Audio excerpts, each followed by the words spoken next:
Figure TV. Revolutionary salute. Revolutionary salute. Like, share, subscribe. Welcome to the House of Revolution. You know I'm your humble host, the Yao Mean of Revolution. Kim Jong enters the war. World War III alert. Trump has fucked around and he's finding out. Before we get into that, be sure to wipe your feet. That means hit the like button. You in the House of Revolution.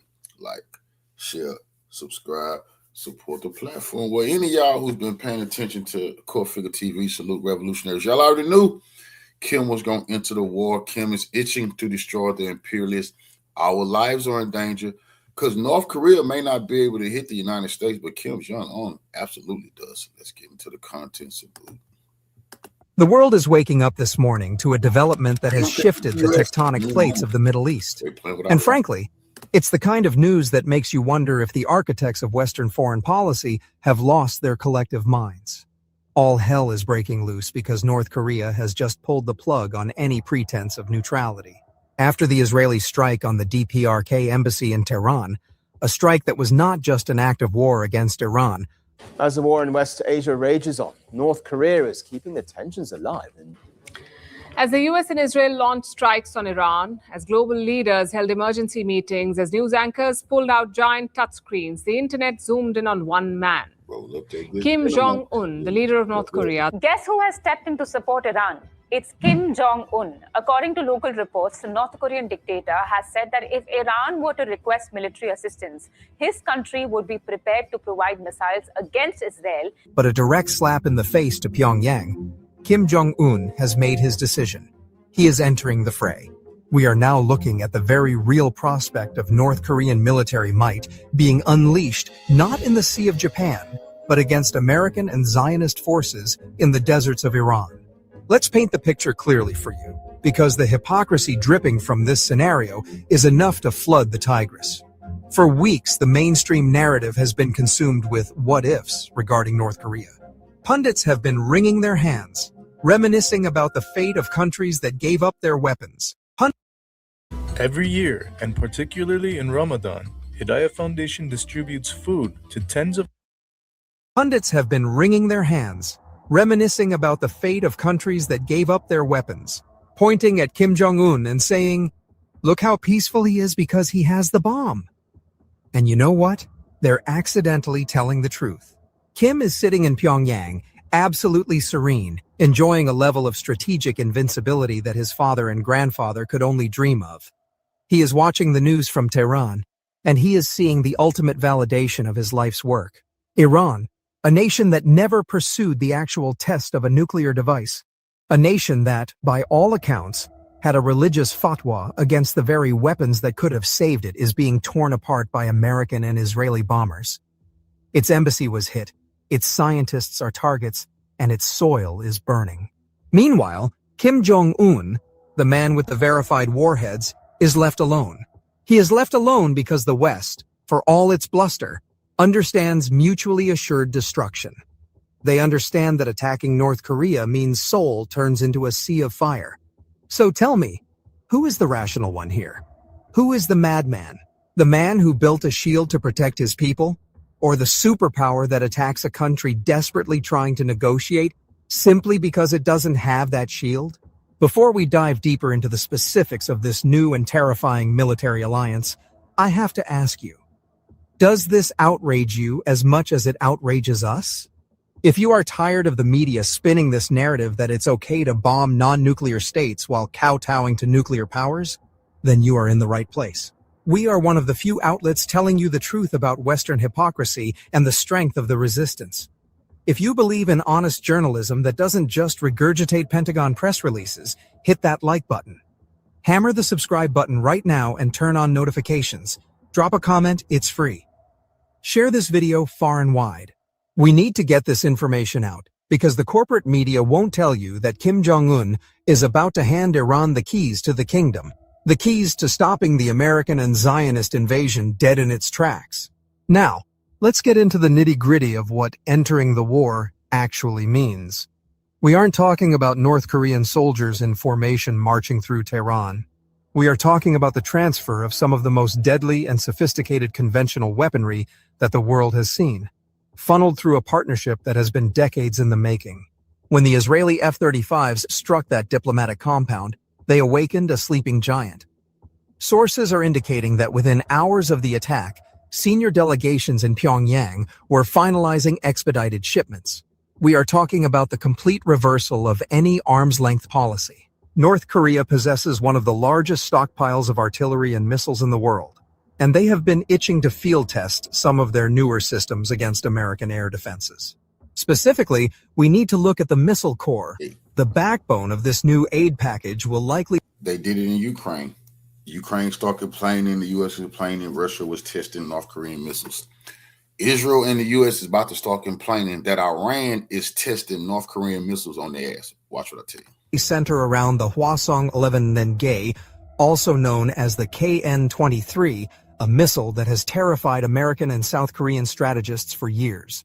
Dubbed the North Korean version of the Iskander, this is a short-range ballistic missile that is frankly a nightmare for air defense operators. It is designed to be maneuverable. It flies on a depressed trajectory and pulls high G maneuvers at the end of its flight path to evade interception.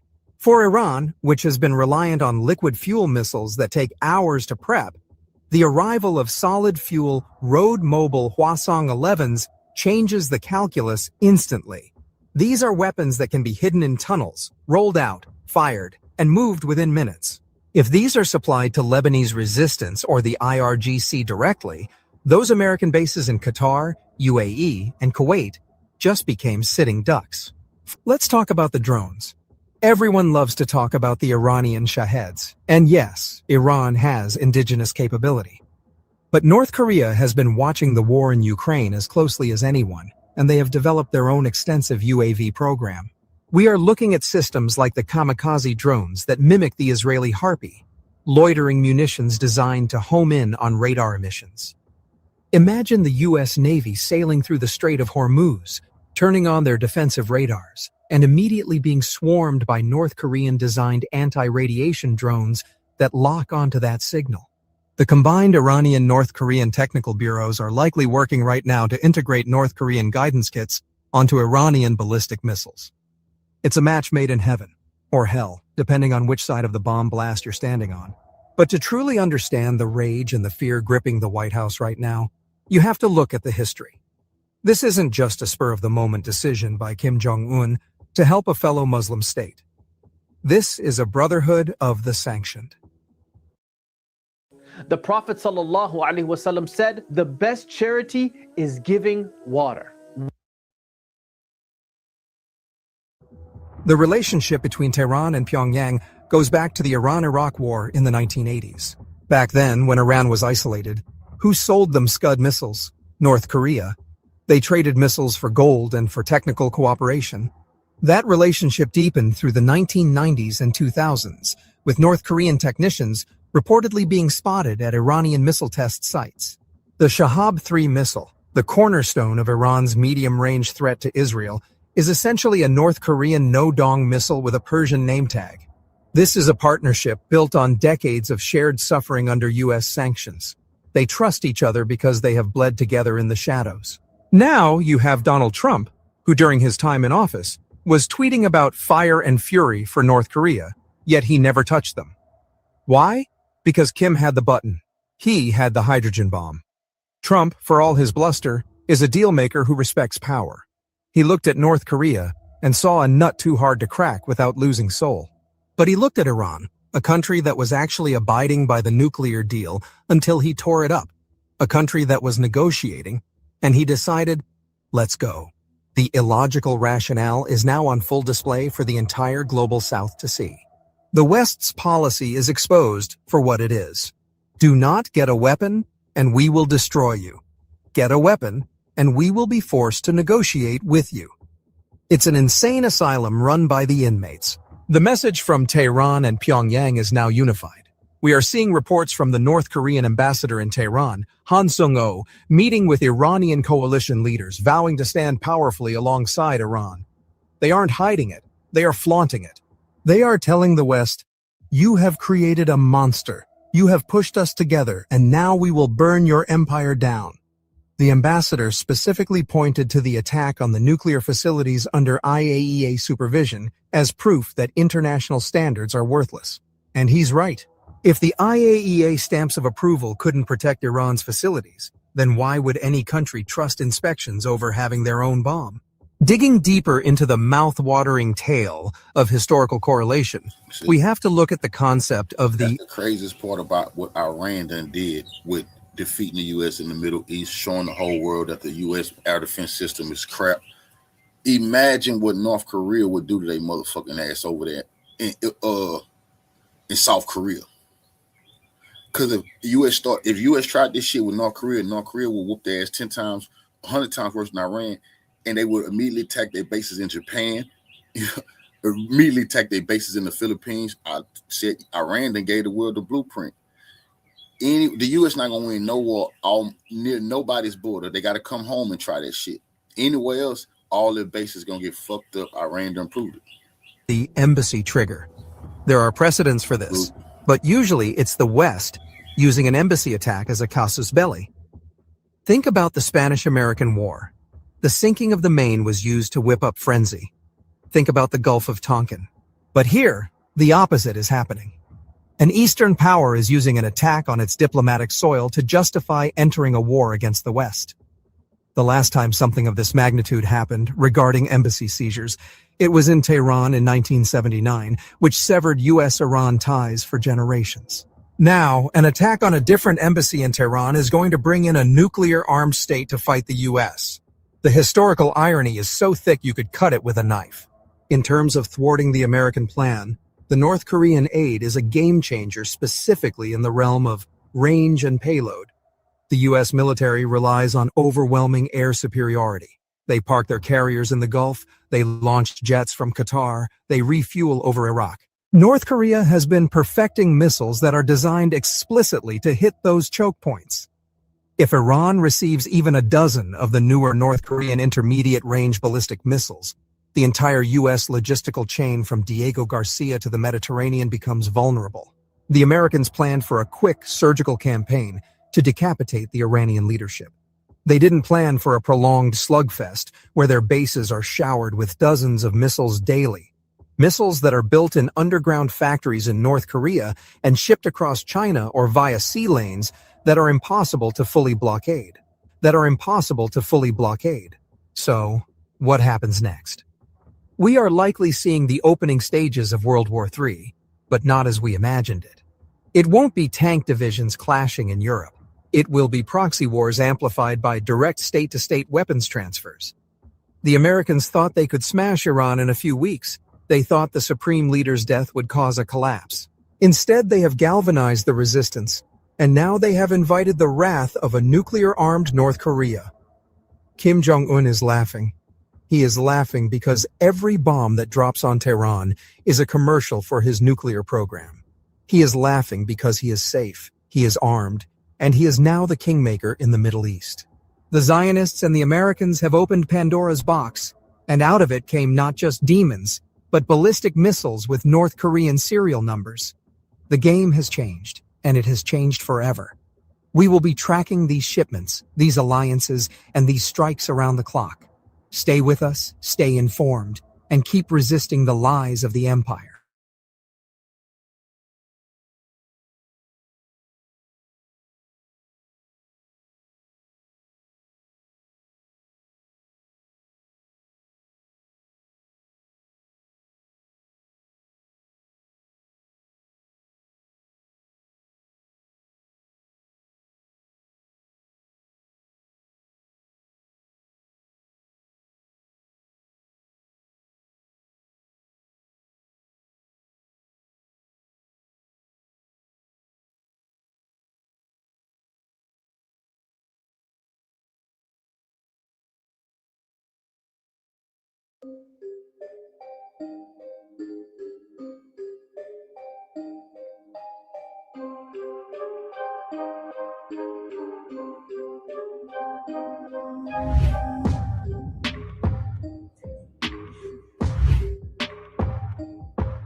North Korea has thrown its weight behind Iran's leadership transition while sharply condemning the recent US-Israel strikes on Iranian territory.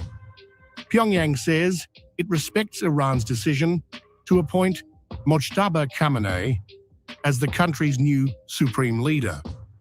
In a strongly worded statement carried by the state-run Korean Central News Agency, North Korea described the strikes on Iran as an illegal act of aggression, framing the attack as a violation of sovereignty and international norms.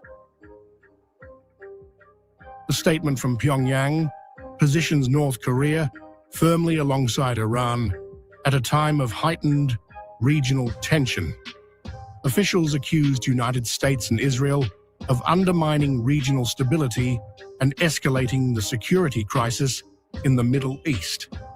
By condemning the strikes and recognizing Iran's leadership choice, North Korea has delivered a clear diplomatic signal of political alignment with Tehran as the conflict surrounding Iran intensifies. I've been told y'all North Korea was going to choose the side real quick. Pyongyang's reaction reflects its long-standing...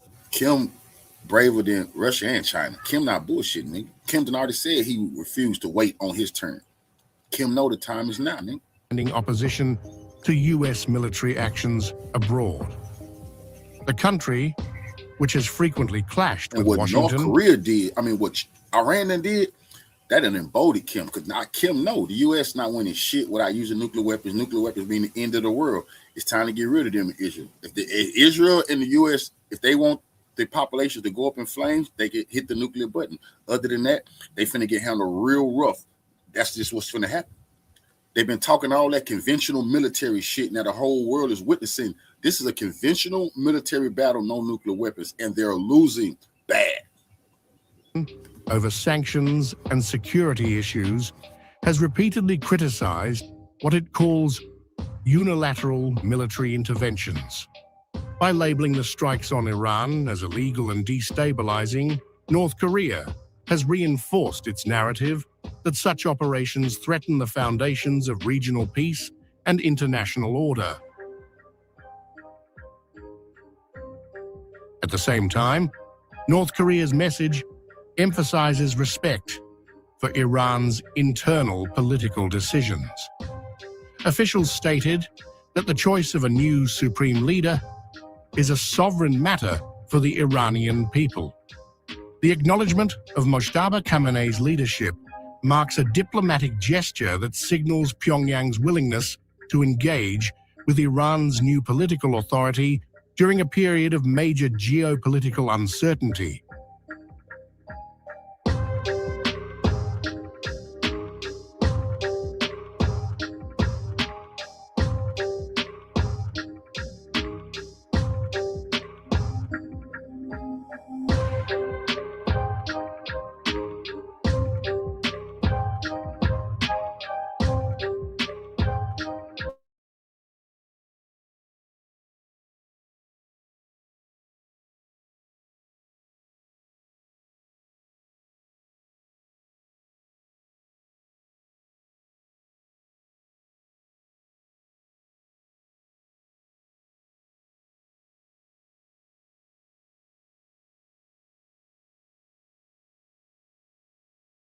Now they need to call Trump, Pete Hegseth, Marco Rubio in under oath and ask them again, please tell us what y'all have destroyed in Iran. Make them do this shit under oath, because they're lying to the American people every day. The people, remember Trump said yesterday, Iran, he said on TV they didn't even have nothing to shoot back with.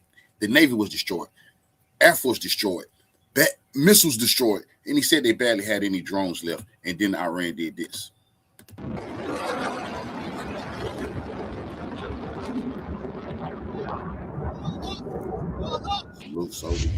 This is after Trump. The latest footage shows a barrage of Iranian missiles plunging Israel, particularly Tel Aviv, into an unprecedented catastrophe, with the multiple of attack waves increased to 10 starting Monday, following Israel's March 7th attack on a fuel depot in Tehran. Trump did that.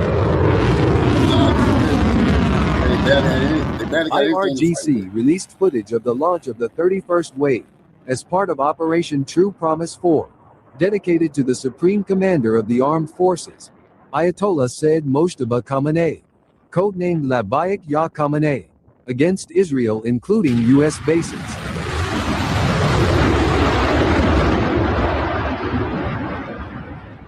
The wave that launched the largest number of missiles is reported to have begun, allegedly involving advanced long-range missiles.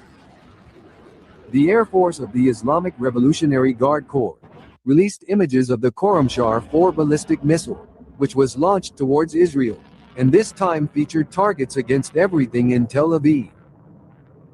Tehran launches between 6 to 7 waves of missiles per day, not counting regular drone interventions, has begun to respond harshly to Israel, and does not intend to limit itself to just that.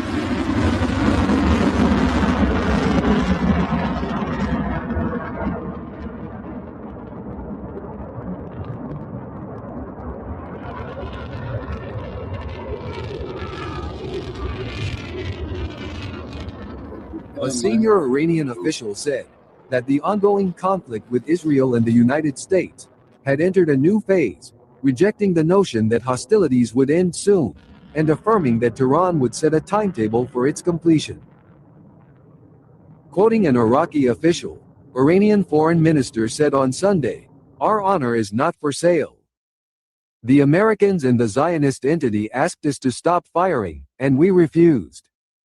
Militarily, the side that asks for help and calls for a ceasefire is the losing side, not the winning side, Abbas Araghchi warned. In response to recent attacks on Iranian oil and fuel depots, Iranian officials announced imminent regional retaliation, potentially targeting energy infrastructure, which could lead to widespread disruptions in enemy oil and gas supplies.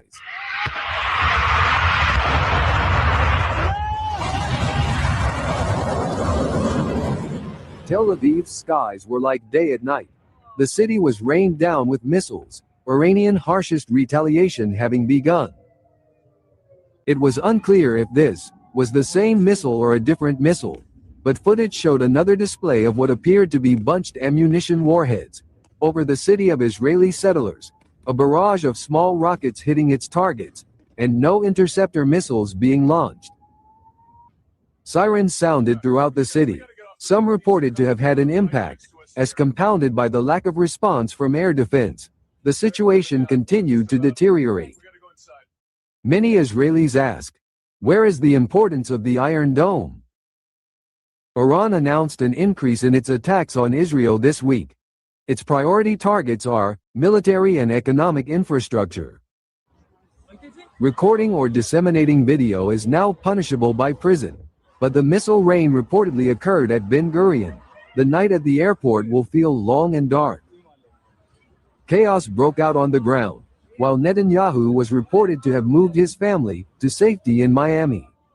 Eyewitnesses report that Tel Aviv is now plunged into chaos and total darkness.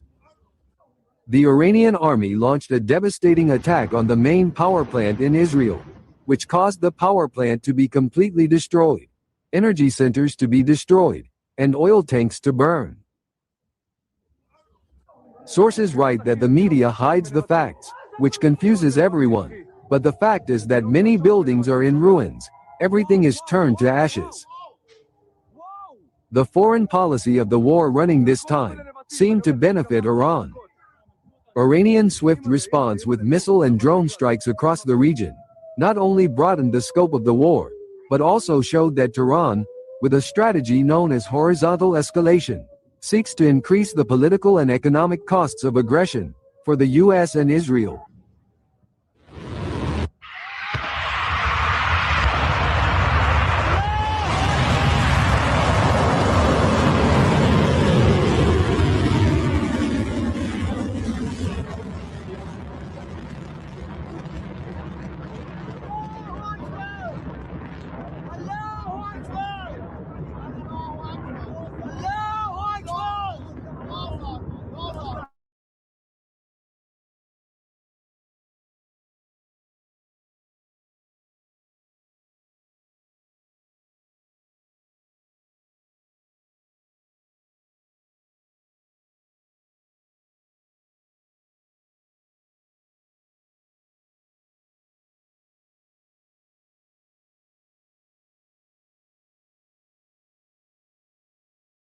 state. But those teeth are not permanent teeth. They're temporary teeth that you wear while you're healing. Widely seen as a tensions between Iran and the United States are escalating sharply as the conflict around the strategic Strait of Hormuz intensifies. And now, Tehran appears to be sending a very deliberate message. Iranian state media. Now, ABC, NBC, Fox News, and they all should be showing this video. Trump said he destroyed the Iranian Navy. Everybody knows he's a liar. Then Iran released a video reminding him not only do they have underground missile and drone cities, they have underground, under the coastline bases for their naval facilities. Media has once again circulated dramatic footage showing what it claims are vast underground naval tunnel networks, facilities packed with fast attack boats, anti-ship missiles, and what appear to be naval mines. The video, originally released in 2025, shows long tunnels carved deep into the coastline where dozens of high-speed military boats sit ready for deployment. The footage has resurfaced now at a moment of heightened tensions, widely seen as a signal to Washington that Iran is prepared for a prolonged confrontation at sea. Iran been waiting for According to Iranian state television, the tunnels belong to the naval arm of the Islamic Revolutionary Guard Corps, or IRGC. The report claims these underground missile cities are stocked with hundreds of cruise missiles designed to counter. Trump said we destroyed 46 of their boats. Oh, bro, they'll show you they got hundreds of attack boats with missiles, with anti-ship missiles on them. This should be a humiliation enough for Trump to show he just doesn't know what he's gotten into.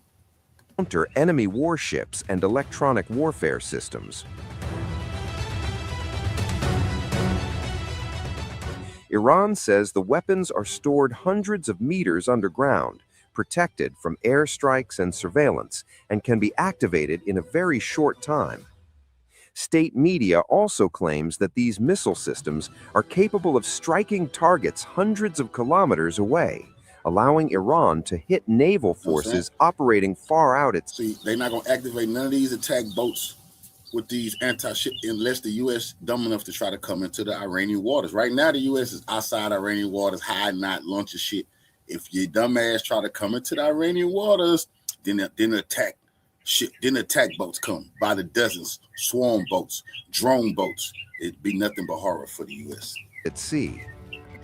Military analysts say these tunnels are part of a long-standing strategy by the IRGC, using hidden coastal facilities to launch swarm attacks using small, fast boats armed with missiles, rockets, and mines.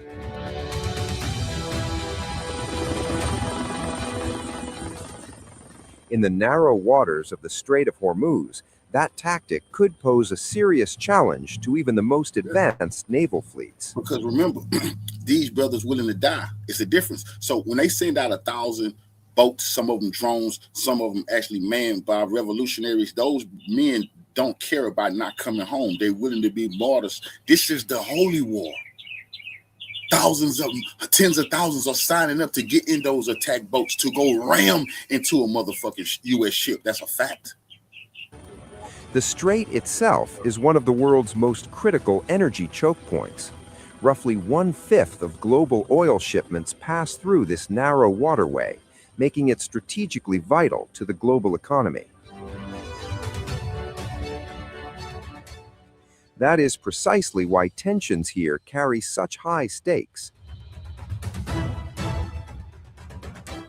By resurfacing the tunnel footage now, Iran appears to be signaling that it has deeply entrenched, hard-to-target military infrastructure ready to respond if conflict escalates further. The message from Tehran is clear. Despite mounting pressure and rising confrontation with the United States, Iran is not prepared to back down. Instead, it is showcasing its readiness to defend its coastline and challenge naval forces operating near its waters. Whether this is deterrence, warning, or preparation for a larger confrontation remains uncertain, but one thing is becoming increasingly clear.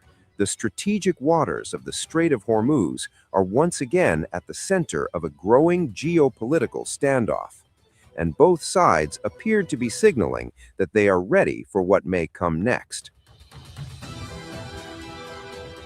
This comes as the global superpower, the United States, continues to suffer mounting setbacks in its confrontation with Iran, a nation often described as far less equipped, yet proving increasingly resilient on the battlefield. Okay, because they're facing a Middle East superpower. This is the problem that they run into.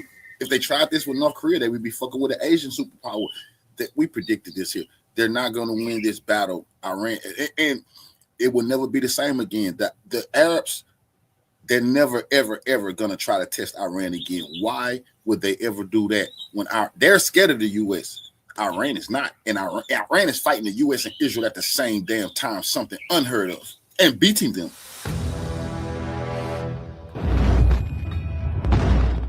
According to statements released by the Islamic Revolutionary Guard Corps, Iranian forces have reportedly destroyed 10 highly advanced American radar systems across the Persian Gulf region, marking what Tehran describes as a major blow to U.S. military surveillance and defense capabilities. Iranian officials say their air defense systems have also downed multiple high-value American drones operating in the region. The announcement came from IRGC spokesman Ali Mohammad Naini, who delivered a fiery message claiming that Iran now holds the strategic upper hand in the confrontation. They do. According to Naini, American military infrastructure across the Persian Gulf has been heavily damaged or neutralized. He insisted that the balance of power has shifted and that Iran, not Washington, will decide when the conflict ends. That's a fact. The remarks directly targeted Donald Trump, who currently leads the United States. Iranian officials accused the American administration of hiding battlefield setbacks and misleading the public about the situation on the ground. In Tehran's view, the war is not only continuing, but expanding. Iranian forces say they have launched multiple waves of missile and drone strikes as part of Operation True Promise 4, a large-scale retaliation campaign conducted by the Naval and Aerospace divisions of the Revolutionary Guards. These attacks reportedly targeted both U.S. installations across the region and sites inside Israel, escalating the confrontation into a wider regional crisis. Iranian officials claim their missiles are carrying warheads weighing more than a ton and are striking military targets with increasing intensity. They argue that despite Western claims that Iran's missile stockpile is dwindling, their capabilities remain strong and operational. Meanwhile, Washington has portrayed the conflict very differently. President Trump recently described the confrontation as a short-term excursion, suggesting that the United States retains overwhelming military superiority and that the conflict will end quickly.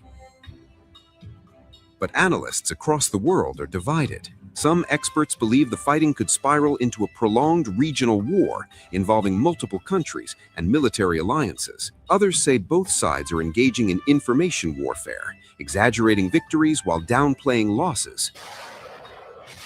What is clear is that the conflict has already transformed the strategic landscape of the Middle East. The Persian Gulf remains one of the most militarized regions on Earth, hosting numerous American bases, naval fleets, and advanced surveillance networks designed to monitor missile launches and air activity. If Iranian claims about destroyed radar systems are accurate, it could temporarily weaken early warning capabilities that protect U.S. forces and allies across the Gulf.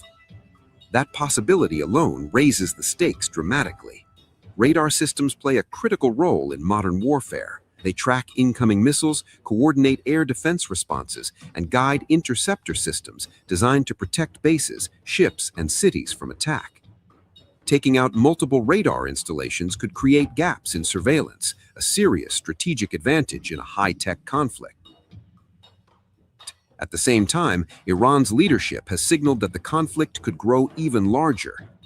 IRGC officials warned that if the conflict continues, security across the region could collapse for everyone involved. In their words, security will be for all, or insecurity will be for all. It is a statement that underscores the potential global consequences of this conflict. The Middle East sits at the heart of the world's energy supply routes, and the Persian Gulf carries a significant portion of global oil shipments. Any prolonged war in the region could disrupt energy markets, international trade, and geopolitical stability. Beyond the military dimension, the war has also become a battle of narratives. Both sides are trying to shape global perception, broadcasting their victories, denying their losses, and attempting to influence public opinion at home and abroad. For now, the situation remains highly volatile.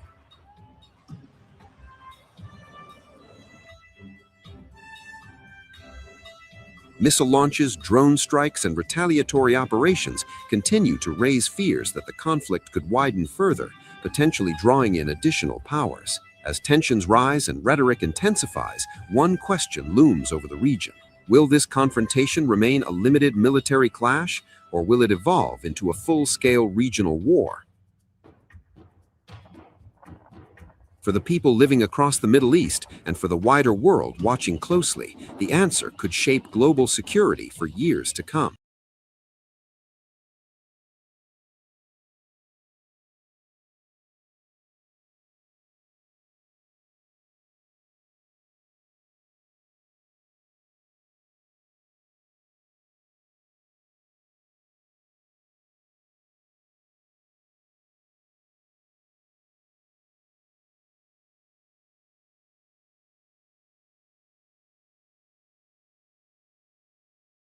And discover your best rest right away. Upgrade and save upon you.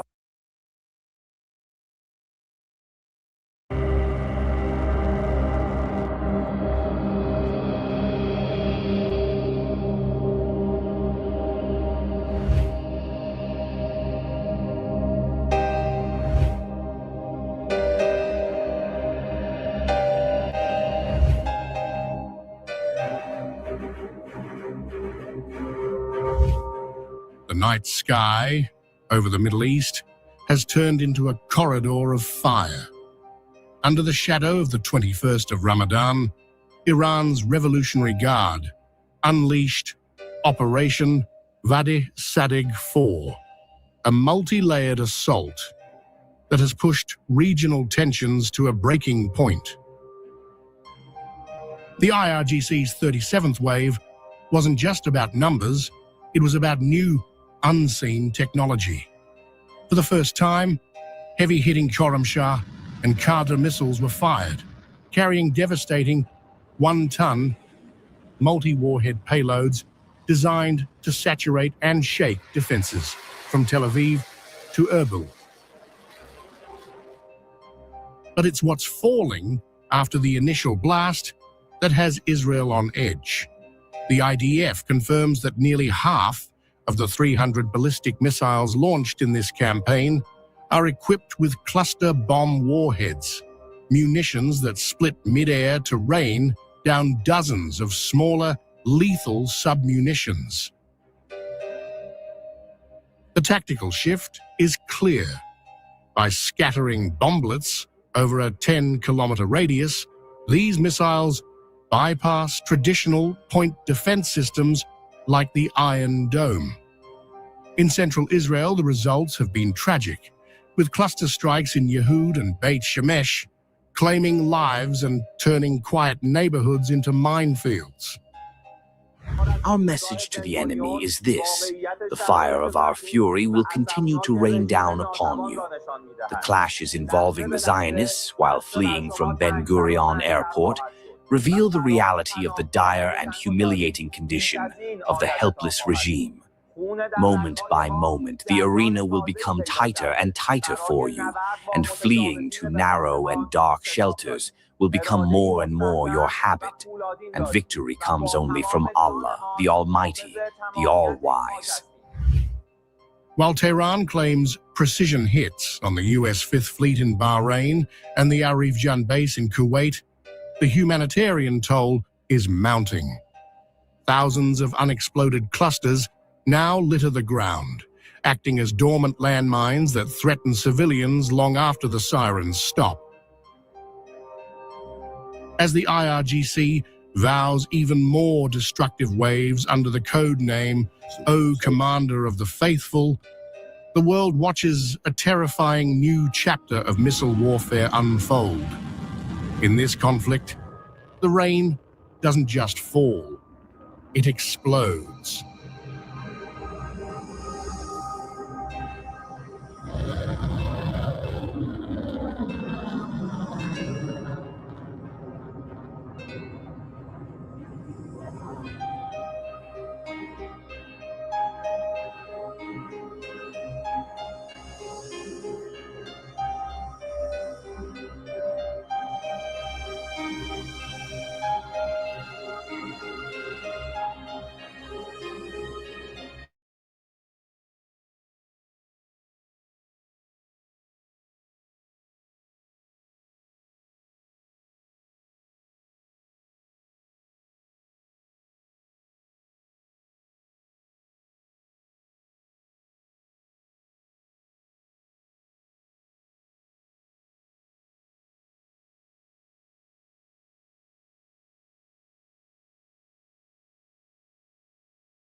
Have been deployed in a number of cases, but the Block 4 is the workhorse of the Tomahawk fleet.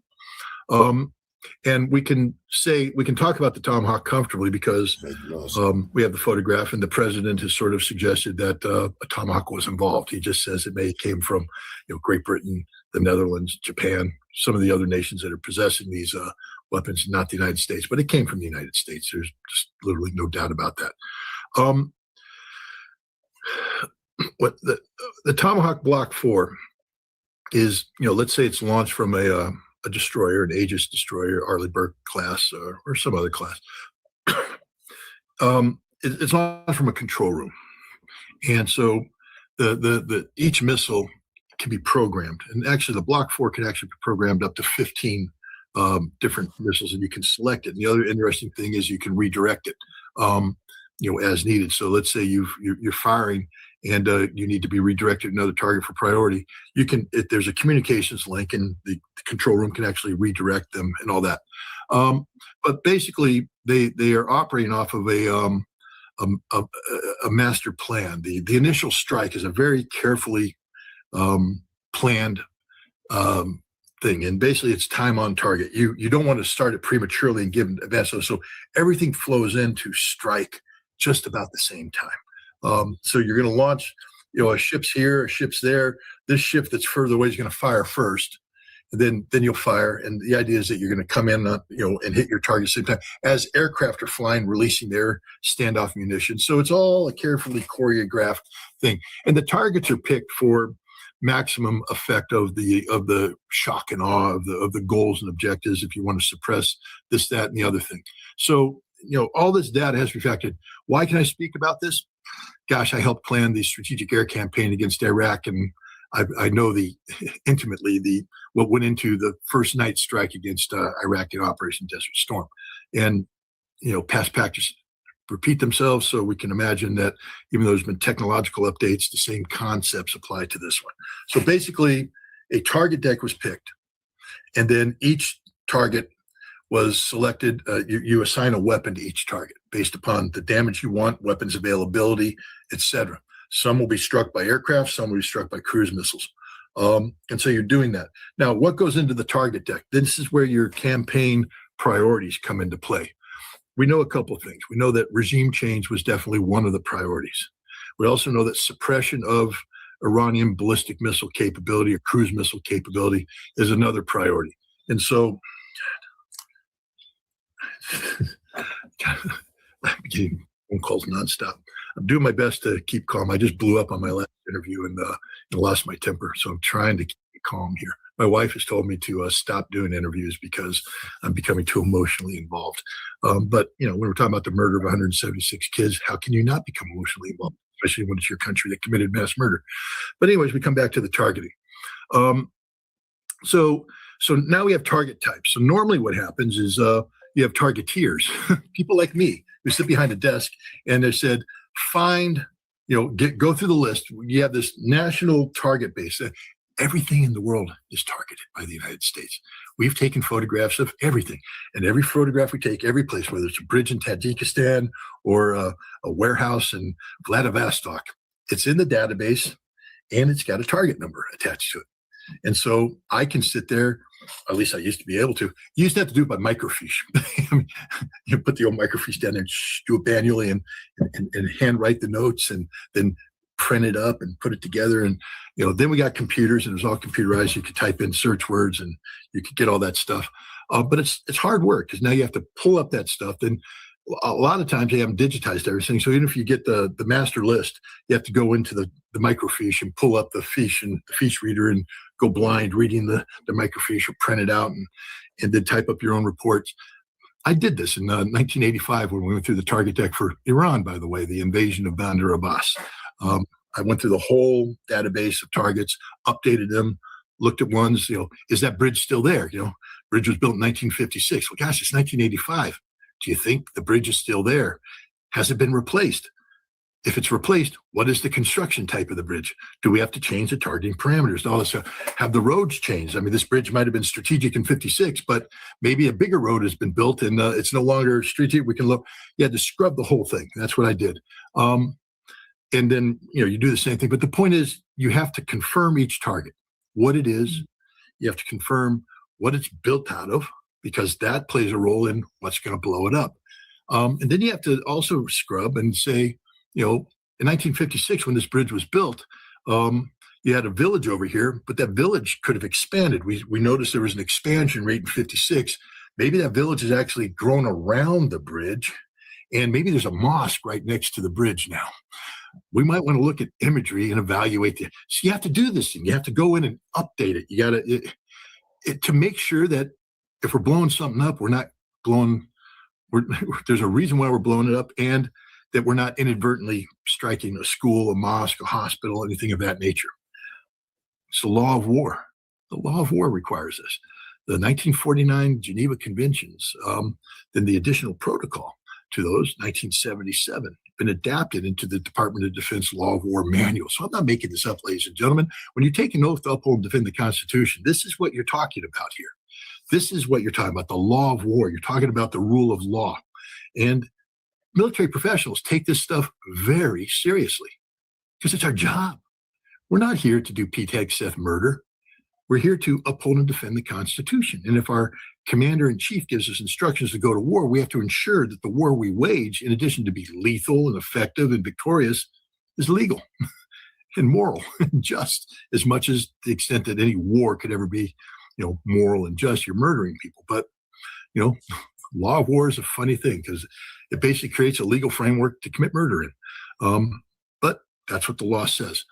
So this is what we do. This is what we did. And so somebody's supposed to do that now for Iran. But as I said, the database that I'm working off of for the operation plan to go into Bandar Abbas was a war plan that's been around for a while. And it had an established target deck that I needed to scrub, remove some targets, add new targets, things of that nature. But you had a target deck.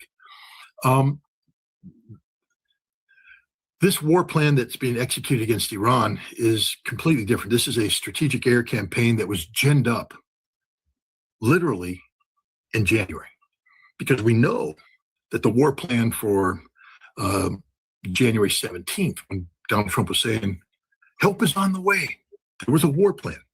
But that was a regime change war plan. And it was stopped because the Pentagon went, what about the missiles?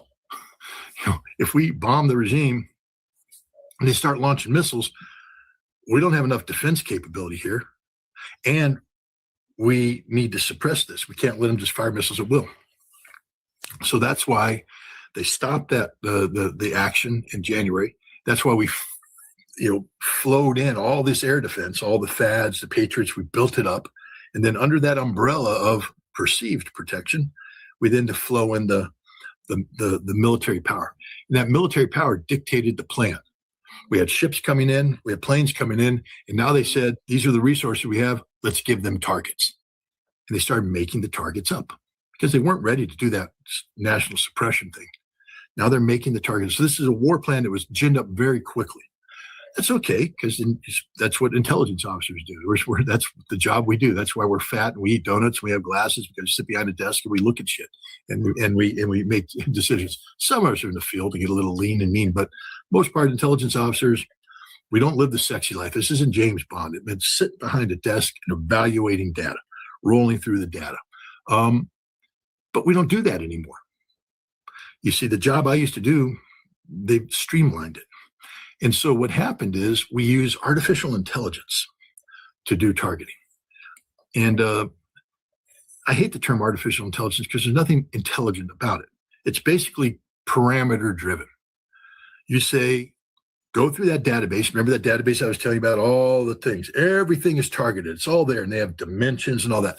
So now you have somebody say, gosh, we're supposed to be bombing facilities that the Revolutionary Guard Command could be using to hide missiles, missile storage facilities, et cetera. So you have the naval facility in Manab, has warehouses in it, has buildings in it. And so they sit there and they say, okay, here's the dimension of structure we're looking for, this by this.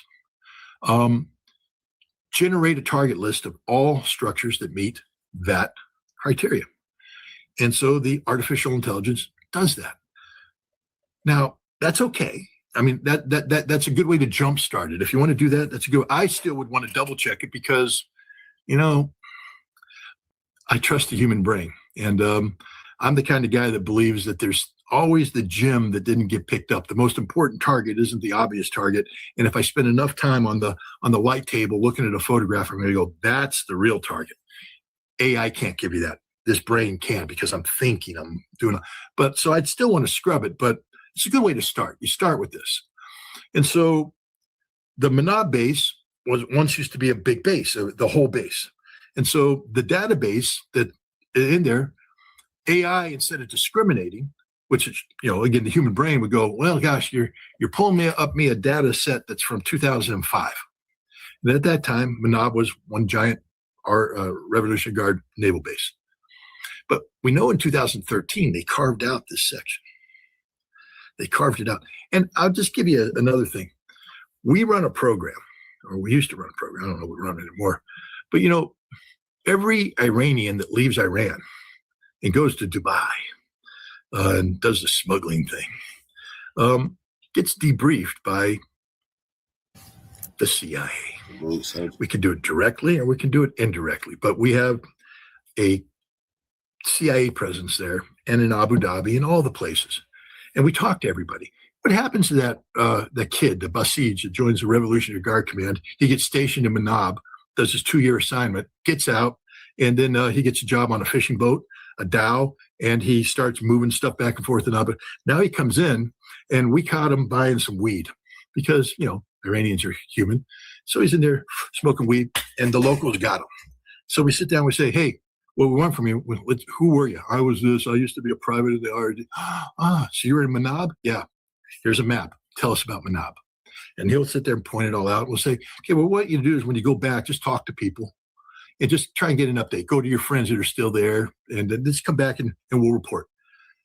And that they do that. The reason why I bring this up is those target packages that I spoke of continually are updated with human intelligence or imagery. We have imagery analysts who will repeatedly go over and go, Manab expanded this, did that. And then that imagery assessment goes to the human guys who sit there and talk to the guy, hey, we understand there's a new place built in Manab. Here, what's excuses why they and we do this. This is the way you develop target packages. Now, I don't know if we still do it because it's a lot of work. And a lot of people, I know there's a lot of people just thought it was a scut work because we're never going to go to war against Iran. So why are we wasting so much time building up target information about Manab? But we used to do that. That used to be a thing. But the point is, there's a lot of data there. But unless AI is programmed into that, maybe the AI thing hasn't been given access because human intelligence, is something that we don't share with everybody. It gets compartmented. And some sensitive imagery intelligence, some sensitive SIGINT intelligence, it gets compartmented. So if I'm doing a broad brush, basic top secret, which top secret for a strike package means it's top secret because we're going to strike, but we're only talking secret information. No SCI, no special information, just a basic scrub of secret information. That's basic imagery analysis, old school stuff, nothing sexy. So it's going to generate the oldest map possible. It doesn't have all the human intelligence updates. It doesn't have the SIGINT updates that talk about the frequencies that are operating there, give you an order of battle. We intercepted this frequency. These are the units attached. That's here. That's here. Boom, boom. This one moved here. This one moved there. This is an empty building now. This has been converted to a hospital, and this has been converted to a school. Oh, we don't have that because that's sensitive. You're just doing a broad-based intelligence sweep of the data. So now you generate, let's say, Manab. And the evidence suggests that there were 4 targets picked in Manab of interest. And that means that 4 buildings of a specific size deemed to be usable by the Iranians to hide cruise missiles, drones, or whatever are there. So now we're going to strike these 4 buildings. We used to have something in 2023, Joe Biden's administration signed off on a directive to create something called the Civilian Harm and Mitigation Resources team. And their job was to work with commands as they develop courses of action, as they develop target lists.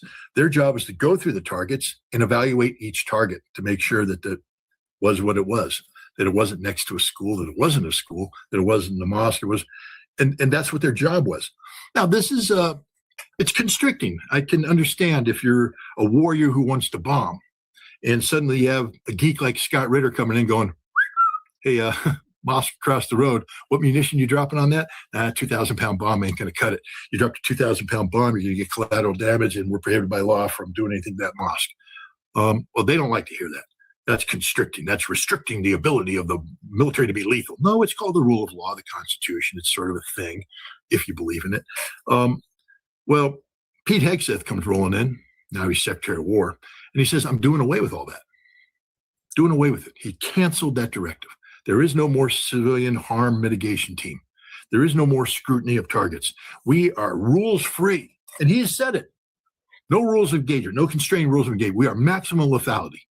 Maximum lethality. So now the one team that could have come in and gone 2 warehouses, okay. That third one you want to strike, that's a hospital, guys. We don't bomb hospitals. Oh, and this thing up here, it's a school. We've known that since 2016. It's a secondary school for girls. We got a lot of reporting here. We had a guy come across in a Dow and tell us that they had carved that off, and his daughter actually goes to that school, and he named the teachers and everything. We got this all in a report. That team was done away with. Now we just have 4 targets. So now we come to the opening day of the war, and we got an Arleigh class destroyer up there, and it's it's participating. So it's given its assignment. And so you can have that, it's capable of cycling off a number of rounds. So it can do multiple tasks. But there's a team in there that's been given the task of monitoring the attack on Manab. And they're going to fire the munitions necessary. So you have 4 targets, you need 4 points of impact. But here's the problem. Now, this is a classified number, so I'm just going to make one up because I'm not allowed to talk about it. We know that the Tomahawk doesn't work a certain percentage of time. We knew that since the Gulf War. They've declassified a lot of data about how we fought that war. What they won't tell you is what the failure rate of the Tomahawk was, because they don't want anybody to know that. But we have a rough idea because we fired 60 some odd Tomahawks against Syria. Remember that 2017, Donald Trump? And we know that I think 21 of them didn't work. That's about a 1/3 non-functioning rate. Now, I'm not saying that's related to the Gulf War. I'm not allowed to say that. I'm just saying that in Syria, it was about a 1 out of 3 didn't work. That's a lot. But to give you an idea of what the military thinks, again, I'm just using data here, guys. There's 4 targets. They fired 5 missiles.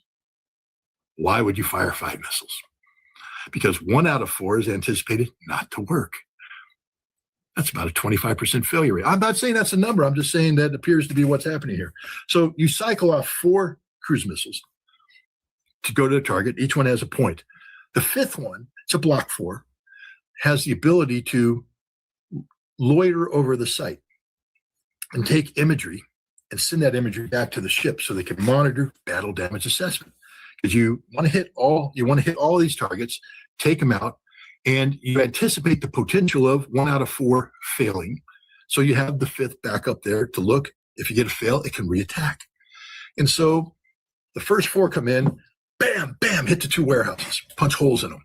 Nothing. No secondary explosion, nothing. It's empty because, gosh, Manab hasn't been functioning for a while. We knew that because we had the defector reports and everything, but the computer didn't know that because it's AI, and we didn't have a civilian mitigation team that would have confirmed it. I mean, if I was on that team, I went, I don't think there's anything in there, but there could be. It's a military target. So these are good targets. Hit them. The first 2 targets are good targets. You're allowed to hit those. No problem. 3rd one, it's a hospital. We punched a hole in the hospital, and there's smoke coming out. So I'd say, well, we hit it. There's smoke. Good secondary effects. Mission accomplished. Now, if I had been on the mitigation team, I would have said, you guys just committed a war crime because you struck a hospital. Keep that in mind. We committed a war crime because we struck a hospital. But that's okay. Forget that. Now we come to the other one. It hits it. We get a partial collapse. But now the missile's flying around. It's seeing 2 holes with no smoke.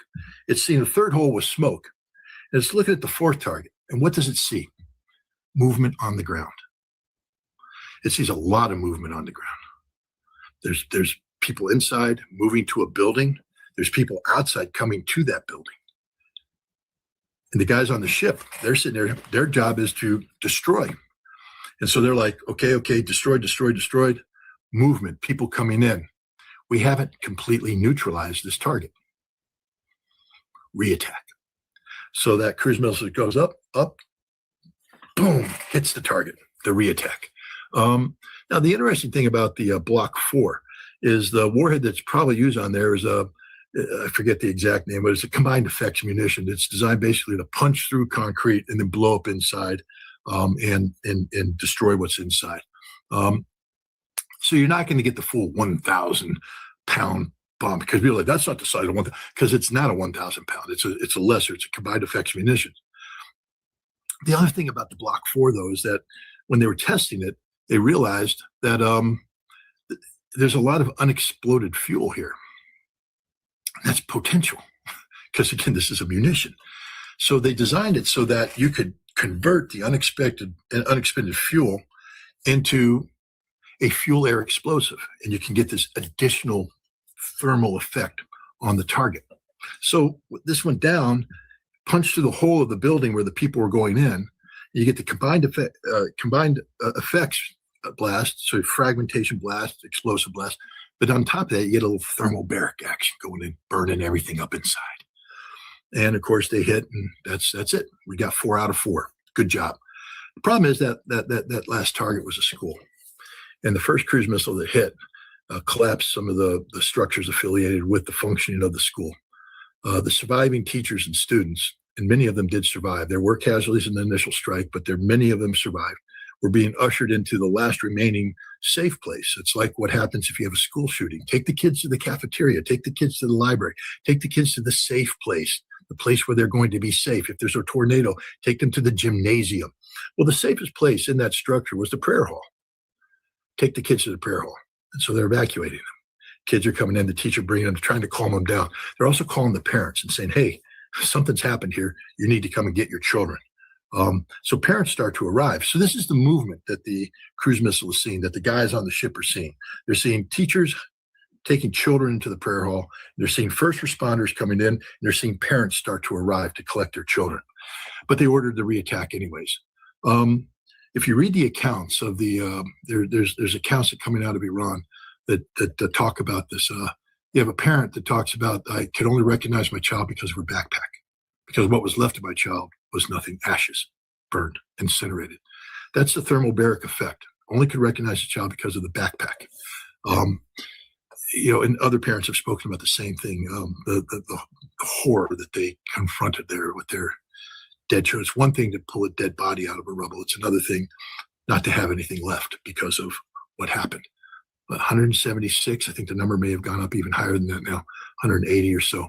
Innocent children between the ages of 6 and 12 murdered. And that's what it was. It was a deliberate murder. This wasn't an accident. You don't have accidents in war. I'm just trying to tell you, especially when the way you mitigate against accidents is to have procedures in place. Like creating a civilian harm mitigation team that reviews targets to make sure the targets comply with the law of war, which is not something that is, optional. The law of war is mandatory. If you disobey the law of war, we actually have a law on the books in the United States about, War Crimes Act. You know what the penalty for deliberately committing a war crime is? Death. Death. So if you're in the U.S. military and you deliberately commit a war crime, you can be sentenced to death. And what happened in Manab is a war crime because there were so many failures. We're supposed to be military professionals. We know what the laws are. We're not allowed to bomb schools. We're not allowed to bomb hospitals. We're not allowed to bomb mosques. Sort of black and white. And so we have a duty and responsibility under international law to ensure that we do the necessary homework to make sure that it's called distinction. We have to distinguish between military targets and civilian targets. It's a duty before you bomb, especially in a pre-planned environment where you have the time. It's another thing if you're under fire. I mean, there's a lot more latitude. If I'm under fire and I'm taking fire and my Marines are going down, I'm returning fire, I don't have time to sit there and do a full target analysis. I'm just going to eliminate the threat to my Marines. So there's a lot of latitude. They go, Scott, you fired into a school. Well, God damn it, there was a machine gun firing at me from that school. Therefore, it lost its protected status. You get to sort of shortcut the checks and balances thing. But when you're doing a pre-planned attack, where there is no imminent threat, you get to pick the time and the date you want. And that's what happened on day one. We picked the time and date. We decided to attack that place at this time, that date, with this munition. So if you're going to do that, then you must obey the law of war. You must. So anytime you're going to put a munition on a target, you have a legal responsibility to make sure that target is a military target. And that the other reason that's important is there's another thing called proportionality. You have to make sure that the munition you're using is proportional to what you expect to do from that. So, for instance, we had that building there. We wouldn't be allowed to drop a nuclear bomb on that building because we're just trying to destroy cruise missiles that might be inside. That's disproportional use of force. We probably even couldn't drop a MOAB on it. Don't want to drop a 2,000-pound bomb on it. Again, proportionality. So you're going to come in with a cruise missile with a combined effects munition, decide to punch a hole in the roof and destroy what's inside. That is proportional to the threat. The law of war. They obeyed that. But they didn't do my dogs are upset about the use of cruise missiles against children too. But they didn't do the requirement to distinguish. They went because Pete Hegseth said that's too constraining. Lethal warriors don't distinguish. We kill. And I mean, literally, he's saying this. We kill. We're maximum lethality. So he did away with. And it's not just the civilian harm mitigation team. That's an extra layer that was put in because after the global war on terror, the United States found that even though the law requires us to distinguish that many times military planners just were skipping through that. And so this was an additional procedure in place to make sure that we adhered to the law of war. And so now there's a directive that says you have to do this and resources provided. But Hegseth got rid of that. So that's a premeditated act to remove the constraints, to remove the procedures that would protect against a crime. And this is a horrific war crime carried out by a Secretary of Defense. I know people are going to call him Secretary of War, but he's not a Secretary of Defense. That's the legal term. Who committed a war crime. And this has intent. We know he intended to be maximum lethal because he said so.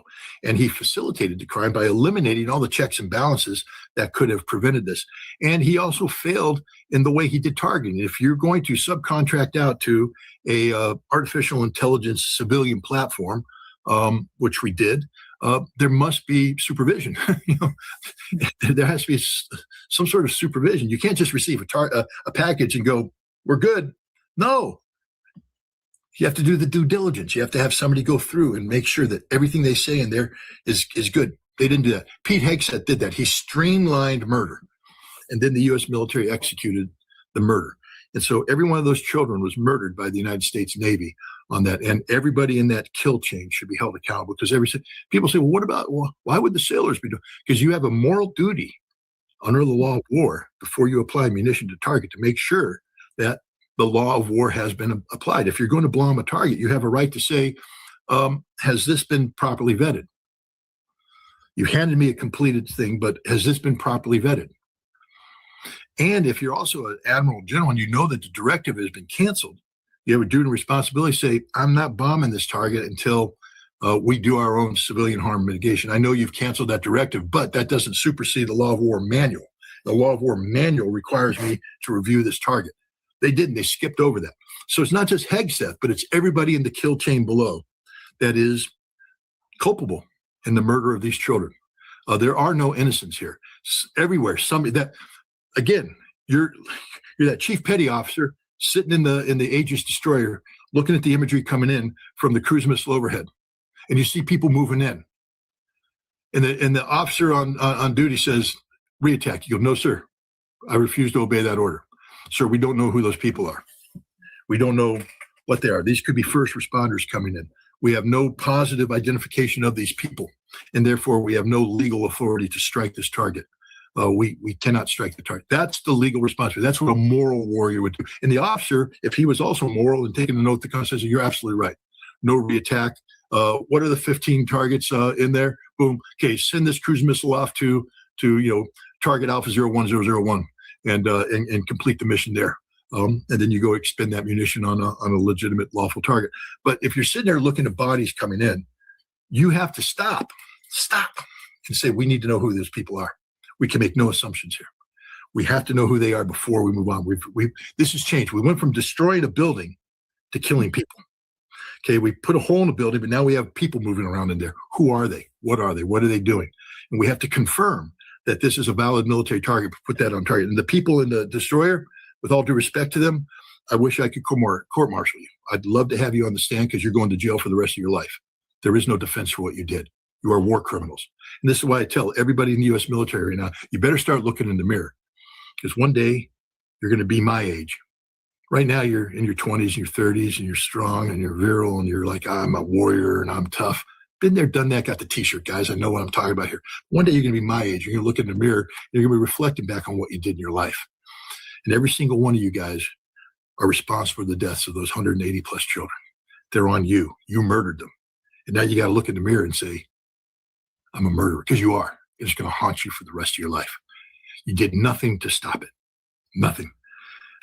I do that. I look in the mirror and I wonder about the over 400 people that I'm responsible for killing in Amaria, because I was part of that kill chain, Amaria bomb shelter.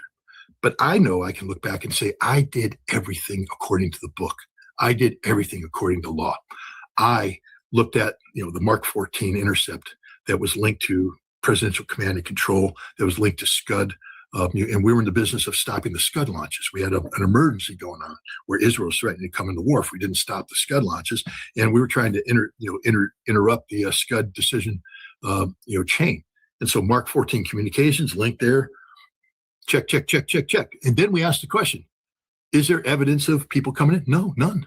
There was no evidence that this was being used as a bomb shelter. Yes, back in the Gulf War, in Iran-Iraq War, it was. But now it looks like it had been converted to a command and control center. And we had all the reason to believe it was. We did the checks and balances, and we were wrong. And that lives with me forever. We were wrong, but we didn't commit a crime. We obeyed the law of war. We did everything we were required by the law of war. And unfortunately, tragically, we slaughtered a lot of people. And I look in the mirror every day, but the guy looking back says, you did your job. It's tragic. This is why I'm so against war, because I did my job, but we killed those people. And so you reflect on that. We're going to have to hit pause for just a second because I got somebody at the door here. Hopefully not the FBI. Yeah. It's tragic what has happened. I think the society in Iran is totally, they're so sad about what has happened in this city called Minab, and there's still people, in the community talking to each other what has happened. Many of these people are somehow disappeared from, as Scott pointed out, they're turned into ash and they're not anymore there. They don't know how to bury them. Yeah, that's a tragedy. But we're gonna come to the current situation of the war in a minute when Scott gets back. And we're going to talk about what is happening right now in terms of the battleground and the balance of forces right now, because from what we've seen so far, it seems that the air defense system of Israel is not working properly. So they have a lot of missiles getting in, not from Iran, but also from Hezbollah as well. And let's see what is the understanding of Scott Ritter is of the current situation with the war. And we had a report, from General Kane. He mentions the current situation and what are the objectives of the United States today. And here is what, Scott's back. Keep going with General Kane. Go ahead. I'll listen. Yeah. Here's what he said. General Kane, Scott, reported on the main objectives of the United States right now. And here is what he said, Scott. The joint force remains focused on 3 military objectives. Continue to destroy Iranian ballistic missiles and drone capability. Second, we continue to strike the Iranian Navy and their capabilities in order to do things like sustain movement through the Straits of Hormuz. And third, we continue to start working on and going deeper into Iran's military and industrial base in order to prevent the regime from being able to attack Americans, our interests, and our partners for years to come. Meanwhile, Iran attempting to lay down. Yeah. Scott, what is your understanding of these 3 objectives mentioned by General Kane? First of all, I think these objectives are movable. What I mean by that is that they reflect the changing nature of this war that he's reprioritizing. The first one was suppress the missiles. Well, we failed. I mean, I wish I was the intelligence officer. Salute. General, objective 1, failed across the board, boss. We miscalculated. The Iranians are launching cruise missiles and missiles on a daily basis. We have not successfully interdicted their launch capacity. The intelligence you had related to the percentage of launchers destroyed was flushed last night when the Iranians hit Israel with the largest number of missiles since the start of this conflict, proving that they have retained sufficient ballistic missile launch capacity in excess of what we currently assess. That means we've got it all wrong, General. That means we need to go back and do a baseline reevaluation because clearly we don't understand the enemy that we're fighting. We think we're striking targets. I gave this is the briefing I gave to General Schwarzkopf during the Gulf War when we had 19 mobile launchers, and by a week and a half in, we had killed 64. And I said, boss, we ain't doing what we think we're doing because we claim to kill 64. There's only 19, And basic math would dictate that there's about 45 things, even if we killed all 19, there's 45 things that we claim to be mobile launchers that aren't.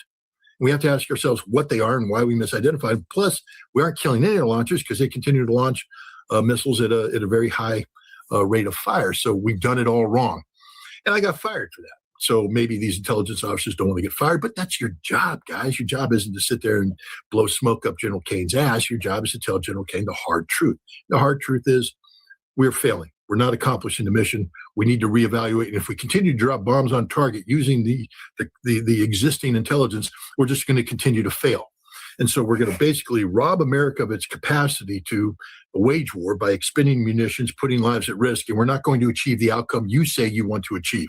So maybe it's time to hit a pause, stop, and take that. Because the problem is, as you continue the fight continues automatically. I talked about reattack.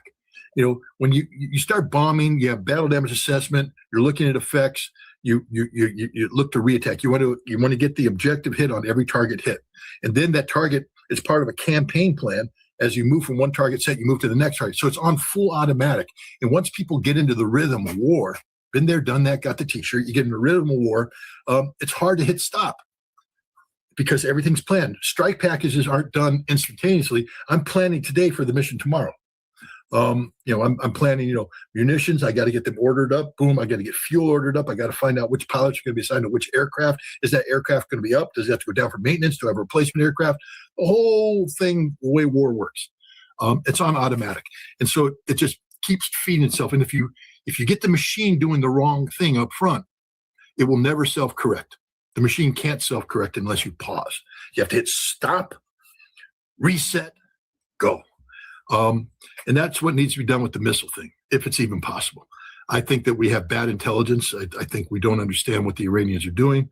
And I think we're just blowing up targets that have nothing to do whatsoever with missiles. Because if they had something to do with missiles, I think we'd be seeing a greater impact on that. So failure on the missile thing. The Navy. Navy was never part of this equation. Nobody thought the Iranian Navy was it. If you thought the Iranian Navy was what's going to shut down the Strait of Hormuz, you're dumber than dirt. The Iranian Navy was never going to be involved in the shutting down the Strait of Hormuz because the Iranian Navy understands that the United States Navy would sink it every day of the week. The Iranians never thought that they were going to sit there and match the U.S. capability. They could flex against Gulf Arab states. They had a Navy of regional capacity, but they could never flex against the United States. So in a major shooting war with the United States, the Iranian Navy was always going to be sunk. And it has no impact. So he sat there and he said, we're destroying the Navy so we can keep the Strait of Hormuz open. Haven't kept the Strait of Hormuz open. So again, fundamental flaw in the way you're thinking, plus all the munitions you've wasted on sinking Iranian ships that have no impact on this whatsoever, you've failed. General Kane, that's 2 out of 2 failure. And the third one now he's going to expand the war into the industrial. We're 12 days in. And you're going to expand into industrial. General Kane, let me tell you, again, just studying war, the way it works, none of the facilities you're going to strike will have anything in them. Even if you had struck them on day one, most of those facilities wouldn't have anything in them because we had been telegraphing the potential of conflict for some time now, and we'd actually said the places that we were interested in. Just like the Iranians evacuated all of the centrifuges of value, or at least replicated them, kept a safety stock in hide sites, so that even if we blew up Natanz and blew up Firdos, they still have several 164 cascade centrifuge cascades of high capacity, IR-8s, IR-6s. They're out there buried somewhere with a power supply, able to do their work. They were evacuated. You want to blow up the missile production facility. So right now you got a targeteer. Let's call him Scott Ritter. And Scott Ritter's going to pull up and say, "Hey, this is Iranian ballistic missile or solid rocket propellant plant 16 Alpha. The following facilities are here. Boom, boom, boom, boom, boom. And I'm going to show you. And then we've looked at it. And if you want to, this is this. You're going to have to use this munition to collapse this. This one, all you have to do is this. Boom, boom, boom, boom, boom. And we're going to put munitions on that. But the mixer that's in that facility ain't there anymore. That's a high-value mixer. The Iranians aren't going to keep it there and say, blow it up. Everything around it is concrete. So all you do is pour new concrete. But the mixer, it's gone. it's in a facility. Sometime around 2005, 2006, 2007, 2008, the Iranians started digging evacuation sites into mountains. Using the same technology, boring technology that they used to help Hezbollah dig underground in Lebanon, that North Koreans use. They use the same technology, and they've been boring out mountains. That's what Firdos is, by the way. Firdos was an evacuation site that was converted to be an enrichment facility. That's all. It existed before. They didn't dig it out, especially for centrifuges. It already existed. It's an evacuation site. There are hundreds of evacuation sites throughout Iran that we don't know anything about. We might think we know where some are, and if we spent the time on it, we could locate it. That's what I would used to do. Sitting there looking at roads. I mean, it's hard work, Nima, doing intelligence. It really is, because you got to sit there and you got to try not to fall asleep. But in the old days, you just get on the light table and you just start scrolling through roads. Whoop, back up. How come they're building a little road off here? Let's follow that road.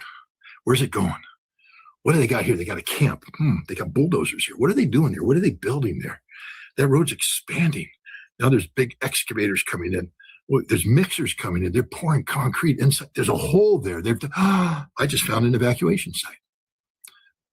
Target it down and monitor it. If somebody was doing that, you could find evacuation sites, because nothing happens in a vacuum. Holes don't appear in mountains out of nowhere. But if you're not looking for it, if you don't have people actively doing this, and people are curious, because, main road, nope, bridge, nope, done. They don't look at that little road going off. So, but if you do that, this is how we found all this stuff in Iraq, because this is what I used to do too. Spend a lot of time just looking through U2 imagery. And then you go, what happened here? What do you got here? Boom, there it is. So there's hundreds of these sites. We may know some of them. We may be bombing some of them. But this is why when you hide stuff, you don't put all your eggs in one basket. You split it up. So you have, survivability. All the targets that General Kane's talking about going to bomb now are empty. So we're going to go in and we're going to blow up concrete. That's it. We're going to put American lives at risk. We're going to kill a lot of innocent civilians, because, again, we're blowing up targets we don't understand. We proved that on day one, because we bombed a hospital and a school in Manab. 50% of the targets we struck in Manab were war crimes. There were 4 targets to be struck. 2 of them were prohibited by law: a hospital and a school. 50%. Imagine now taking that ratio to what we're doing in all of Iran. We're killing a lot of innocent people because they say, the war crime we couldn't. Manab is being repeated on a daily basis. And again, there's no defense for this. There's no defense whatsoever.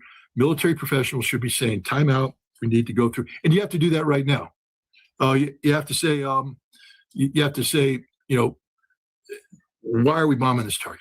What are we trying to accomplish? And if you're not doing that, you're failed and you are committing a crime, literally committing a crime.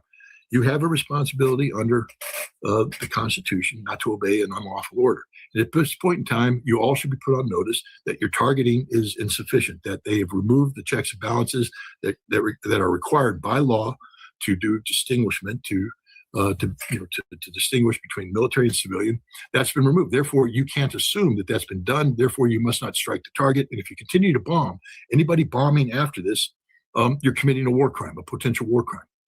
So, this is the fact. So Kane listed 3 objectives. All 3 are failures.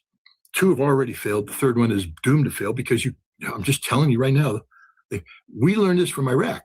I mean, again, it was one of the more stunning things to be, I was unique in that I was a guy who participated in the Strategic Air Campaign and was knowledgeable of all. I was the guy who did the Scud battle damage assessment, not just for mobile rockets, but I'm the guy that looked at every facility related to Scud in Taji and Taj al-Mariq and everywhere, every single one of them. I monitored during the war and I watched the destruction that took place. I also had a whole bunch of other target sets that I monitored as well. And then I get to go to Iraq as a weapons inspector. And I remember how stunning it was. We stopped bombing them in February, and in December I'm there. So, March, April, May, June, July, August, September, October, November, December. 10 months later, after the war stopped, after we dropped all these buildings, I'm in Baghdad inspecting these buildings. And you're going to these facilities, and there's a lot of destruction. But then as you keep going on, you're like, Where's the material? We blew up Taj al-Mariq, which is a solid rocket propellant plant. This is what I'm trying to tell. General Kane, I hope you're listening to me, because you might want to study this, because you're getting ready to bomb the equivalent of the Iranian equivalent of this. And we blew up a lot of stuff. But by 1992, we were going back in, 1993, going back in. And we noticed that all the places that we bombed were rebuilt. And all the mixer facilities that we thought we were destroying were back in, installed, operating. We didn't accomplish anything. We blew up facilities, but they're all back there. They're building. We got to Taji. They blew everything up in Taji. Next thing we know, the roofs are repaired, swept out, and all the production equipment from the Nasser plant is back in there. They're doing forging, bending, metal, the whole thing. We didn't destroy anything. We literally destroyed nothing. It's the way it is. Same thing with the nuclear side. It was all later evacuated, buried, blown up by the Iraqis, but we didn't destroy anything. It was all evacuated. That was the Iraqis. The Iranians are watching us, learning from that. I can guarantee you right now with 100% certainty that the totality of Iran's infrastructure of value, the production equipment, has been evacuated to a hide site. So if you're going to go bomb a facility, go ahead and bomb it. Why not? Blow up a building. Yay. And it's good graphics. You'll be up there doing the mouth breathers that populate X and Telegram and everything. We're blowing things up. Isn't it fun? And they can sit there and get off on that. They're little war porn. But it's not doing anything. We're just blowing things up, and we're wasting munitions. And we've already blown through billions of dollars in munitions. We're running out of certain kind of ammunition. But if Kane wants to go do that, then he's a failure as a leader, because this is where a real leader would stand up and say, Mr. President, we're blowing up empty buildings. Time to hit stop, and let's go back and find hide sites, because that's what this phase of the campaign needs to be about. Hide sites. Find hide sites and start taking them out one by one by one. And that's how we win this war. Blow up hide sites, blow up critical infrastructure. But no, we're going to go blow up empty buildings. Yay. The stupidity of this is mind-boggling. It's the same thing with the Navy. We're sinking ships. So what? When this war's over, Iran will buy new ships. But they've shut the Strait of Hormuz. We can't stop them from doing that. Can't stop them at all. If we try to sail our ships through, we'll lose our ships. They may or may not be mining right now. I don't know. The reports are very nebulous about that, but it doesn't matter. No ships going through without getting attacked unless the Iranians wanted to go through. But they don't have a navy. They didn't need a navy. You're bombing the wrong thing. This is what happens when you have stupid people play war, because you really needed smart people to be looking at the totality of the Iranian capability and look at what we wanted to achieve. You and I had this conversation. I'm telling you right now that had I been in charge of the missile suppression campaign, we would have been a hell of a lot more effective than we are here. Because you have to have somebody who knows missiles and has to understand then how the Iranians have adapted. I'll give you an example. We, when we went to war against Iraq, we started using Soviet standards on how long it takes to get a missile launch. So we would sit there and say, all right, if we're going to fly an F-15E combat air patrol over Western Iraq, we know that they have to move out, they have to fuel at the place, so there's going to be fuel trucks coming in, then they have to raise the missile, and we're going to be photographing on it, and we'll come in and we'll blow it up. And after they launch, it's going to take some time now to lower it down and for them to get out. What we didn't realize is that the Iraqis, well, I say we didn't realize, some of us did, because some of us studied the Iran-Iraq war and said, wait a minute, they're taking the Al-Hussein and they're surging it forward, they're firing it, and they're pulling it back. That means they're not fueling at the point of launch. That means they have a facility back here where they're fueling from. So maybe the Iraqi tactics are different, and we might want to factor that in. Some of us did that and tried to convince people that we were fighting the wrong war, but it didn't work. They instead said, no, they're fueling. So now the Iraqis have they're fueling their missiles at a place, Ramadi for out west, Abu Ghraib, Kut for there, go down to near Basra, they were doing a place. And then these missiles would be loaded on the launchers and then driven to the launch site. They'd raise it, they'd fire it, and then they had rapid evacuation. Boom, they're out. 5 minutes they're removed from the site. So if we're there 8 minutes away from a launch site, they launch, we're told to come in, roll in, they're gone in 5 minutes. They're at another hide site with IR protection cover over. We can't see the heat. They're cool, and we're looking. We got nothing. We already fought that war, so we need to sit there and literally somebody had to sit there and talk about each system, how it operates, what its range is. Look at the physical characteristics, and then play games like how quickly. Because the Iranians aren't going to do peacetime stuff. This is combat, rapid. How do they operate rapidly? Where are their are we looking at all of the palm groves to look for missile dispense where they hide their missiles? We didn't do that. We sat there and we said, they're going to bring their missiles out. They're going to solve them. Launch. We're going to come in. We're going to do this, that, and the other thing. And so we're wasting a lot of time and effort blowing things up that aren't. Plus other decoys. I mean, the Iraqis were very good. They had a small little decoy unit, and they had 3 fixed decoy sites with realistic looking decoy launchers, and we're bombing them. It's just basically saying, here, come here and bomb. And while you're bombing here, the Iraqis also did things like, okay, we're going to go ahead and run a convoy down here, a misdirection. And so they put decoys here, run a convoy here, and we're bombing here, interdicting the convoy here, and over here, out of this palm grove, 2 launchers come up and fire. And then they disappear. We can't react. Their whole campaign was run through that kind of deception. The Iranians have learned from this. They have decoys. They have inflatable decoys. They have realistic looking decoys. They're out there. If you're, and I don't know, maybe they've been clever enough to put barrels of fuel in there so you get a nice secondary explosion. I would if I were the Iranians, but they're out there putting these things up. If a missile is in a launch position and it hasn't launched within 5 minutes of that launch position, it's a decoy. Okay, guys, it's a decoy. And so they're just suckering us. We're sitting there bombing stuff, bragging how much we're blowing stuff up, and yet they're launching. I'm not saying they're not suffering casualties. I think they are, because the scope and scale, we're only dealing with 19 mobile launchers with the Iraqis. It was tougher to target. Here, you're dealing with a lot more. I think we're getting some. Some of that imagery looked like they were trying to hide it and get it. But again, I mean, I look at that imagery and I'm like, are they that stupid? I mean, again, the Iranians are professionals. So why would you pick a hide site under a culvert that has your ass hanging out of it? If you got the missile ass hanging out, you know the enemy can see it, which tells me you want the enemy to see it. So they put a decoy under the culvert with its ass hanging out, and we go, gotcha, blow it up, put the video on there. People are doing their little dance and all that, and we got a decoy. These guys are professionals. The missile guys are professionals. They have pre-scouted every single one of their things. When they go to do a launch, they have all their, because the Iraqis did this and the Iranians are every bit as professional as them. They had every one of their hide sites picked out. That's how come after they launched, they were able to get back to Ramadi and never be detected, because they were here, they monitored aircraft, shot over here, monitored aircraft, shot over there, and they just boom, boom, boom, boom, back. We never detected them.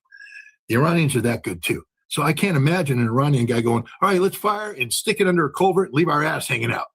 No, they've already measured all. They're like, we got to get in. We got to do the heat signature. We're going under a culvert. We're going to drop a tarp down. The tarp is going to shield the heat, because after you launch a missile, you're going to be reflective heat. Drop the tarp down. You come in with infrared. You can't see it. We can do artificial things like do a heat generator over here to generate heat to attract. That's how good these guys are. These guys are really, really, really good. And we don't give them any credit for being really, really, really good. If you're going to beat the Iranians at this missile game, you got to start thinking like an Iranian missileer. And we don't. We disrespect these people all over the place. We're the greatest military in the world. We're the most lethal killing machine in the world. When we put aircraft over target, we dominate. Well, you can't dominate simply by saying you dominate. You actually have to go out and dominate. And guess what? The fact that all 3 of General Kane's objective criteria have not been achieved means we're not dominating anything. We're only fooling ourselves. Scott, how do you evaluate the Iranian objectives? What are they looking for, and how successful they were so far? Well, the first objective is survival. The Iranians know that this is a war of existential proportions. So that means that you can't pin all your hopes on an individual, because people die. You have to pin your hopes on an institution, on institutions, on laws, etc. The constitutional republic, the Constitution. Iran is designed to function as a constitutional republic, and it has passed the test. Flying colors. The supreme leader was killed on day one, and they have successfully replaced him constitutionally. And in the process, he was turned into a martyr, and the Iranian nation is rallying around the Islamic Republic like they've never done before. So they've been very successful in terms of the survival aspect.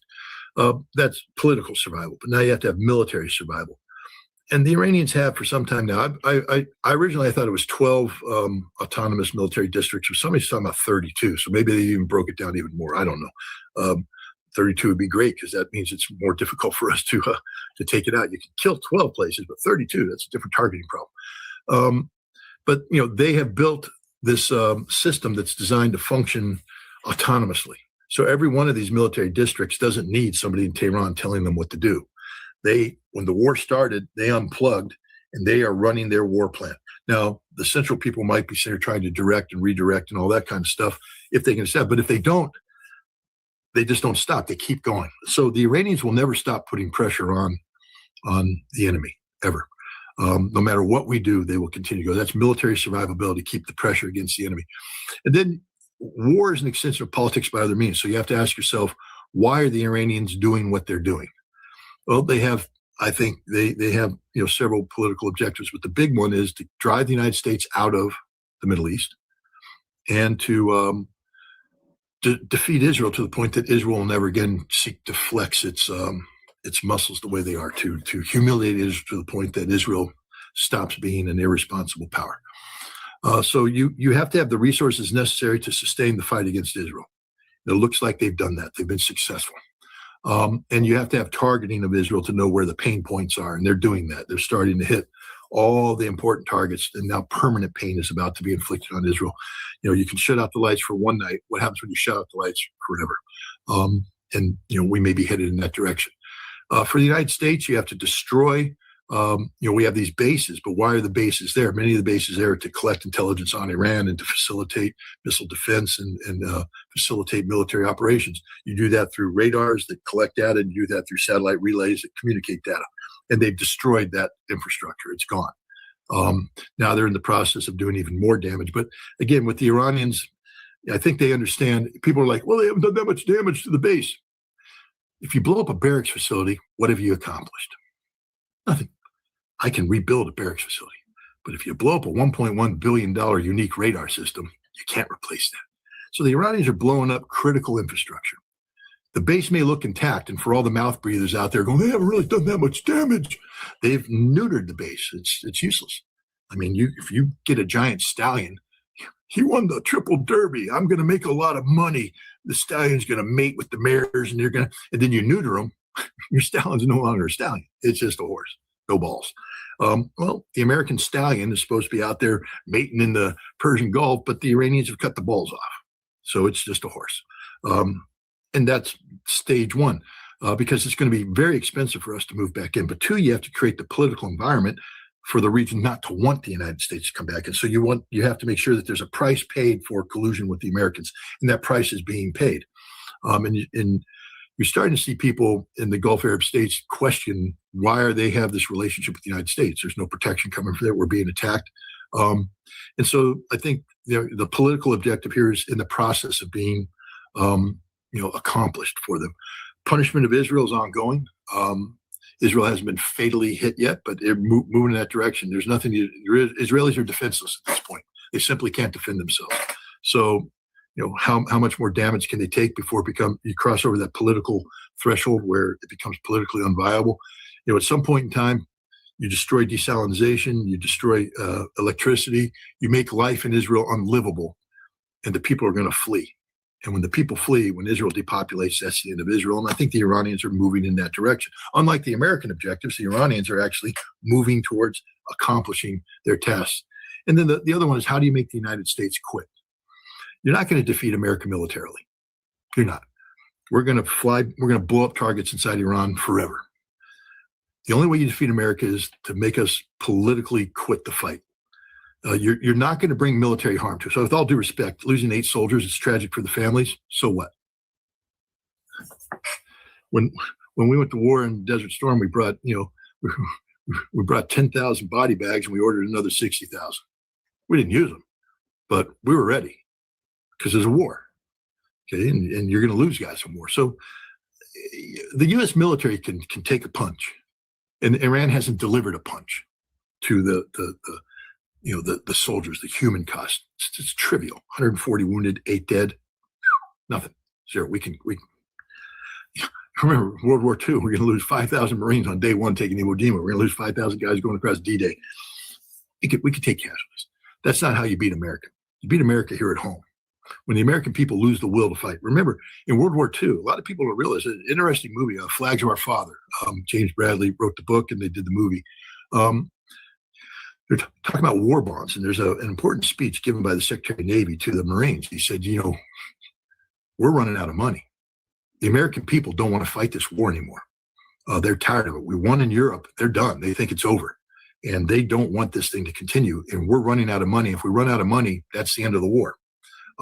We have to continue to raise money, war bonds. And your job is to get the American people to want to give money to keep this war going. Your job is to convince American people this war is worth fighting.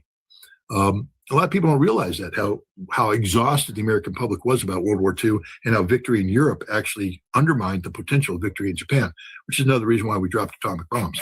Because the idea of a long, drawn-out campaign in Japan, the American public just weren't going to buy that. That was World War II, where the Japanese bombed us at Pearl Harbor, and we had every reason to keep going. The American public here is largely immune to this. We're ignorant as the day is long. We don't understand war. We don't understand what we've done. Most Americans aren't crying about 186 dead Iranian children because they just don't care. We've dehumanized the Iranians psychologically. They're not human beings. They're brown people. They're supporters. They're Muslims. We can use all derogatory terms. We forget they're the most cultured people in the world, thousands of years of culture and history. And they're as human as everybody else, more so because I've met them and they're just wonderful people. But we've built a shield for us. So for the American people to try and play the humanity card, saying what you're doing is wrong, you're going to get some people say, yes, you're right. The majority of Americans don't care. They're going to buy into the war porn. They're going to look at the blow up stuff and say, 47 years in the making. Those Iranian bastards have been getting us for 47 years. We got to do something. And they sent the missile in that children's school. President said so. It wasn't us. They did it. I mean, there's a stupidity, the collective here. The American collective is written off. But what you get them is when these mouth breeders, as they watch the war porn, I got to go buy gas. And then they go to the gas station and they go, wait a minute. Last week it was $3.11. Today it's $3.58. What's going on here? I don't have that much money. Then they go to the store to buy their food and they don't realize that the price of diesel's gone through the roof. So it costs a lot of money for the truckers to come in. And so the people that put the food in the stoves raise the price. Last week, it only cost me, I could buy a full week's worth of grocery for $250. It's now $375. I don't have $125 a week extra to do all this. What's going on here? And suddenly the light goes off. It's not about morality. It's not about the law. It's not about anything. It's not constitution. It's now there's a personal impact. And now they realize there's an economic price to be paid. What the hell was Trump thinking? There's the question you should have been asking from day one. And that's how we're going to lose the war. And Iran is right now creating the conditions to do that. Iran has studied us more than we have studied them. Iran knows the enemy far better than we know our enemy. I don't believe the Iranians are our enemy. If we're going to treat them like one, we should at least respect them enough to learn about them and study them. If we're going to go to war against them, at least try to win. But we're not. We're just blowing things up. We've done our best to lose this war. And if the Iranians can keep the Strait of Hormuz move shut down and keep the actions sustained against Israel and keep absorbing American damage, they're going to win this war because the war won't be won on the battlefield. The war will be won here in the home front. When the American people realize there's an economic cost to be paid for this war and the political pressure is put on Washington, D.C. to stop this war. Israel was trying so hard to bring Azerbaijan to the fight. They thought that Azerbaijan would bring some sort of, leverage for them. And if they get involved in the conflict, but it seems that totally failed because of the connection they had with Russia, with Iran, and with what we've seen so far. But Lindsey Graham is desperately begging or threatening Saudi Arabia to get involved in the conflict. What is in his mind that Saudi Arabia can bring to the conflict for him? I think, first of all, for Lindsey Graham, a lot of perception creates its own reality. So the more Lindsey Graham can sell to the American people that there's a united front against Iran, the more he can get up there and cheerlead. But if he's going to sit there and cheerlead about the nobility of this cause, and suddenly look around and, Gulf Arab states who we called our critical allies are saying, no, we're hands off on this one. The American people might start asking questions. Wait a minute. If Iran's such a threat, why isn't Saudi Arabia on board? Maybe they know something because they live next door to them, and they're not worried like you are. And they start asking questions, and these are things so I think a lot of it is just the perception that Graham wants to create the perception of broad-based support for what America's doing. And the more nations start to peel off, the more isolated we become, and the more foolish this foolish man already looks. And the second thing it's desperation at this point in time, because you can be the biggest cheerleader in the world. I mean, I love my football teams, and I can cheer. First quarter, go boys, go! They're losing, but there's still a chance. There's 3 quarters left. Second quarter, come on, man, you can do it. They're losing at halftime. That's at halftime. There's still half a game left. Third quarter, they're miraculous. We got 15 minutes left in the fourth quarter, and I'll keep cheering up until the point it's over. But at some point in time, you could be cheering, and the crowd's going, Scott, it's 47-0. There's 3 minutes left in the game. We're not going to win. and Lindsey Graham's looking at the scoreboard right now, and it's looking pretty grim. I just told you, he is an ignorant man. He's an immoral man, but he's not a stupid man. And he's looking at the scoreboard, and he's recognizing that the clock's running out on this game, and we haven't scored any points. We thought we scored a point with Khomeini, but that turned out to be actually a safety, and we lost 2 points because, we hurt ourselves more by killing them than we did by, had we left them alive, we'd be better off than where we are now. But, I just told you, we're not suppressing missiles. We're not destroying the Navy is meaningless. And we're only now getting ready to blow up buildings that are empty. And meanwhile, Iran is surviving, not only surviving, but they're punishing. So now ask yourself, you're Azerbaijan. Now, if this was, the conversation was, you want to join in? And Azerbaijan looks across the border, and the supreme leader's dead. The IRGC is fractured. People are in the streets shouting "death to Khomeini," and the military's fracturing. They're not being very effective. Israel is shooting everything down and looking pretty good. The Gulf Arab states are united. I go, hell yeah! Let me sign up for that one. I'm in. Zangezur corridor, baby. Let's do this thing. But we come to and say, Azerbaijan, you want to come in? That Zangezur corridor. Remember, J.D. Vance was here last month. He promised you all this stuff. Yeah, but they're really pissed off, and they're unified, and they're going to beat us up. They're going to come after us. I got a small little oil field over here outside of Baku. They're going to blow that up, and then I have no more money. I'm not too thrilled about this anymore. No, I'm not signing up for this one. That's why Azerbaijan dropped out, because Iran is not defeated. Iran has the ability to punish Azerbaijan. But you also notice the Israelis, because it is the Israelis attacking Iranian infrastructure with drones and such, because the Israelis are desperate to get Azerbaijan into this conflict. But they're not. And at some point in time, the pipeline that pumps, was it 40% of Israel's oil, or it's a good number. It's 45. Yeah. Well, there you go. There's the next 5%. But the point is, at some point in time, that's going to come into play. And the thing is, Iran's job right now is to make life unlivable in Israel. They're not going to do the Holocaust, 6 million dead and all that stuff. First of all, there's 9 million. Their job isn't, again, the Iranians, it amazes me. I mean, to tell you the truth, because there's people out there going, we've killed 1,200 Iranians, and in Israel, we've suffered 13 dead. Who's winning this war? Not you, Israel. The Iranians aren't trying to kill people. This is the crazy thing about this. We're at this stage in the war. The Iranians know how to kill people. They know we're there. The Americans are all stuffed into the barracks facilities. The Iranians aren't killing the soldiers. They could. But look what they're hitting. Radars. They're hitting critical infrastructure. Never once have they gone after a big barracks facility, because they're thank God I'm not an Iranian commander, because I'm a bloodthirsty son of a bitch, and I'd be like, kill as many as possible. But these are moral people. And they're like, no, we can achieve our strategic objectives and not kill people. And they're not killing Israelis. They're not deliberately targeting Israel, no matter how much the Israelis cry about that. The Iranian targets are very specific targets to achieve very specific strategic results. The same thing with the United States.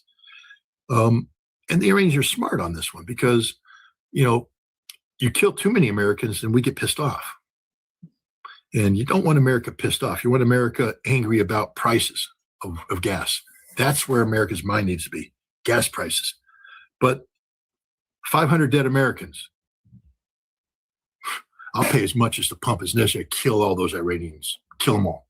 You want to come after us? You want to kill my son, kill my brother, kill you all. And then suddenly the war continues. The Iranians are smart. Don't look for maximum casualties. You get talking up. I know the Iranians are like, we could do this, we could do that. They know they're not doing this because they know, I believe they understand, if they wanted to kill Americans, they know how to kill Americans. They're not, deliberately not. And so they're keeping the casualty count low because in America today, no one's saying, you got people pull up, 8 guys, 8's nothing. 26 Americans, servicemen commit suicide a day. So we don't care about them. Why we care about 8 who die in the course of 12 days? We don't. We dignified return of remains and all that bullshit. How many people have gone to visit the families? The neighbors have, but how many Americans are going to go visit them, hold the hand of the mother and the sister and the brother and all that? You're not. You're just all liars. You don't care about these guys. But you do care about price of gas, and you care about the price of food, and you care about the cost of living. And that's how you break America. You don't break America by killing Americans. You break America by killing their bank accounts. The same thing with Israel. You don't defeat Israel by killing Israelis. Look, on the battlefield, it's different. Hezbollah, they're kicking some serious Israeli ass. And God bless them for doing that. But because they're defending their own soil, just so people understand, it's not Hezbollah that invaded Israel. Although there's rumors about taking an Israeli village in northern Israel. I don't know the truth of that. But we know that Israel's in southern Lebanon, and they're just getting slaughtered. I thought Hezbollah was defeated. No, never have been. It never will be. But the point is, the Iranians are just playing a very smart game. My God, the fact that they're playing this smart game after all of the justification we've given them to be vengeful. You killed the supreme leader. That alone cries out for blood. 186 children slaughtered and 1,200 other civilians killed. One would think they'd be just screaming for the blood of Americans, screaming for the blood of Israelis. And yet, every day, the targeting is very specific. It's very strategically oriented to achieve the strategic result. You defeat Israel not by killing the Israelis. You defeat Israel by making life unlivable for the Israelis. And then they leave. You want to destroy the Zionist state? Destroy confidence in the population to live in the Zionist state. When the Israeli people wake up one morning and go, I'm not doing this anymore. I'm going back home because they're all from somewhere else. And they start going back home. Then Israel does. And you get the population down to a certain level, and suddenly the single state solution becomes the only state solution because there's no longer justification to keep a Jewish-only state. Israel will become Palestine, and that's the direction the Iranians want to go. They're not out to kill Jews, with all due respect to all the people out there accusing the Iranians. It's not their thing. That's not who they are. That's the one thing I've learned. We know that Iranian justice can be tough. I wouldn't want to be a homosexual in Iran, okay? And I wouldn't want to be a drug dealer in Iran. I wouldn't want to be an adulterer in Iran. I wouldn't want to be any of the things that Islamic law has harshly judged people for. If I could give any advice to the Iranians, if they ever take it, I'd say stop hanging people. Stop it. It's not a good look. If people commit a crime, rehabilitate them in prison. Stop this harsh thing because it's just a bad look abroad. Because I've met you guys and you're actually decent human beings. You really are decent human beings who care about human life, and the humanitarian stuff that goes on inside Iran is commendable. They have a PR problem, but the thing is, the true nature of this regime. Because if they were the hanging judges that everybody accused them of, then they'd be screaming for blood, American blood, Israeli blood. They'd be trying to kill as many people as possible. It's not what they're doing. very deliberate targeting. And you know this because of the accuracy of what they're hitting. They're hitting what they're aiming at. So if they wanted to hit a barracks, and they've got good intelligence, they know where the American soldiers are congregated, and they have weapons that can penetrate that bunker, and they're not hitting that bunker. Why? Because they don't want to kill Americans. They have every right to, but they don't want to. Because you kill Americans, you enrage the American population, and you make it very difficult. You make it harder to break the American population. Keep the death count low, maximize economic pain, and this country will fold like a house of cards, and we're already headed in that direction. So I think the Iranians are winning strategically across the board. There's not one place I can say that they're underperforming. I mean, they're being hit really hard by the two most powerful air forces in the world. Let's not diminish what Israel and the United States are capable of doing in terms of providing damage. But the targeting, that's the key. You can have the biggest punch in the world, but if you're not hitting the right thing, you're not going to win. And right now, the Iranians have made sure that we're hitting the wrong thing. Like I said, with ballistic missiles, I think they've played a very effective decoy game. And they've also done a good job in disguising where their missiles really are. And we haven't solved that problem. I don't know if we will. Navy, who cares? Because they're shutting the Strait of Hormuz. It just doesn't matter about the Navy. Tragic for their life. They shouldn't have sunk that ship. But the people that are bragging about how we're winning this war because there is no more Navy, that's just not a factor. And now we're going to move into the next phase and take out industrial facilities. Concrete gets poured. Those facilities will be rebuilt. You're not blowing up the expensive items that were inside. They've been moved. So you're hitting the wrong targets.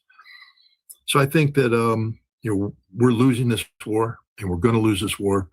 And the Iranians are on track to win this war. As long as if things stay the way they are right now, we will not accomplish any of our objectives, and the Iranians will accomplish both of their primary objectives, which is evicting the United States from the Middle East and the destruction of greater Israel. Something named Israel will exist and maybe eventually get folded into Palestine. That's a political thing down the road. But if the Iranians can create the conditions where 1/3 of the Israeli population decide they just don't want to play that game anymore and they leave, that's a victory. It's a huge victory for Iran. And they're headed in that direction. And the same thing, they're headed into the direction of breaking the will of the American people to politically sustain this fight. Yeah. Thank you so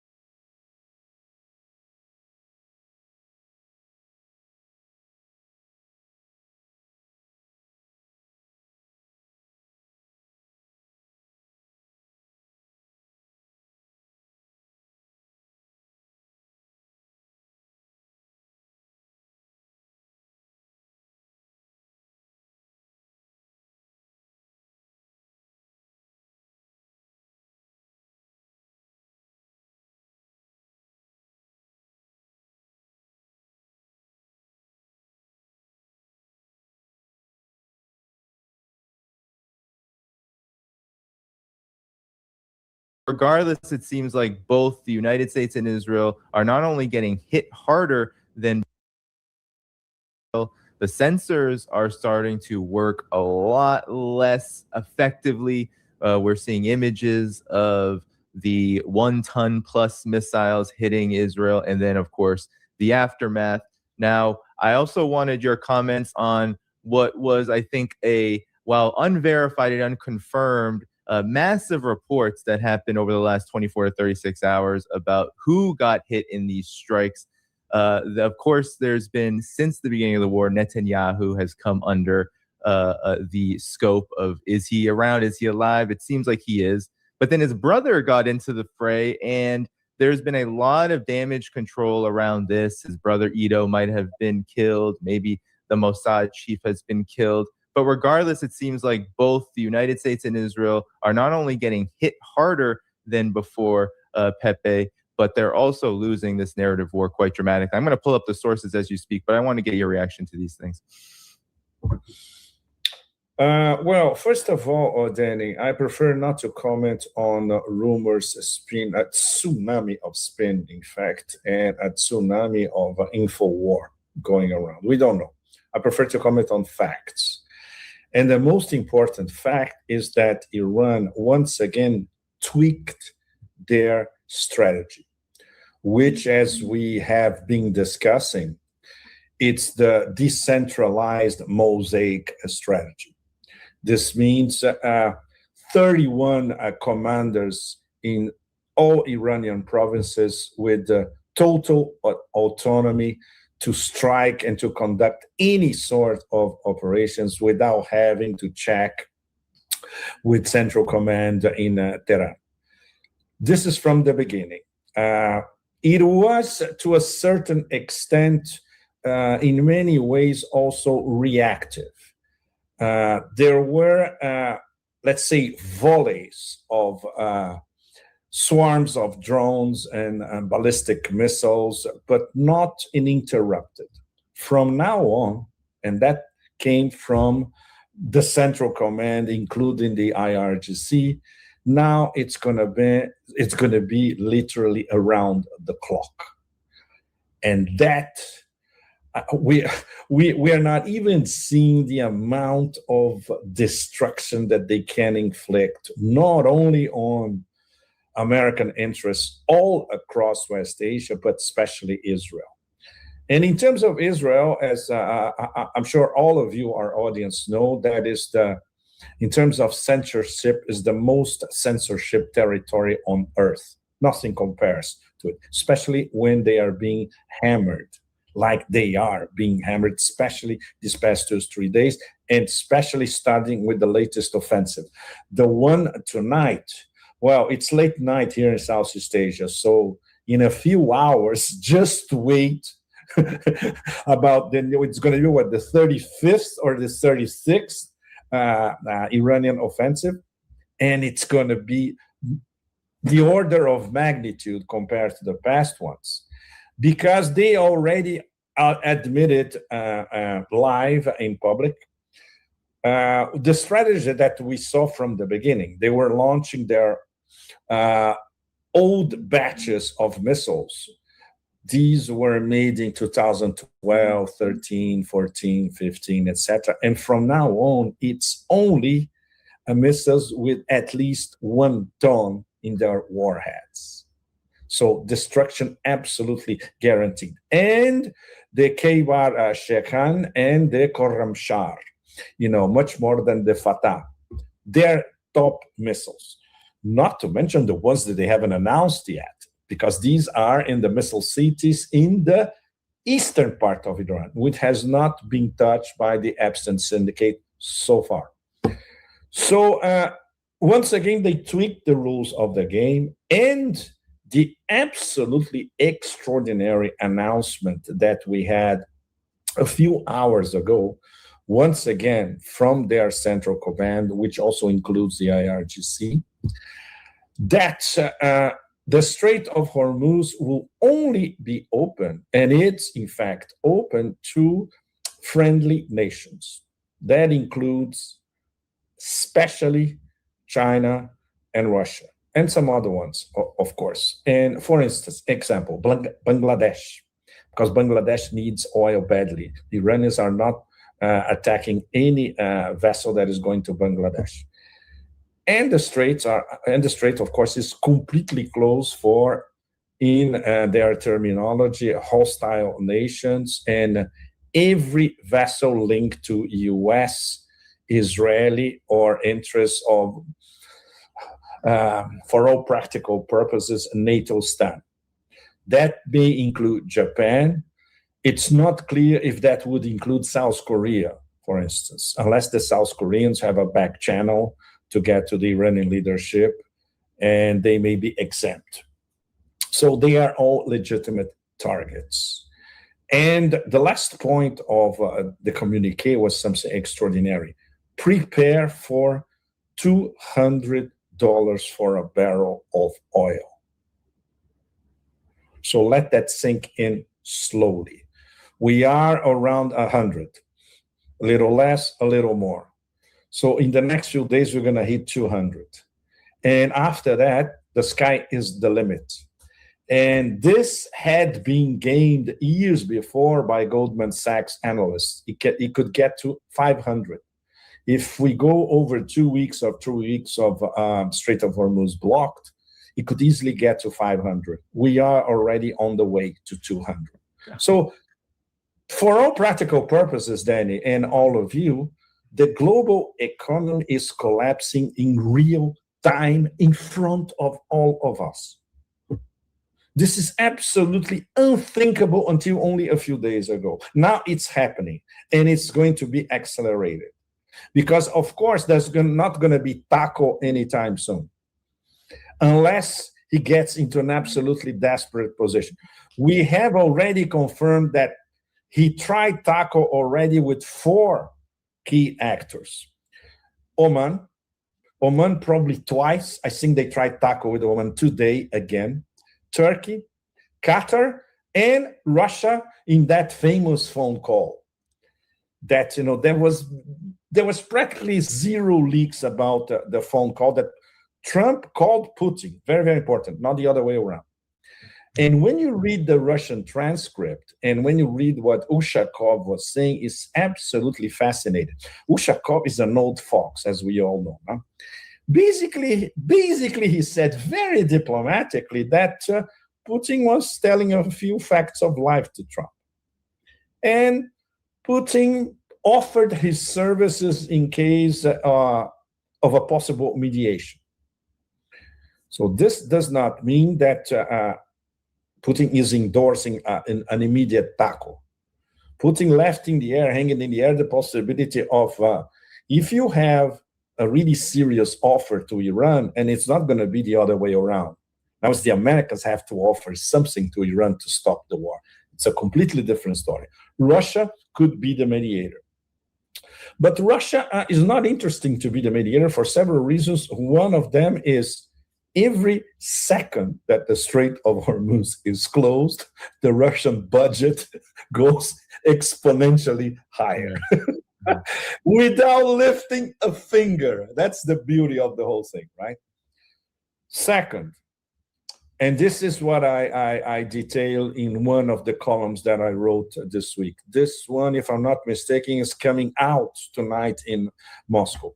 The actual hardcore, softcore, and underground help that Russia is offering Iran even before the start of the decapitation strike.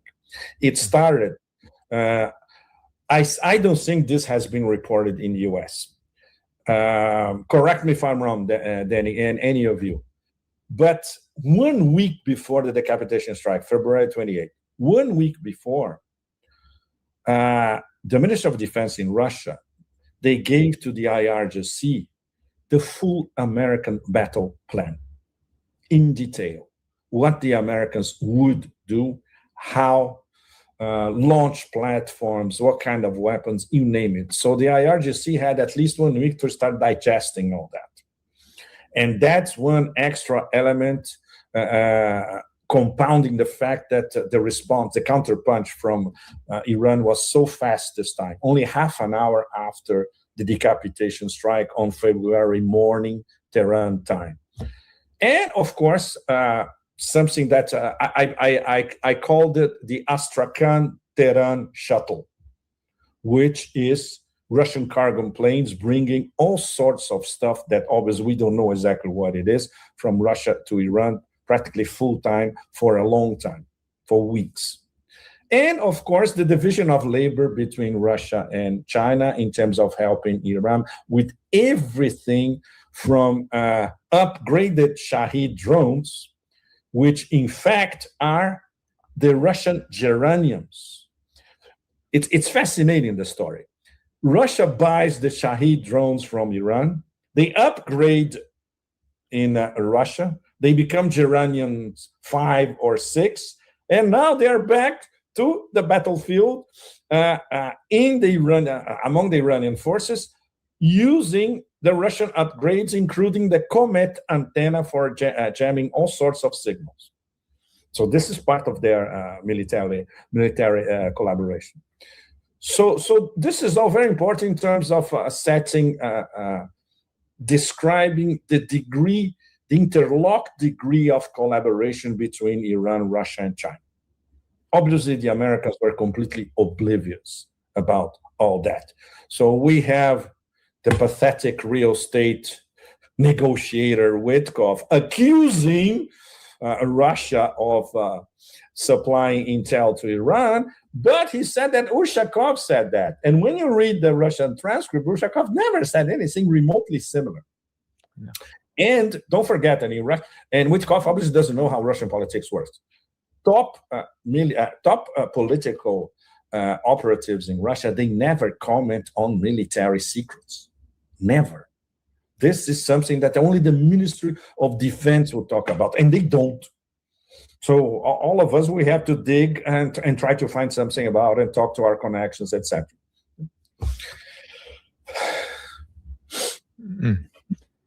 Yeah, no, Pepe, I think those are really important to note, because I think we're seeing a huge difference between how both sides right now are viewing this war, Iran and, of course, the U.S. and Israel. There's differing, I think, reactions right now. One, Iran appears to be very forthright and firm and steady and calm in its pursuit of its strategy. And the United States and Israel do not seem like this. I mean, even what you said earlier, Pepe, with the massive censorship in Israel, just take a look at this, everyone. This is AP, okay? This is the Associated Press. This is Tel Aviv. And watch what the camera does. The sirens are on. I'll play them for a second. The sirens are on. And look at what it does as the sirens go on. It leaves the skyline. This is a live chat. It leaves the skyline. Of course, we have to leave the skyline. Exactly. So that's whatever is they happening. will not show it. And so you have this panic. You have Israel, after these strikes have been intensifying, Pepe, they are growing concerned. They're growing concerned that there's so many unanswered questions. They're taking regime change. This is neocon David Ignatius. They're taking regime change off the table, supposedly, both the U.S. and Israel. And there's just a lot, I think, of panic and a frantic nature. While Iran has been every single day announcing it's going to do this and it's going to do it, and then it does it. And maybe you could comment on this, because I showed the videos. Israelis, the sirens are going up. They're running for shelter. We see the damage getting worse and worse. Israel's starting to admit this. They claim it's still less than June 2025 damage, but nonetheless, Pepe, there seems to be a widening gap between the two sides and how they're approaching this war.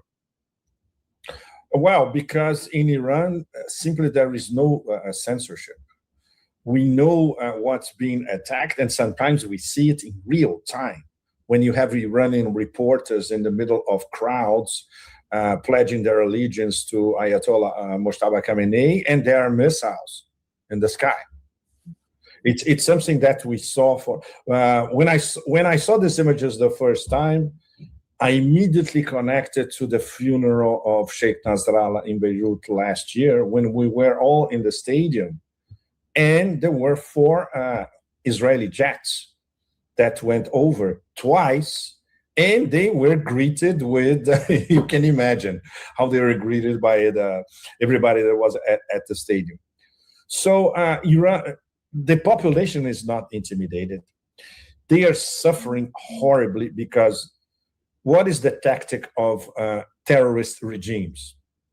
Like this American regime, and obviously the death cult in West Asia, they go after civilians. So now civilian neighborhoods, installations, hospitals, schools, highway intersections are being bombed by the Epstein syndicate out of impotence, rage, and the fact that those idiots did not, rise up against the mullahs. So there's not going to be regime change. Cowards. So now we're going to bomb you. It's filthy. It's filthy. You cannot even quantify everything that is behind it. It's another flagrant mirror of who we are dealing with in terms of the whole Epstein syndicate. And now, because they underestimated Iran from the get-go, because they didn't plan for a war from the beginning, the Iranians, not only they had been planning for this war for decades, but especially let's say the last week before the decapitation strike, which they knew it would happen, but they were ready when it happened.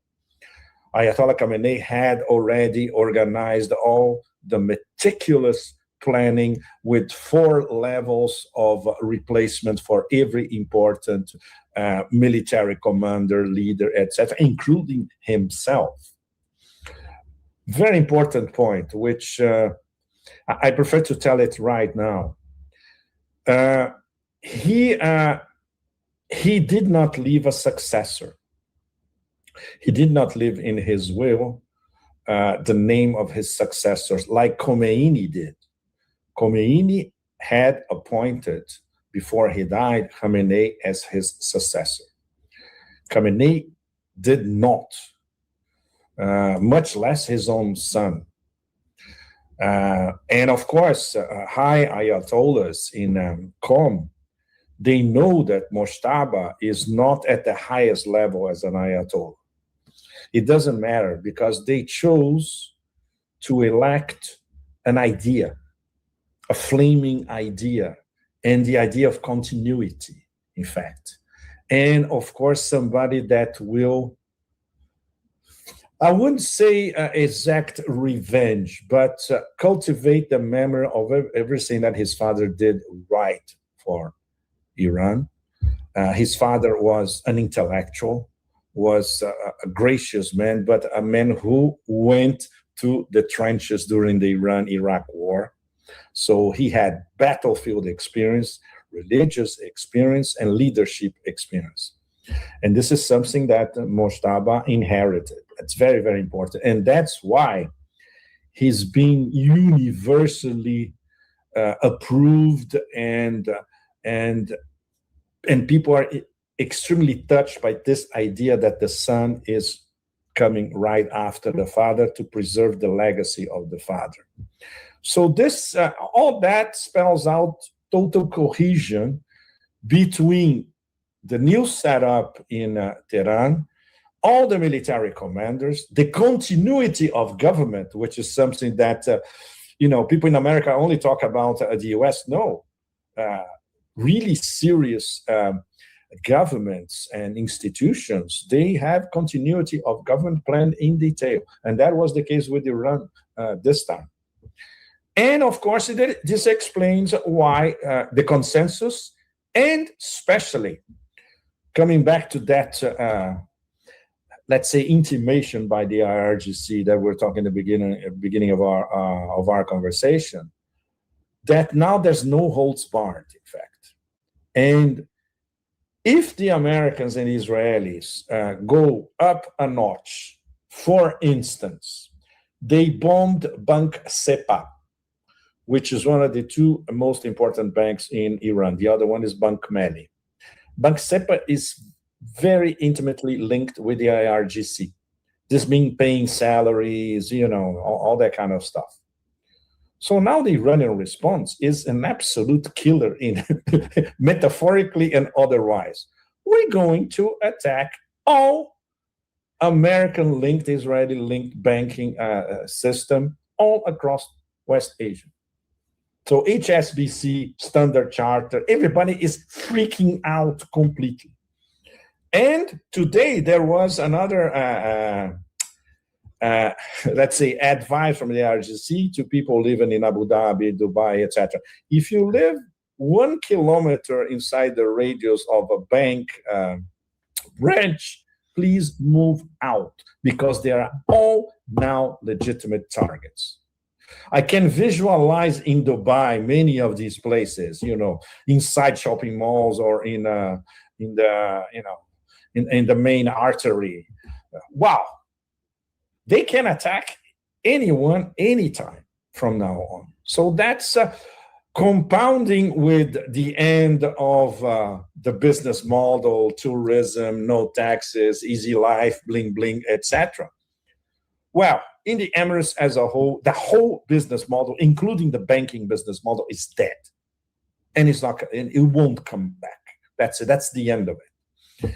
And we were watching all that from one day to another, live in front of us. It is mind-boggling, absolutely. But we can detect a firmness of purpose of the Iranians. They seem to know exactly what they're doing. And escalation, okay, we are ready to escalate this to, levels that you think are absolutely out of the stratosphere. Yes, they can, because they have nothing to lose anymore. And they have already listed all the major points, and this is the theme of one of my columns. I wrote 3 columns in a row, so they are all interlinked, but one of them was specifically the American empire has received the eviction notice. Yeah. And the eviction notice is very detailed. Basically is get out of here and fulfilling all these conditions.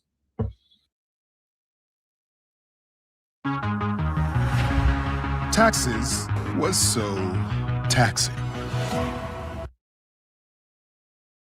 Obviously, we know that not only Neo Caligula, but the whole Beltway and the industrial military complex, they will never accept that. So so the war is really existential. It's do or die until one of the sides blinks. And it's not going to be the Iranian side. They're not blinking. They're going all the way. And when the Epstein Syndicate as a role realizes that, wow, I would not want to be in their skins, considering the magnitude of the decision that they will have to make. They will have to accept a massive strategic defeat. Yeah. It is unsaleable in Israel and unsaleable in the United States. How are they going to deal with that? Yeah, especially in the United States, where there are dead Americans. There are likely more dead than what's being reported. The Iranian government is saying, the Iranian military is saying that alone there were hundreds of Americans injured in a strike on Kuwait, on the U.S. assets in Kuwait, just in the last 24 hours. I don't see how this 140 injured number or so that's out there is accurate at all. And what is it, like 8 dead or 6 dead, something like that? Very low numbers. It's likely inaccurate given that even the Western mainstream media is saying, Pepe, that U.S. military installations in the region are essentially destroyed, and they were not evacuated. So they were evacuated to hotels, which have also been hit in Bahrain. And the hotels were hit. In the UAE as well. But I wanted to underscore this point because, when it comes to how deadly Iran's strategy at this point is, we're not going to get the numbers about this. They're not going to tell us what exactly is going on, but we can see how people in these countries, or Israel, in the colony of Israel, in the UAE, are reacting. I just want to underscore that point that you made about the pandemonium at the airports. Here is Dubai. This is Dubai. There's chaos, absolutely packed like sardines, or packed like a tuna can, as in this post, as people try to leave. That's what they're trying to do. And then the same goes for Israel at Ben Gurion Airport. Just in the last several days, you had Israelis trying to leave, but Israel actually has changed their policy, and I believe halved the airline capacity coming out of Ben Gurion. So a lot of Israelis can't leave, and that is a little bit of a shift from the 12-day war when many Israelis left. But yeah, I just want to underscore that point because we are seeing the differences. And then you said, what will Trump do? What will the U.S. do if they give up, Pepe, or if they taco? Well, right now it seems like Trump is he says one thing one day, another thing another. This is of the minute of the last half hour to an hour or so. Telling Axios, Trump did, there's practically nothing left to target in Iran, and he'll end it soon, likely. Anytime he wants it to end, it will end. But it seems like a bit of an indication that he is trying to, or his administration might be trying to find an off-ramp. But Pepe, every time there's a verbalization that, okay, maybe it's time to end this, they double down and say, no, we're going to stick with it. It seems like suicide in many ways, but what's your reaction and assessment to this? No, it's suicide for the U.S. economy. Anything that comes from Trump is a lie, modified, twisted lie, a lie in 3 or 4 angles at the same lie, a simple lie, a complicated lie, you name it. The fact that he's saying now that there's nothing left to bomb is a way to tackle, of course. Of course.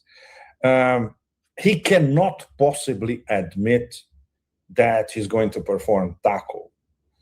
So he changes the strategy in real time. He starts throwing all those clowns around him under the bus, Witkoff, Kushner, the push-up clown secretary of Forever War, Gusano Rubio, all those idiots. He already started throwing in the bus. Well, I bombed Iran because of them. So, of course, it's never his fault. It's his modus operandi. We all know that's it. Never admit you made a mistake, especially a mistake of geopolitical proportions like this. And now, of course, his very crass, vulgar, minimalistic language points to, yes, there's nothing else to do, there's nothing else to bomb, so I'm going to declare victory and run away. Tackle, once again. So what is going to be the modality of tackle this time? That's the big question, of course. And considering that it's absolutely impossible to intimidate the Iranians at this stage, especially now that they are confident that they are doing exactly what they planned and they are inflicting monumental damage, not only to Israel, but especially to American interests all over. And, of course, the Strait of Hormuz angle, which is absolutely key. Yep.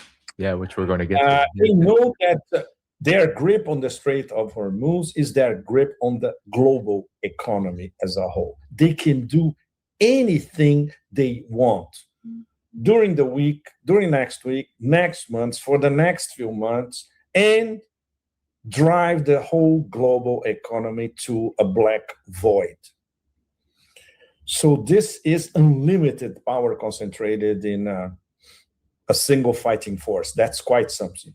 They don't even need to mine the Strait of Hormuz. The way it is now, and it's fascinating because they never, you never see them saying that the Strait of Hormuz is blocked.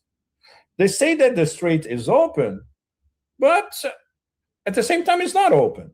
It's open for our friends, and it's closed for hostile players. Very, very simple.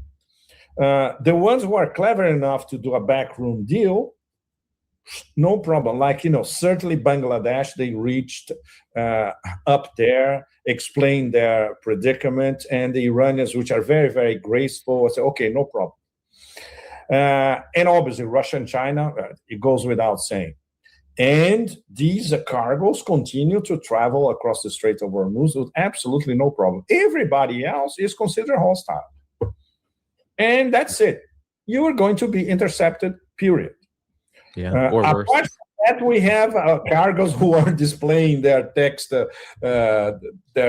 messages or in their transponders. I am Chinese owned. Don't shoot me. In many cases, it may work. They put it into translate, and they're like, "Look, it's Mandarin." Well, Pepe, let's tell the story then, because it leads right into your article about this. Actually, this story and narrative of what exactly is happening right now in the Strait of Hormuz, which is both fascinating and a huge indication of where this war actually is beyond the spin. Because Iran has said, yes, 10,000 civilian sites have been hit by the United States. But does anyone notice that the U.S. and Israel don't have any other options or anywhere? They're not pursuing any kind of quote unquote strategy. They're just hitting civilian targets, hoping that Iranians will give in. But Iran is hitting the Gulf countries, is hitting Israel methodically, and now has this economic strategy, which is absolutely devastating. I just want to show there's the U.S. Navy, Pepe, refuses right now to give escort, as Donald Trump said they would, to ships in the Strait of Hormuz. That is 100% indication that Iran controls this thing. Yep. Iran controls this thing. And then, Pepe, what happened? Well, you had that ridiculous story. Actually, not this one. But you had the ridiculous story of mines being laid. And then suddenly you have Iran, or they're saying they don't know what it's from. You have ships being attacked right now in the Strait of Hormuz that are not following Iran's orders. Now up to 3. If you don't cooperate with Iran, if you don't communicate with them, and you are working on behalf of these hostile interests, you are going to be struck. That's what's happening. 3 of them so far, Pepe, have been hit and damaged. And then, of course, there's our friend Professor Mohammed Maradi sharing a video of what Iran still has. We heard all this talk about the Navy of Iran being absolutely decimated and obliterated, while a lot of their bigger ships got hit. But here is what might matter. You have, I don't know how many ships this is, underground, but Iran released this to show that they have the ability to do this and to continue to hit ships in the Strait of Hormuz. And then, Pepe, this goes to your article. Just look at what Al Jazeera is reporting. Iran record exports out of the Strait of Hormuz right now, and they're going to China, which does have a huge stake in Iranian oil. Yes. Because it's a bilateral deal. It was clinched, was finally clinched, the final details only Thursday last week.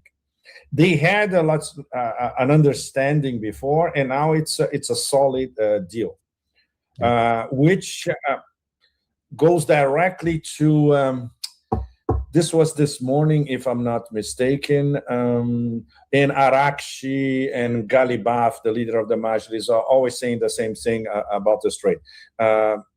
If it's our friends, no problem. There are endless opportunities. I think it was Arakshi, Ghalibaf, that said that. No, I'm sorry. Ali Larijani said that yesterday, the secretary of the Supreme National Council. There are endless opportunities for our friends in the Strait of Hormuz. And for the warmongers, it's going to be hell. Yep. And he sent this message in several languages, including Russian and Mandarin. This message was sent all over the place, in Arabic as well, in English, of course. So, this article is about the very close Iran-China collaboration in terms of sharing intel 24/7, real time, and intel on all the movements of the U.S. Navy, especially. And this is because of the Liao Wang 1 research vessel, which is navigating in the south of Oman. In fact, in the Sea of Oman, escorted by 2 very, very powerful ships. So this has been going on in conjunction with the linkage of the Iranian grid with Beidou satellites, which, of course, organize all the Chinese space. So they are in constant contact, transmission full-time, and they know exactly what the Americans are doing here and there. On top of that, we have the Russian satellite system, which is also passing information 24/7 to the Iranians. So both are passing first-class information to the Iranians in real time about everything.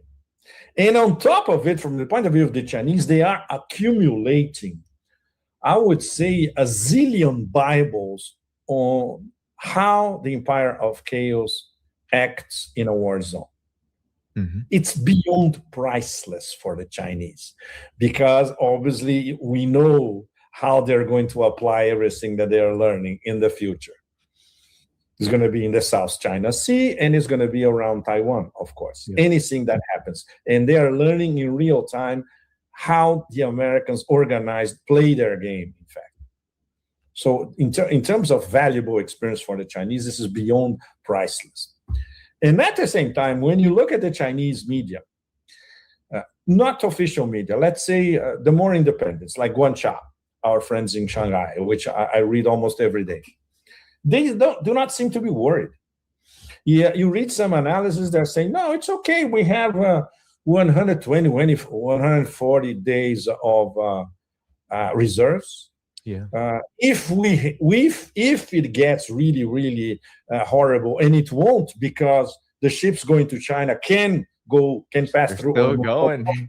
If we had problems, we have 3 backup plans: Russia via the power of Siberia, Kazakhstan oil, and the gas pipeline from Myanmar. So they are totally covered. And very, very important, which most people tend to forget, they are mostly energy self-sufficient. Yeah. I always forget the number. It's 84.6 or 86.4, but that's it, one of the two, which means they are largely self-sufficient in energy, which is something that when you go to Xinjiang, you see in front of you. That's, it's a tsunami of wind farms, solar farms, solar panels everywhere, wind turbines everywhere. Yes, they're completely self-sufficient. And in terms of Xinjiang has so much energy, they sell energy to the rest of China. So this is not a problem for China.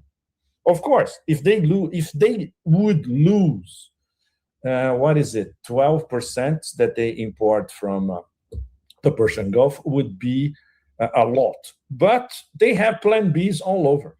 Yeah.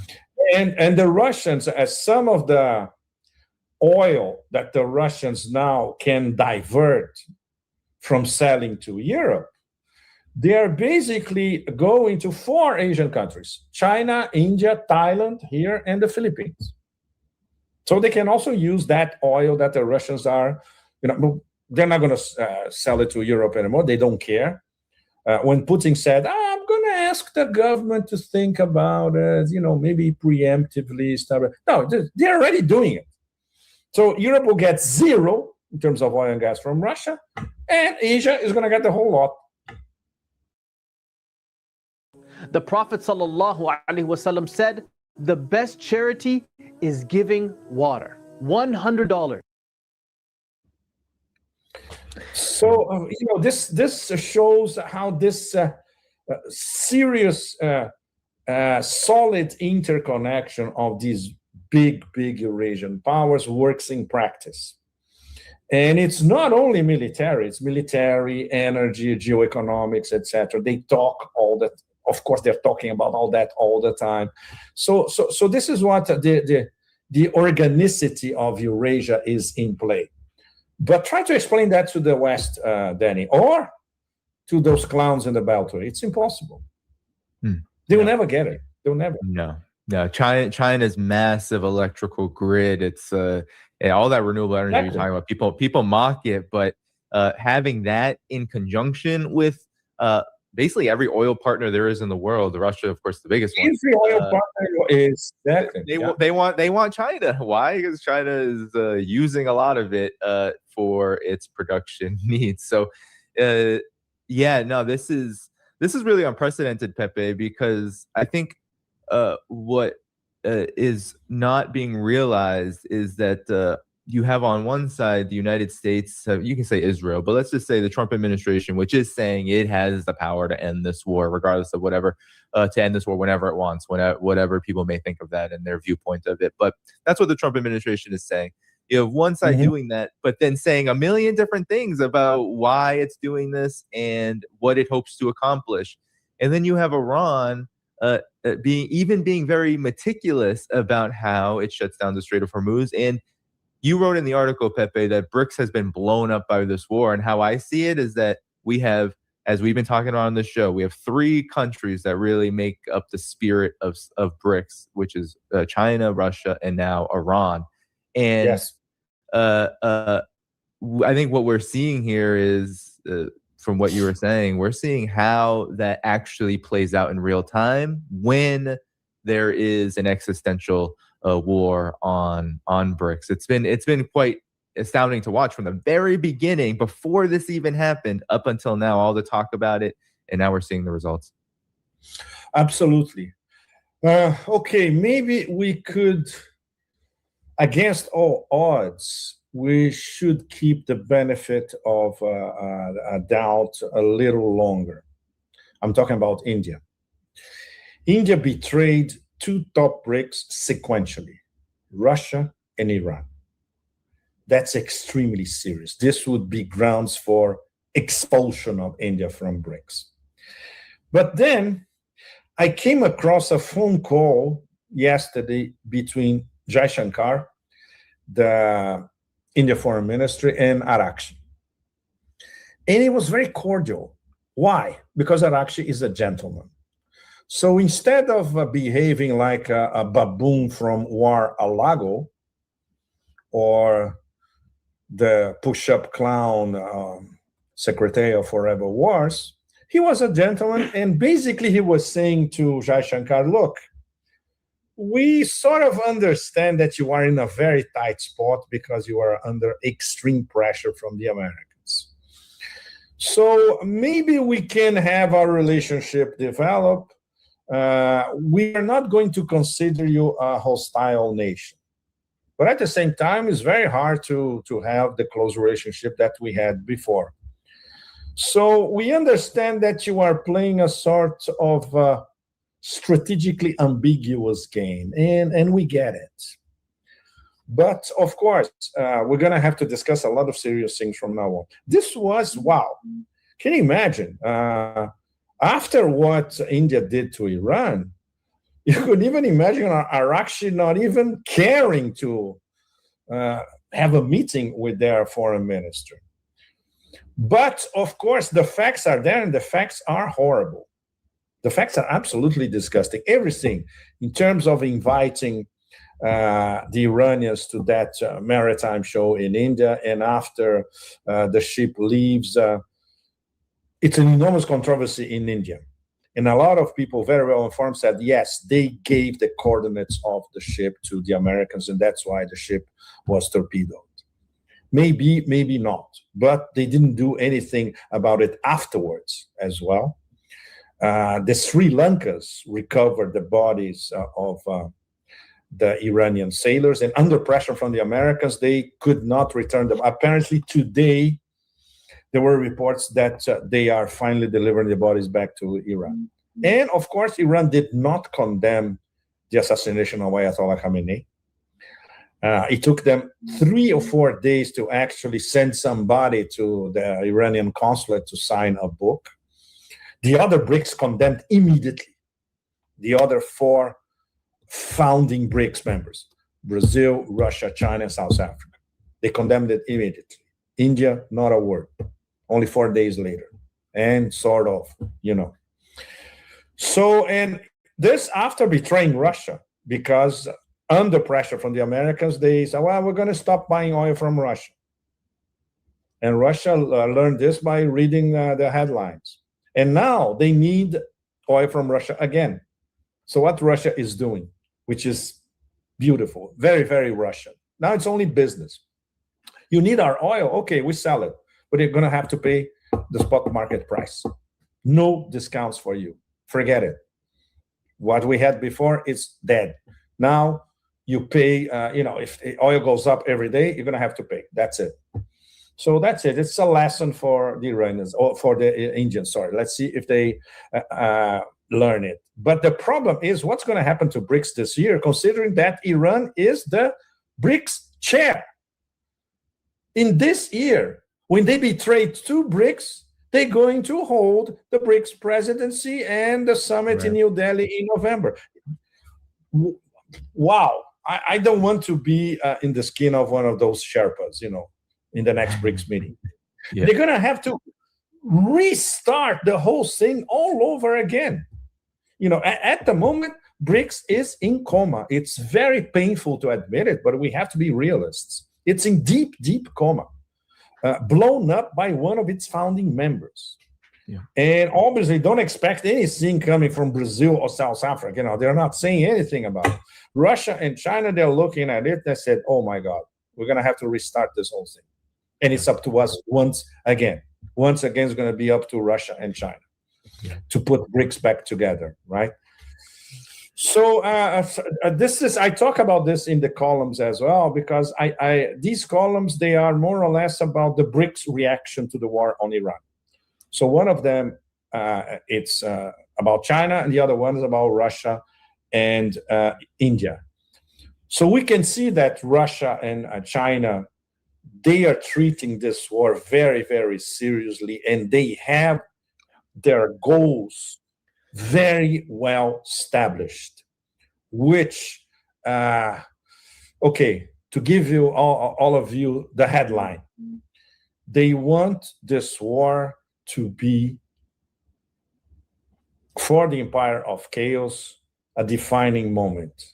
It's a war that they cannot win, and it's a war that they won't be able to pay for. So 2 strikes in one go. This implies an Iranian victory supported by Russia and China. And the position of India is completely separate. Don't forget that 48 hours before the decapitation strike, Modi was being best buddies with the war criminal in Israel. They were a nice romantic vacation, yeah. They were having a romantic interlude, exactly. They were. So it's very, very obvious for everybody within the BRICS sphere and even outside what kind of game India is playing. So once again, BRICS will have to be reset. There's no question about that. And once again, it's going to be Russia and China to do it. Yeah, there'll have to be consolidation, especially around Iran, because now it's quite obvious, Pepe, the U.S. empire of chaos, its Israeli counterpart, what their agenda is to blow up BRICS, and that is to destroy Iran, to get to BRICS. And we were saying it on this show, Pepe, for a long time. We have been talking about this for months. That's what's going to happen, and it's happening now. And so Russia and China, we see them; they are consolidating around Iran, but of course, the rest of the BRICS is far behind at this moment. And India is a big, unfortunate, very unfortunate case of this, given its size and its potential importance. But it's not really meeting that potential right now, unfortunately. Well, there are some very well-informed Indians, cultured, well-educated. They are absolutely appalled at the whole thing. Appalled. So, Modi and his gang, they don't represent India. They happen to be in power at the moment. And, all that play with the Hindutva fanatics or courting the Hindutva fanatics. This is not India. This is not deep India. So, wow. They have a lot of self introspection. They have to look into themselves and say, okay, so we are really a colony of the Anglo-Americans. That's it. This is our national destiny. Okay. And if that's the case, it's very disappointing and very, very sad for them. And it's doom, really, Pepe. Because I want to, in this last part of the show, maybe we can you can react to this, because in this what any BRICS country, any country at all that is either subservient to or chooses to align itself with the United States ends up being on what is actually a sinking ship. So, Pepe, I don't know if you saw this breaking story by the New York Times. They're talking about how Trump and his advisors miscalculated Iran's response to the war. The first part of this, Pepe, is unbelievable in terms of just how just brain dead all of this is. Chris Wright, the energy secretary, said he was not concerned that there would be a disruption of oil supplies in the Middle East if a war would happen against Iran, because during June there had been little disruption in the market. So this is what Donald Trump was being told, supposedly, in the lead up to this conflict. And then there was just this private briefing of congressmen on the war. And here's Chris Murphy, who he gives an outline of the ship that is waging this war and how it's sinking. And this is from somebody who is no friend to Russia, Iran, or China. These are people who are very much interested in a war as long as it's done correctly, quote unquote. But here's Chris Murphy. I just came from a 2-hour closed-door classified briefing on the war. It just confirmed to me it's totally incoherent. We are not going to be able to achieve any of our stated objectives. But I mention it because it's another closed-door briefing. We have still not yet heard a full explanation as to why this is necessary. We still have had no hearings in front of Congress that the public can see. And I think that's pretty simple, because if the president did what the Constitution says, come to Congress to get authorization for this war, he wouldn't get it. Because the American people would demand that their member of Congress, their senator, whether they be a Republican or Democrat, vote no, because this is a disaster of epic proportions. It's already getting Americans killed. It's driving up prices here at home. Harder line leadership, more antithetical to U.S. interests, are strengthening inside Iran. And there's really no way that we're going to be able to destroy their nuclear program, because most of it is buried underground, unless we mount a ground invasion, which would be even more disastrous and more unpopular. This has just been a debacle, a 10-day debacle. And we're going to use whatever leverage we have in the Senate to try to prompt those hearings, to try to prompt that. Yeah, no, but they're not. Sorry about that, but they're not going to. They're going to prompt hearings. They're not going to get try to organize a stop this war. But nonetheless, Pepe, outlining there, that's the ship. If any BRICS, if India, any BRICS country, if they want to align themselves with that ship, that's what it looks like right now, just with this war, let alone all the other problems that have initiated it. But yeah, your reaction to this, because this is that was a relatively decent, I don't think a full picture, but a decent picture of the absolute, it's almost unbelievable how brain dead this operation really was. The whole thing is beyond brain dead territory. So we can easily visualize like an SNL sketch, or even better, a Monty Python sketch, one of the old school ones. People like Witkoff, Kushner, Hegseth, and even this de-energizer secretary Wright coming to the Oval Office and prompting Trump to bomb Iran because it's going to be easy. We're going to get our regime change. It's going to last a weekend. On Monday, you can proclaim victory. The markets are going to rise. You're going to have another scalp to your enormous... And he actually believes it, because obviously he would never discuss this with old school Pentagon or CIA generals with an IQ over 10, which would explain to him in 3 minutes that this is absolutely suicide. So what he's actually saying and throwing all these people under the bus might have been what happened.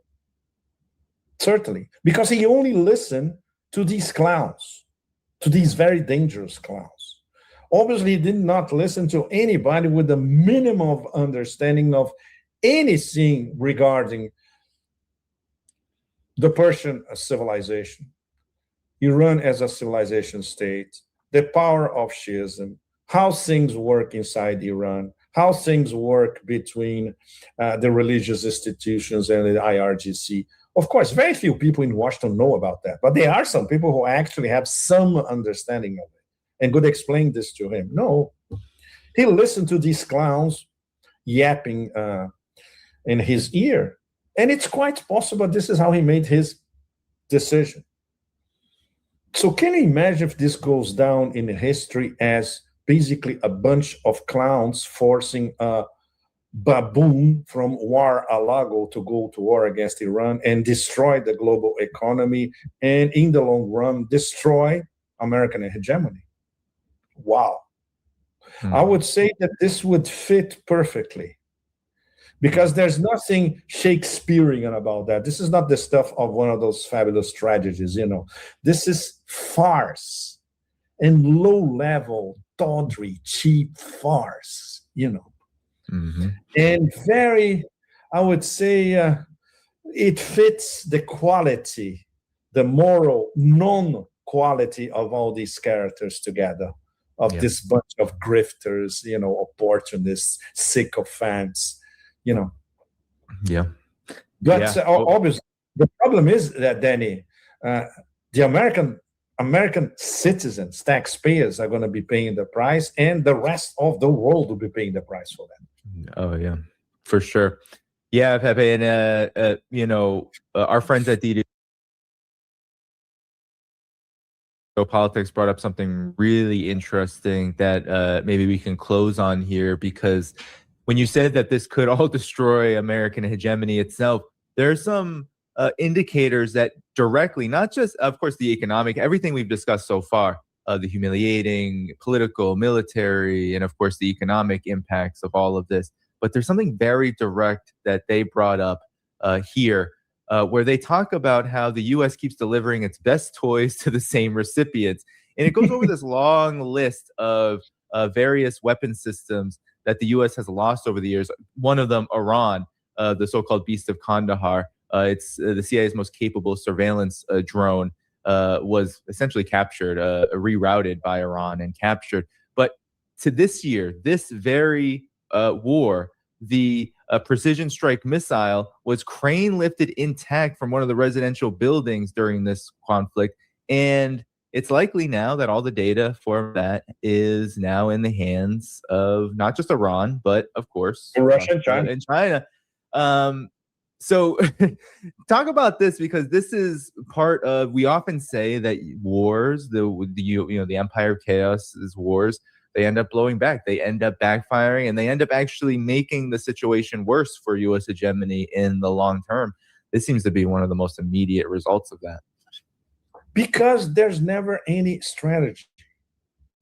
They think that they can condition everything and the behavior of their antagonists by their unlimited firepower and their way of practicing war, which is basically bombing out the hell of anything in sight.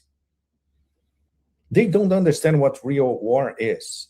And of course, they don't understand what is real war with an adversary that knows how to shoot back. This is the first time that they actually see it, probably since Vietnam.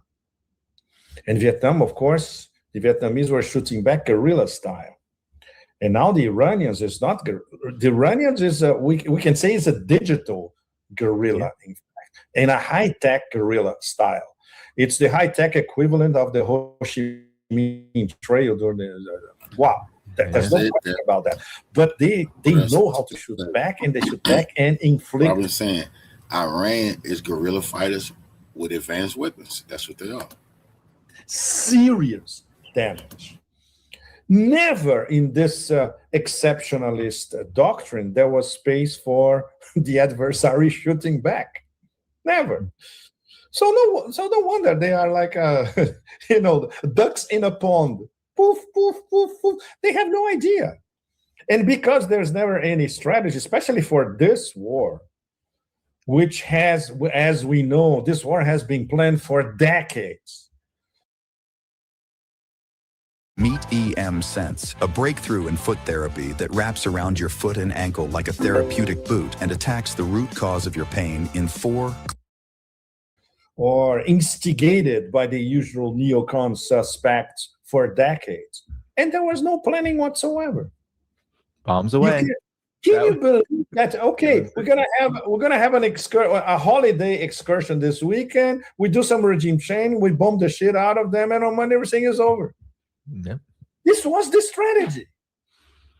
Never any plan B, C, or D. So now it's too late for plan B, C, and D, because the adversary who knows how to shoot back just said, that's it. Stick to your plan and take it to the limit. We won't let you deviate from your known plan. Yeah. Can you imagine? They sent an eviction notice, a surrender document to the so-called greatest armada in the history of the galaxies. Yeah. we have to be like, wow. Iran is saying right now, Pepe, that there isn't a U.S. naval vessel of any kind within 700 kilometers of the Iranian coast. 700 kilometers. And okay, when they were at 350, more or less 400, there were 4 ballistic missiles that were sent as a warning, and they ran like crazy to the southern Indian Ocean. Yep. Ocean. Yep. And then there's this element to close, Pepe. What you were saying is the no strategy really just bombs away, and then I think the ultimate aim there is with that exceptionalism and that hubris and that supremacist way of thinking that is so prevalent in the empire of chaos.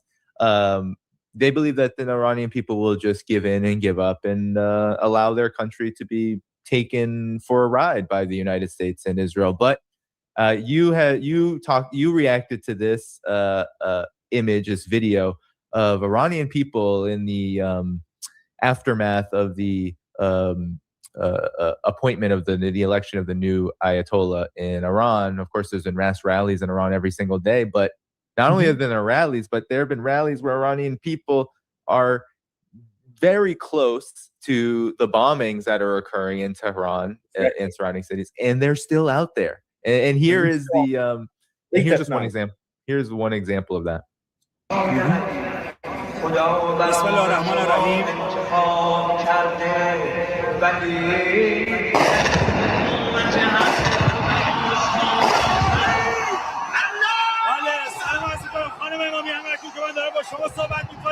هدفمند داره عمل میکنه و ما شاهد اجتماع حضور مردم هستیم در میدان انقلاب. ما نمیترسیم، ما اینجاییم، ما اینجا هستیم، مردم اینجا هستن، حتی در مقابل پدافندها. So Pepe, I mean, they're not only not budging, but they are becoming more energized by it. It's an incredible scene, but I think it demonstrates just how this war is going, how this war will continue to go. It is, and it proves that they are unbreakable. You cannot break a nation that reacts like that. Forget it. You already lost. Even before you started your decapitation strike, you already lost. I would like to finish with something that I see it as some sort of poetic justice and something that even have some magical overtones. I'm sure all of you have noticed that new Ayatollah Mojtaba Khamenei has not said one word in public so far. No appearances anywhere. Not even filmed. Nothing. Absolutely nothing. So for the moment, he's an idea. He is, I would say, a flame, evoking the memory of his slain father. And people are pledging allegiance to this flame, to this idea. This is extraordinary. He doesn't even need to appear. He is leading from an invisible corner somewhere. The best that we know is that he was injured during the decapitation strike to his legs, and apparently it's very serious. So that's why he's not showing up anywhere. But still, the whole country and the whole Shiite world and many parts of the Sunni world as well, in Kashmir, for instance, in Bangladesh, etc., they keep pledging allegiance to him as the successor, as continuity of government, to the memory of his father, and to the memory of his father as a liberator. Of course, I know exactly what a lot of assholes are going to say about what I'm just saying. He's being paid by the mullahs. Okay, that's you cannot argue with assholes or idiots. Right. It's the Mark Twain maxim, like it's a waste of time. But people all across the world, not only Shiites, Sunnis, Christians, Sufis, they are Buddhists, they understand the figure of Khamenei and why he was assassinated in power and what that represents. So he's a regimenting figure now all across the global south as a symbol of resistance. It goes way beyond the figure of a martyr. He's already as iconic as all those anti-colonialist martyrs that died before. Everybody from Che to Thomas Sankara. He's over there with them now. And at the same time, he is a living memory inside Iran. That's wow. This is something to be studied in depth for years to come. Yeah, definitely. I mean, and we are going to be doing that because this war, this particular iteration of it, regardless of which direction it goes in, it seems like it's going in a very poor direction for the U.S. and Israel. We know that this is just around. This is around for as long as this empire of chaos is seeking to do what its ultimate objective is, which is not just Israel. Israel, the United States. We hear a lot about Israel being the one that forced the U.S. into this war and stuff. Even Marco Rubio said it. But we also know that the empire of chaos has huge interest in making sure that Iran is gone, and it won't stop even when this stops. So that's why Iran. And this is what's so, I think, shocking to many. Iran, especially under the new Ayatollah, it seems like their whole orientation now is, no. We're not just fighting defensively. We are fighting to stop what is happening here, to stop this. So the U.S. and Israel can't do this anymore. And that, I have to say to anybody listening to this show that is worried about ground troops or anything like that, if you're in the military or in the national or whatever, you should probably leave, because if that happens, which it will eventually happen, everyone. If there's not now, that eventually the U.S. will consider and deploy as many ground troops as they can to try to get rid of the Iranian government. You should quit. You should conscientiously object something, because this that's a disaster in the making, and this is the ship that is sinking for the U.S. empire of chaos. So Pepe, any final comments before we head out of here? That's it. My final comment was that one on the poetic justice of.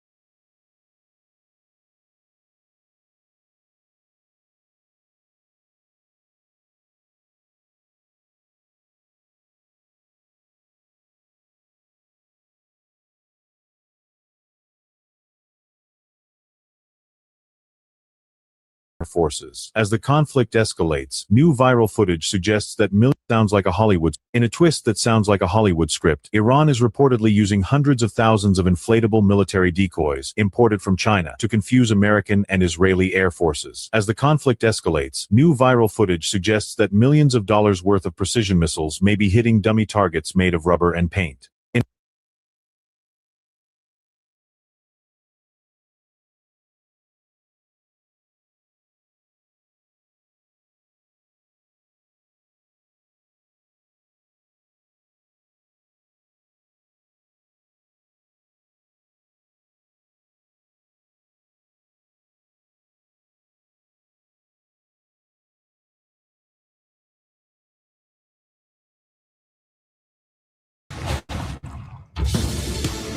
Whether you need repair, service, or installation, remember Robert's Air, serving Galveston since 2001. Visit us online at Robert's Air LLC.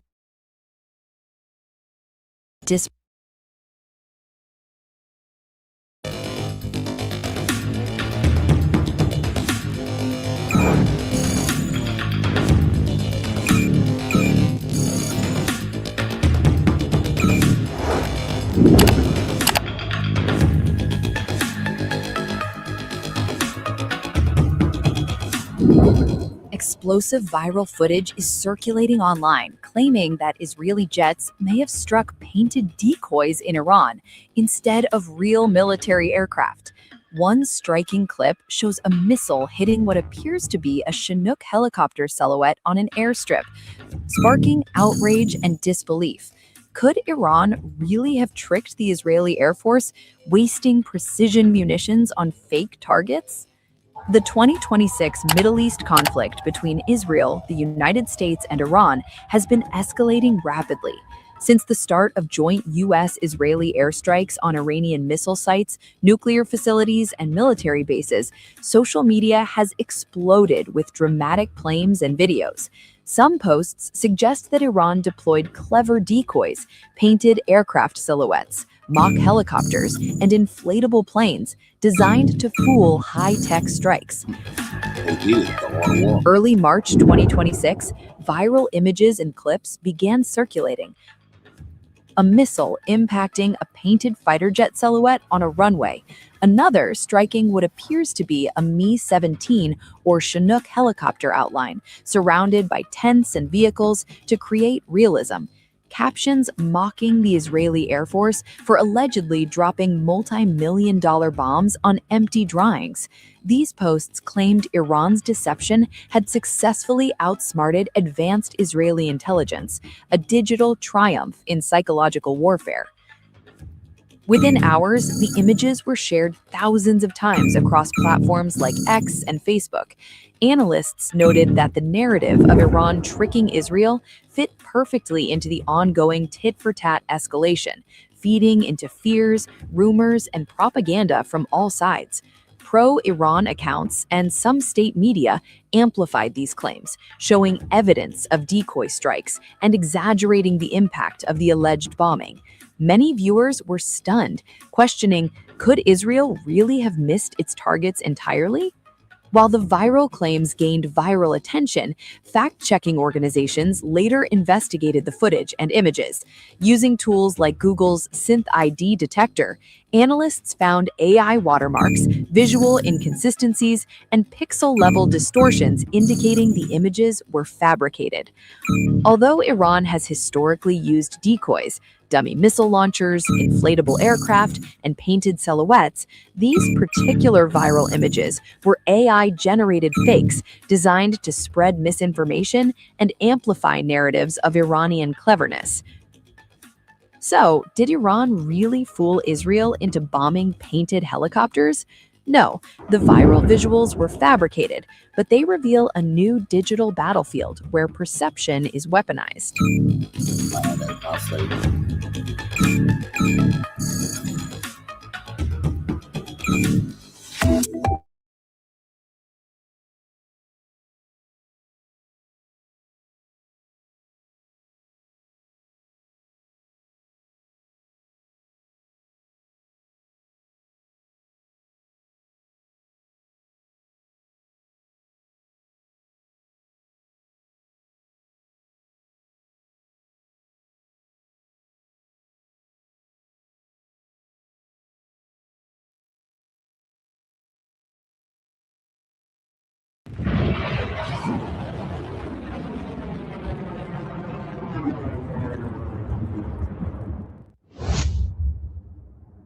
According to the Islamic Revolutionary Guard Corps, they continue to carry out a new wave of operations against targets in occupied territories and American bases in what is described as a new phase. The video shows that Iran is relentless, publishing footage of missile after missile launch alongside drone after drone, particularly towards the third largest city of Israel, Haifa, as the regional war expands into a war on infrastructure, and Iranian legitimate targets also expand, according to IRGC.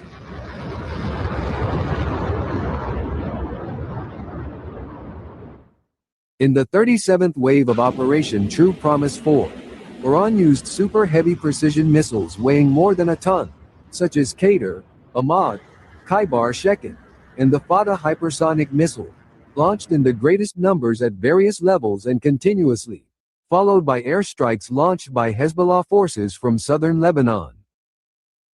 IRGC announced the commencement of targeting enemy technological infrastructure in the region, with significant escalation reported. At the same time, Iranian army forces launched a drone attack on the city of Haifa, in response to the attack on its Iranian oil depot. Footage shows the launch of various types of advanced long-range attack drones, flown directly from Iran to the occupied territories, in an operation carried out at dawn on Wednesday morning.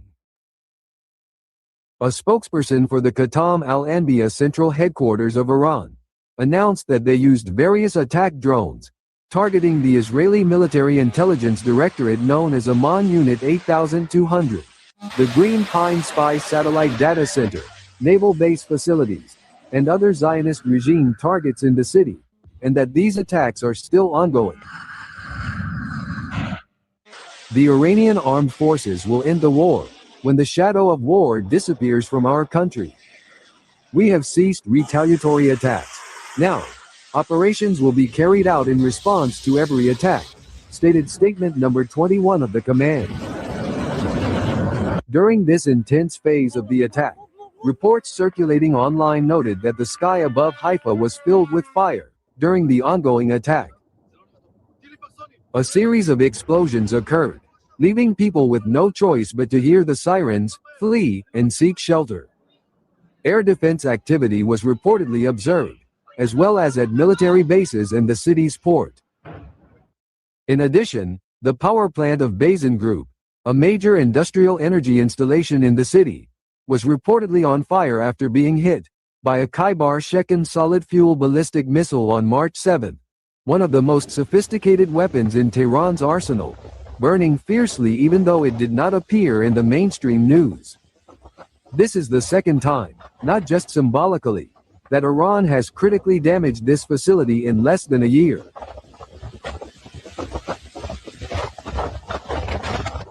It should be noted that the port city of Haifa plays a key role in military weapons production and is of strategic importance in enhancing Israeli combat capabilities. This is why Trump's circle is now starting to talk about negotiations to find a way out of this war with no end in sight, only enormous costs.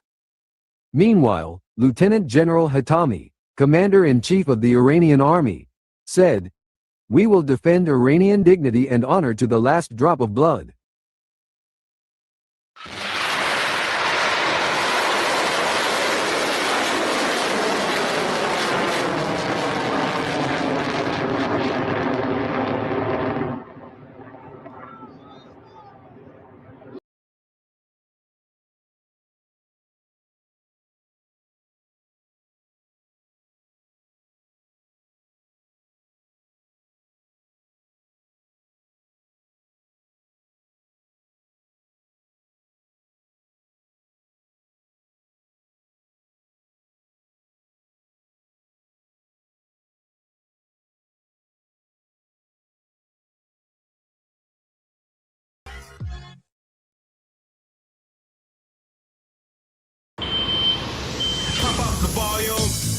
Go ahead, crank the volume.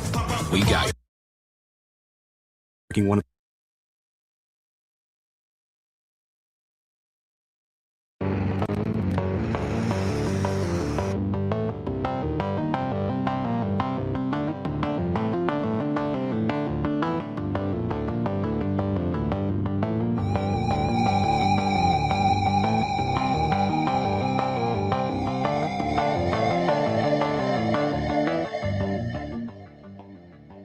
A dramatic escalation in the Middle East conflict.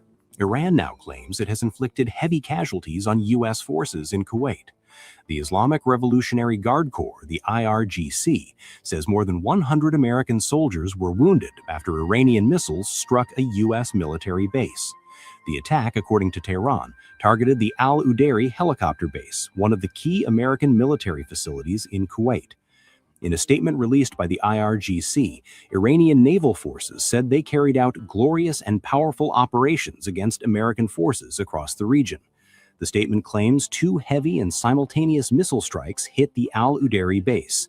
Iran says the attacks left more than 100 American troops injured, marking one of the largest reported casualty incidents involving U.S. forces in the current conflict. According to Iranian sources, wounded American personnel were transferred to Al Jabir and Al Mubarak hospitals in Kuwait. However, the United States has not confirmed the casualty figures or provided an official assessment of damage at the base. As with many claims during the conflict, independent verification remains limited. The IRGC also says Iranian missiles and drones struck multiple U.S. military installations across the Gulf. Among the reported targets was Mina Salman Port in Bahrain, headquarters of the U.S. Navy's Fifth Fleet. Iran claims the attacks damaged critical infrastructure and military systems used by American forces. Additional strikes reportedly targeted Patriot defense camps, equipment warehouses, and accommodation centers used by U.S. forces in Kuwait. Iran says bases at Muhammad al-Ahmad and Ali al-Salam were also struck during the coordinated attacks. The IRGC described the operation as part of a broader campaign against U.S. military presence in the region. Tehran has warned that the confrontation will continue until what it calls the complete surrender of the enemy. The attacks are part of Iran's wider retaliation following U.S. and Israeli strikes on Iranian territory beginning February 28th. Since then, Iran has launched waves of missiles and drones targeting Israel and U.S. bases across the Middle East. At the same time, Iranian military officials say drone operations have targeted Israeli intelligence and defense infrastructure. Among the reported targets were Israel's Amman Military Intelligence Directorate, the elite Unit 8200 Cyber Intelligence Unit, and the Green Pine Missile Defense Radar System. These systems are central to Israel's intelligence and missile interception capabilities. With the conflict now spreading across multiple fronts, from Israel to the Gulf, the risks of a broader regional war continue to grow. Missile strikes, drone attacks, and escalating rhetoric from both sides suggest the confrontation is far from over. For now, the key question remains how far this conflict will expand before diplomacy can intervene.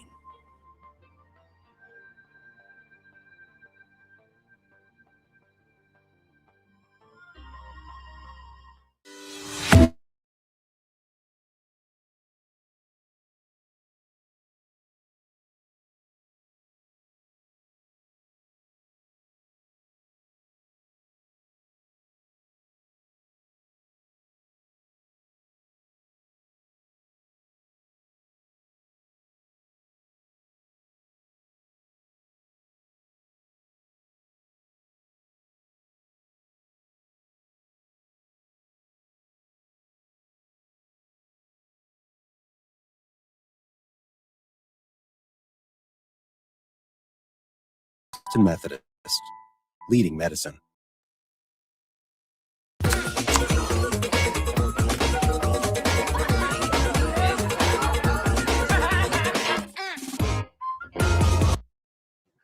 Trump says there's practically nothing left to target in Iran. Secretary of War Hegseth is promising unrelenting precision bombing. That's where we are on day 12. And to try to help us cut through the fog of war and just see what in the world is really going on, we have our favorite guest, Larry Johnson, former CIA and intel analyst, the king of sonar21.com. It's a new title I just gave you, by the way. I thought it was just Larry to share, but we're going to go with King of 21, Sonar 21. And, of course, son of the New American Revolution on Substack, and just an incredibly great source. So, Larry, welcome back to the show, as always. Yeah, I'm not sure fog of war is the correct designation. It may have something to do with male bovine excretion. well, either that or all the smoke from the oil well fires that we've lit, especially in Tehran. But I guess all that together, there are some wildly contradictory things coming out. We're just going to look at the U.S. side today that are just all over the map here. And it looks to me like my assessment, and I'd like you're even right off the top here, is that Trump is finally, and it's not coincidental, I don't think, we're at the 12th day of this. We came to the 12-day war last year, and that's when everybody realized on the U.S. and Israeli side, oh, snap, we can't keep going here. And now I think Trump is coming to that same wobbly moment here. What do you think? Oh, no, absolutely. The rumors circulating in Washington is that J.D. Vance is really broken with the hardliners and made it clear that this is going to kill him in the midterms. We saw Trump make a decision. Some have interpreted him as throwing Jared Kushner, Steve Witkoff, Marco Rubio, and Pete Hegseth under the bus, because he said yesterday, well, I was just going on what these guys were telling me instead of, well, I thought you were in charge.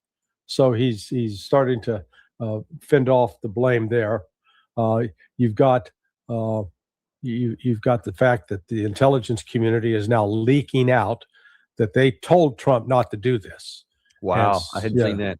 That was the National Intelligence Council report. That was the NIC report. Right. Yeah, they leaked this out, I'm pretty sure. Oh yeah, no, that this doesn't that wasn't it wasn't someone without clearances that just happened to see it while sitting in a dentist's office and said, "Oh, what's this?" Pick it up and read it. No, this was a deliberate leak. And they were saying whenever you got the intelligence community at that point putting the information into the Washington Post and New York Times like that, it's a sign that it's starting to come unglued.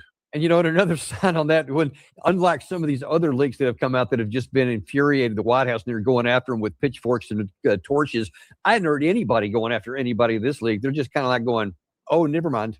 So I think that's another sign. Yeah, no, this is the loss of the radars that Iran took out. That was completely unexpected by the U.S. military planners. That has blinded us. Literally blinded us. But it's also, let's start with the understanding that the terminal high altitude area defense weapon, the missile, THAAD, and the Patriot missile don't really work. They work against some things, but they don't work against the ballistic missiles. They are useless. And yet the entire premise is, we got to have these to stop the ballistic missile launches from Iran, which they're not capable of doing, which is now one of the reasons the United States is seeking an exit. Okay, we got to, and there are reports from the Iranian sides, and they've had a couple of approaches from Trump administration to shut this down. And Iran said, no, not this time. We've done that before. We've been Charlie Brown. You've been Lucy. You've said we could go kick the football. We've tried. We've fallen on our butt. So we're not doing that anymore. We're not kicking the football. We're going to continue playing this game until you come to us and accept our terms. I think that's where this is headed. Iran is going to be able to dictate terms of surrender to the United States. They won't call it that, but that will be, in effect, what it is. And you see these pieces lining up right now. And, this idea that I think it was both President Trump and Secretary Hegseth 4 or 5 days ago said, "Hey, listen, this report that we're running low on ammunition, no, we can go on indefinitely. We can," and Trump on his Truth Social, "we can do a forever war," is what he said in there. So ammo's no problem, man. So don't even worry about that. And yet, information coming out now saying actually it is. In fact, Axios this morning, Gary, if you can put that full screen up there, is reporting that I guess they talked to President Trump in an interview. And they said that they told Axios in a phone interview on Wednesday that the war with Iran will end soon because there's practically nothing left to target. Little of this, little of that. Anytime I want, I can end it, and I will, Trump said during the 5-minute call. Why it matters, even as Trump publicly signals his operation has largely accomplished its objectives. More on that in a second. U.S. and Israeli officials say there has been no internal directive on when the fighting might stop. Key point here, Israeli Defense Minister Israel Katz said Wednesday that the war will continue without any time limit for as long as necessary until we achieve the objectives and decisively win the campaign. So that's important. Israel's objective is to decisively and militarily win the campaign, but Israel and U.S. officials say they are preparing for at least 2 more weeks of strikes on Iran. Can you accomplish anything more in 2 weeks that you haven't accomplished in the first 12 days so far? Yeah, no. Look, I love the Katz claim about decisive victory over Iran. What about that decisive victory over Hamas? I mean, for God's sake, Israel cannot defeat an insurgent army. They can't call them an army, but they carry rifles, they carry sidearms, they carry some RPGs. They don't have artillery, they don't have tanks, they don't have armored personnel carriers, they don't have helicopters, fixed-wing aircraft, and satellite intelligence. And Israel can't beat them. But yet they're now going to beat Iran. I mean, this in a couple of weeks. By the way, took 2.5 years to not defeat Hamas, but in a couple more weeks, this should be wrapped up. I mean, and just think that they have Hamas surrounded. They're in a 5-mile by 25-mile box, and these pathetic, ridiculous Zionists can't defeat them, but they're proclaiming they're going to defeat Iran. And all they're doing is teeing up Iran that there will be strong incentive to now build a nuclear weapon and be prepared to use it against Israel. That's where this is headed. Well, that's what more and more of our guests keep coming to that same conclusion. I'm going to show you here in a second something that Trump's comments today to Axios, I think, are the second stage of this, looking to try and have a narrative to why we're going to end this pretty soon. I think we're definitely walking.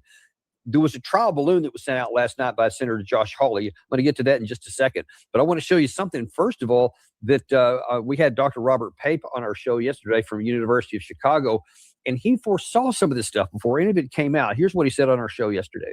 What's going to happen here, there will be target sets and there will be intel. They will have developed targets. They will have second, third tier targets.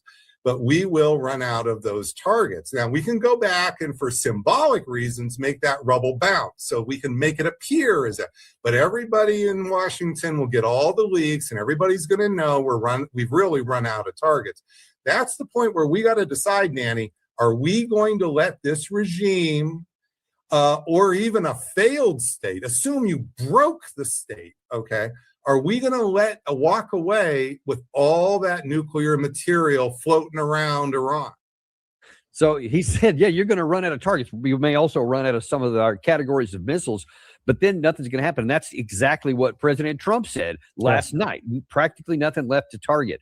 Well, there was, and I actually sent, you've already seen this. I sent this to you last night. But look at this for our viewers. This is what Josh Hawley said last night, talking to Jesse Waters on Fox News, all but declaring victory and ready to go home. Well, I think that he's achieved his objectives the way that he's laid them out. And you just put it beautifully, Jesse. I mean, what is there really that's left to do that we haven't already done? I mean, we have demonstrated to the world and anybody who's watching, by the way, that we have overwhelming military superiority and we know how to use it. We have totally destroyed forever their nuclear program. We have destroyed their ballistic missiles. We have destroyed their Navy. I mean, this has been a total success in whatever it's been, 11 days. And I thought the president's remarks last night that he could declare victory today and it would be a 100% victory. I think it's true. I think we ought to say to our heroes, thank you for a job well done. This has been absolutely amazing. It's been astounding. It's been historic. And now it's time to declare victory. Pluto TV has a universe of free content. This is what a joke. Now, I'm going to ask you to talk about the issue about has 100% of the objectives been struck in a second. But I want to ask you something because you made a comment to me and Doug McGregor yesterday, which I would like you to elaborate on here. And you said, yeah, that may be fine that you want to walk away, but will the Iranians play ball and stop fighting themselves? And the answer to that is no. Iran has a vote. Trump can declare victory and he'll walk away. They'll try to do like he did with the Houthis. And, you know, the Houthis didn't follow up. I mean, they continued to shut down the Red Sea, but they didn't follow up by continuing to blast Israel with missiles. Iran will. Iran is going to continue to hit Israel day after day after day after day after day. We have not destroyed the Iranian missile inventory at all. You know, the ones that have been destroyed were older missiles, and some of them are decoys. Iran, we just saw today, there was an attack yesterday on a bank in Iran. Iran, in turn, has turned around and said, okay, we're targeting all the American banks, JP Morgan, Chase, Wells Fargo, Bank of America, all those banks that are over there. I'll tell you they're going to do that. If you hit their restaurants, they're going to start targeting McDonald's and Burger Kings and Dairy Queen, anything, any type of American restaurants all over the Middle East. They're going to go tit for tat because they got the military power to do it. They're in the Persian Gulf. They're getting targeted. They're closing their banks. They're getting the hell out. They know that Iran's going to hit them. So Iran has played this tit for tat. You know, they're talking about today we're going to destroy their ports. Fine. We'll try to destroy their ports, and they're going to turn around and destroy the ports in Saudi Arabia and Qatar and Dubai, you know, because they've largely left them alone. They've gone after the ports in Bahrain, but they haven't, you know, where the Seventh Fleet is located, but they haven't expanded it beyond that. Iran's not going to quit. You know, let's put this in human terms. The attack on the 28th of February that killed the Ayatollah Ali Khamenei and murdered his daughter-in-law and murdered his 3-month-old granddaughter, or she may have been 6 months, but she's a really cute little kid. The Mujtaba Khamenei, the new supreme leader of Iran, the son of Ali Khamenei, the husband of the woman who died in that U.S. attack, the father of that little girl, he's now running Iran. And by the way, it turns out he was wounded as well. Iran has now released. Oh, okay. So you show me any man worth his salt in the world. You kill my family, I'm going to kill you. Yeah. And in fact, today he authorized the IRGC to use a new type of missile. Yeah, and that we hadn't been able to stop the older one, so I can't imagine what that one's going to do. I want to go down the path. I'm kind of like a little lightning round here. If the U.S. is signaling it's looking to get out, and it's already, and you mentioned at the top of the show here, we had earlier, even before this, had sent out some feelers through diplomatic channels to say, hey, how about we do like we did last year and just stop this deal and go home? What do you think? And apparently there was some explicatives used and a negative answer was given, shall we say. Yeah. But let's take a look at what they're actually doing here too. Do the things I'm about to show you, and we'll just go kind of one right after the other. Does this look like somebody who is ready for the off-ramp? First of all, let's take that the IRGC has again reiterated its claim that the Hormuz is only open for business for itself and for its friends. And Gary, if you can put that first full screen up. The Revolutionary Guard Corps commander has said that we declared and we again declare no vessel associated with the attackers against Iran has the right to pass through the Strait of Hormuz. If you have any doubts, come closer and try. That taunting part at the end there doesn't sound like somebody who's back on their heels. What do you say? No, I agree absolutely. I go back to I've got historic links to the last time that we had to deal with Iran when it was mining the Persian Gulf, and that was back in 1987. And again, the reason Iran did that was because of the Western support for Iraq in a war that Iraq was waging on Iran, that with the inspiration and encouragement of the United States. So again, it's not like Iran does this because it hates America and hates our freedom and all that crap. No, it was a reaction to what we were doing to Iran. And we had a naval base, a floating naval base called the Hercules. And a dear friend of mine he was the Navy SEAL commander of that barge. And but at the time they had 160th Special Operations Wing out of Kentucky. They had little birds. They had the SEALs had some I forget the particular kind of boat they had, but they were engaged by Iranian gunboats. That was then. If we tried that today, Iran would wipe it out with missiles and drones in a heartbeat. We no longer have the ability to deploy U.S. personnel into that area and, quote, hold territory. We don't have that. The other thing that's key there is Iran will allow oil to go to Pakistan, I'm sure. Pakistan, part of the Friends and Family program, because Pakistan, despite their alliance with the West in the past, they've demonstrated that they were one of the first ones out of the block to express remorse for the death of the Ayatollah Khamenei, and they were one of the first to express support for the new.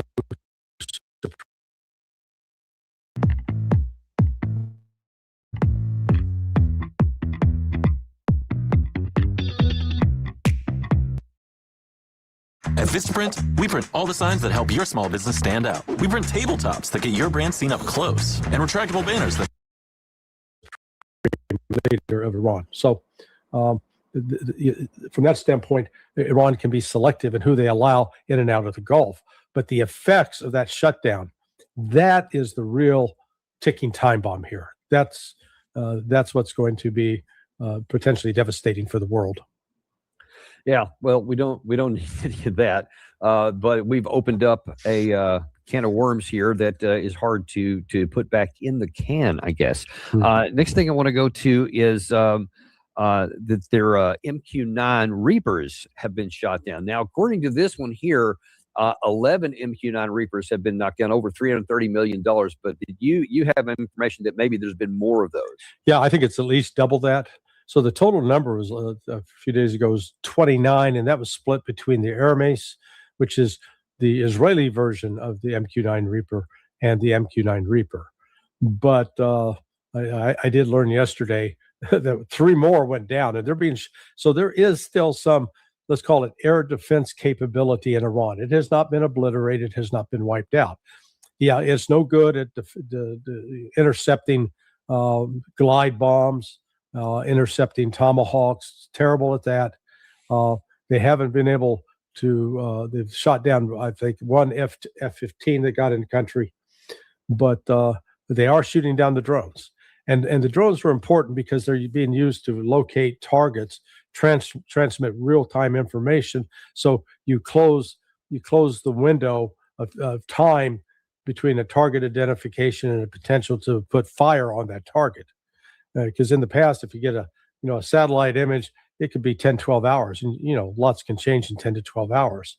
But they're also failing to take into account that what Iran is launching from silos that are buried underground, and we have no defense against those. Yeah.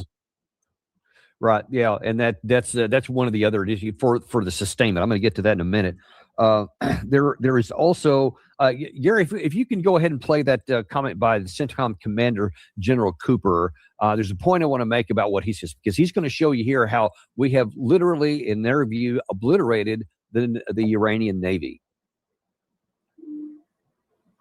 If we have it. Let me show you a few of the results from the tremendous efforts by America's joint force. Here, you see an Iranian Jamaran-class warship, a large patrol ship, a drone smuggling vessel, and 4 other surface combatants docked at Chabahar port in the Gulf of Oman the day before we launched Operation Epic Fury. Here's the same pier 4 days later, all ships taken out of action. This Bayandar-class surface ship was hit and rolled on its side. Here's another example. Here you see 2 Iranian surface combatants docked at an Iranian naval base near the Strait of Hormuz, just hours into the campaign. And here's what they look like 3 days later, engulfed in flames after we struck them with a precision weapon. We're on a path to eliminating Iran's ability to threaten Americans and our friends, and we're achieving this through a combination of lethality, precision, and rapid innovation. That's good, Gary. That's enough on that. That's what. So basically, the Navy has been completely obliterated, wiped out, except, as Gary's showing you just a second ago in that some B-roll here. This is a new video that's been released by the IRGC. Is that it turns out that missiles aren't the only thing they have underground. So if they want to, they can bring these things out and load them up. And again, it's just like hundreds of meters of this stuff here underground. So if they want to shut down the Strait of Hormuz, and so far, my understanding is, and correct me if I'm wrong, is that they have put some mines out to limit the open passages, but they want to keep it open so that they can get shipping out that they want to. But in the event that it gets into a critical situation, apparently they can actually launch these things, and they can actually mine it through other ways. They still have the capacity to reach some problems in the Persian Gulf. Oh, yeah, no, absolutely. Look, I think that story that they're mining the Strait of Hormuz or the Persian Gulf, that was released by CBS. Who's in charge of sort of CBS News these days? That would be a young lady by the name of Barry Weiss, a Zionist, a tool of Mossad. Please, this is another desperate Israeli information operation, because you step back. Why would Iran need to mine the strait? It's already got it closed. It's got missiles. It's got drones. It doesn't need mines, for God's sake. So, I mean, this. And Gary, while he's talking, if you can show that next full screen of the shipping that's been hit.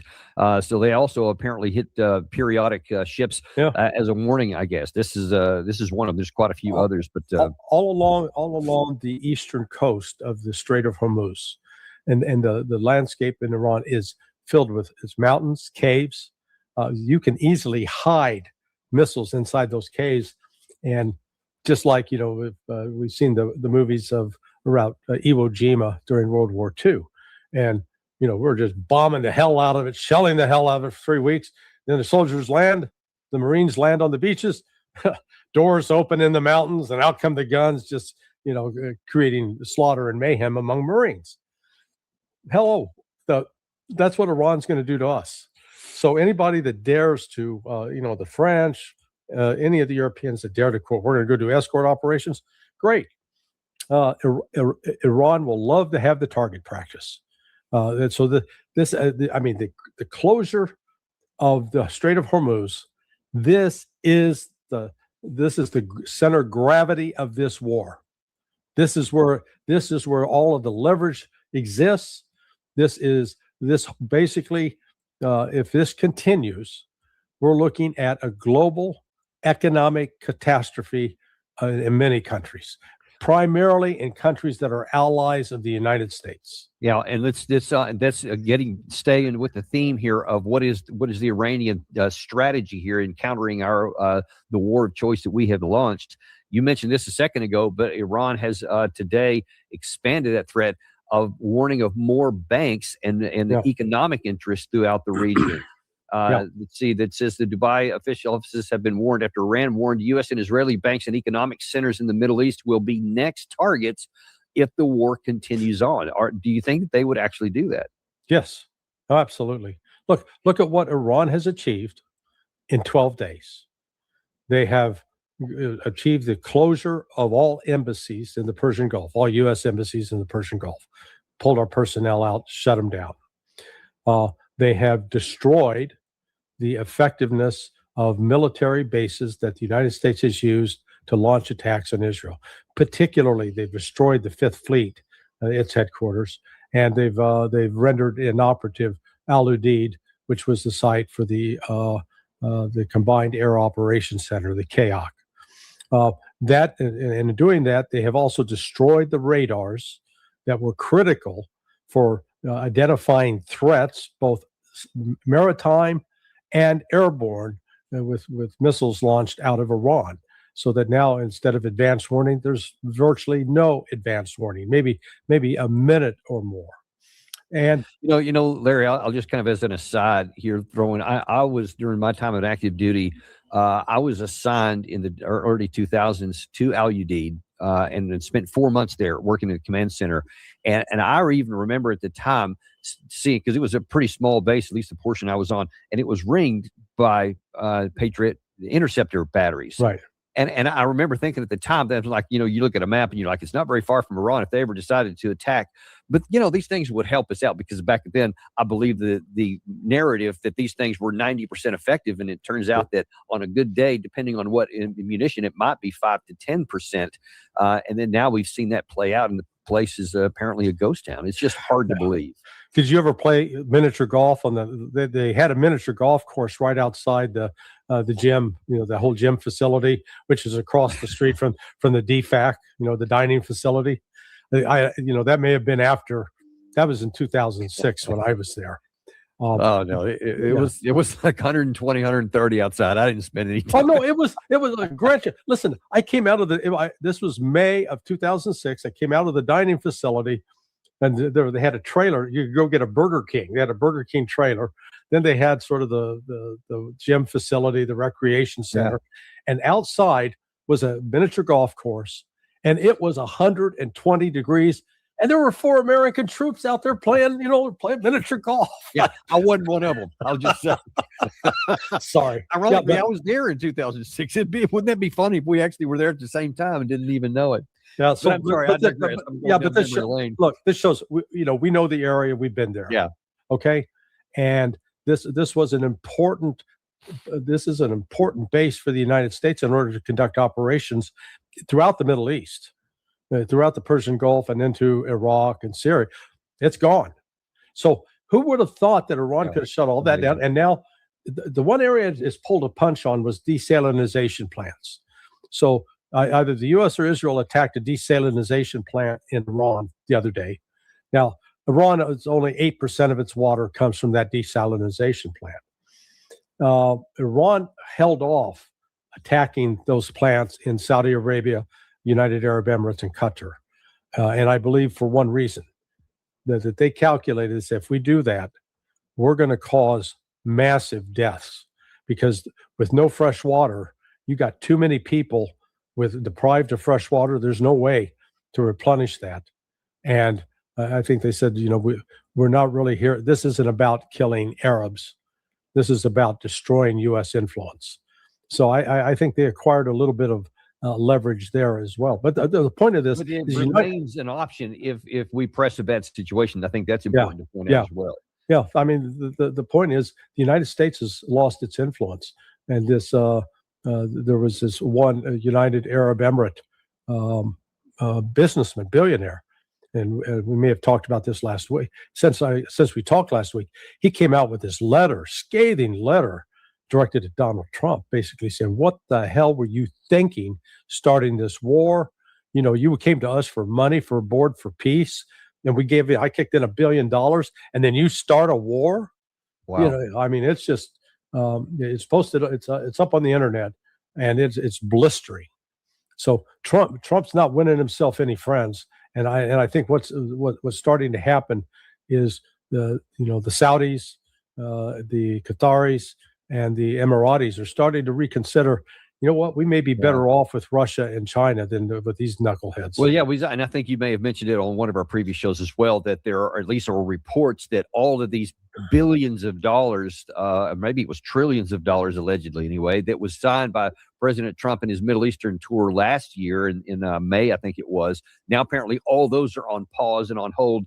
They're reassessing whether they want to continue to do them as more leverage, I think. But that's not the only leverage on President Trump. A lot of people, President Trump is looking and saying, "Oh, snap, this is not working out."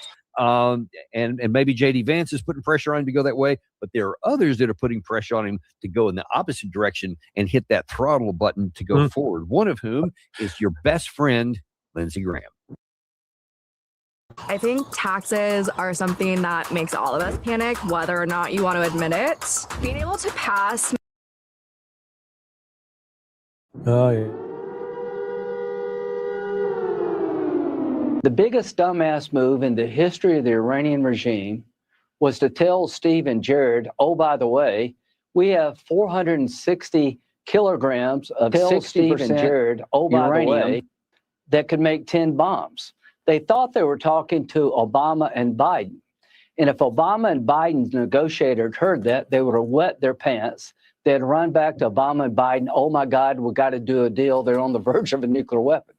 What did Trump do? He said, very interesting. When they told him that they're weeks away from having enough enriched uranium to make 10 bombs, Trump went the other way. So what happened here is that when President Trump understood they were that close to having a nuclear weapon, he acted. And thank God he did. Now, after Midnight Hammer, when we blew up their enrichment facilities, what did we learn? They went back into the enrichment business. These people are homicidal maniacs. They want a nuclear weapon and they would use it. Now, aside from that, we've talked about that before, about that's not, 47 years, they've never done it, so they're not homicidal maniacs. But the bigger issue here is that 47 years they've never done it, Fox so they're News, not homicidal maniacs. You have Lindsey Graham going on trying to do everything he can to push Trump further. Yeah, you haven't even done enough yet, so keep going here. Yeah. That's on Fox News, the same one that Josh Hawley was on. What do you make of that contradiction? Yeah, well, again, Lindsey's never met a war he didn't love, as long as he doesn't have to fight in it, and as long as he's not out on the front lines. The lie that was inherent in all of this is, let's say Iran says, we got 450 pounds, tons, whatever, put whatever number you want on it, of uranium that's enriched to the 60% level. What level do you need to have a nuclear bomb? You need 90%. So that, again, they have not enriched to a level that they could have a bomb. Now, have we now given Iranians ample incentive to say, you know what? We don't ever see the United States and Israel carrying out attacks against North Korea, who has a bomb. We don't see them attacking Pakistan, who has a bomb. We don't see them attacking India, who has a bomb, maybe it's time for us to join the bomb club. Because if we have a bomb, maybe they'll leave us alone. I think, frankly, that's it would not shock me that the Ayatollah Khamenei would order, let's get the enrichment going again. And it's going to be at underground facilities that we're not likely to know about now, because with no International Atomic Energy Agency officials on the ground to inspect, it'll be easy for Iran to hide it. But that's not their fault. That's our fault. We did that. We forced them into that. I could, one of the developments in this, people are worried that Israel maybe we got no option but to use a nuclear weapon. But I think before that happens, Iran will unveil, we now have a nuke. And if you use it against us, we'll use it against you. And that may wake some people up. So this is not under Donald Trump's control anymore. It's outside of his control. Yeah. And that's going to frustrate him, because ultimately narcissists feel that they've got to be in control of everything. And these events are spinning in a way that, even within the politics within the administration, because as that one article Gary put up earlier showing that, J.D. Vance and others, and put in that category Tulsi Gabbard. Remember, the leak of that NIC document, if you had gone into the Trump administration, you would have been in charge of that paper. That would have been you. What would be? I'd be talking about Danny Davis today. Look what he did. He probably leaked it. But it shows that whenever the intelligence community, when that kind of information starts leaking out, that the lifeboats for the survivors of the shipwreck, they're getting on board. And there's still, though, some others that are fighting here. I want to show you one other one. This is former National Security Advisor H.R. McMaster, former general, who is going to lay out his claims about what Iran is doing and what their justification is and what it is they're going to do. What you're going to hear here, and you may have heard him say this before, something that a lot of people who these advocates for war say, is that he once said that, or actually not once, but many times has said that Russia, we have to keep fighting Russia and Ukraine because they're going to conquer all of Europe if we don't. This is just the first piece that's going on. See if you see any similarities between his comments here on Iran. Salute, Queen. Salute.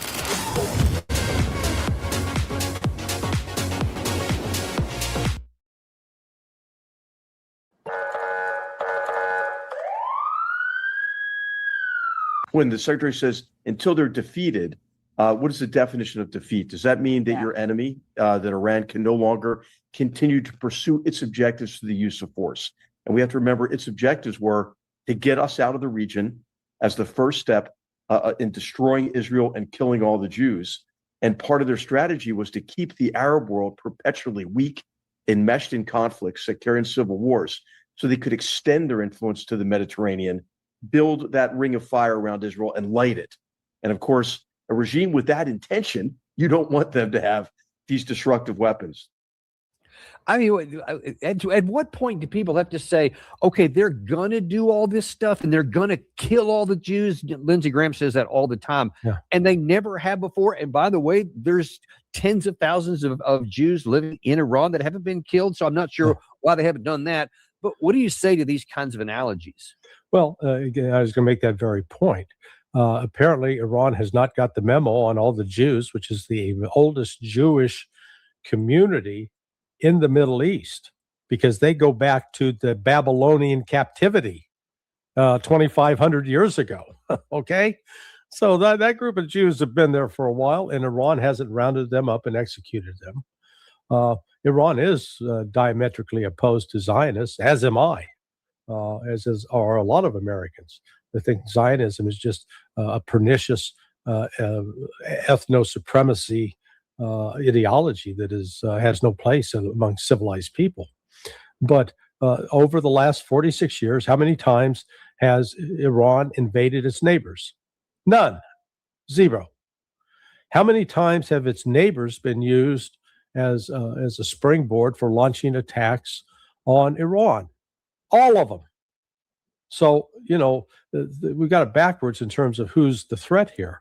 And it was Iraq back in September of 2000 And show that this is not partisan, because this was bipartisan. So Zbigniew Brzezinski and Jimmy Carter, they encouraged Saddam, hey, go get those Iranians. We got your back.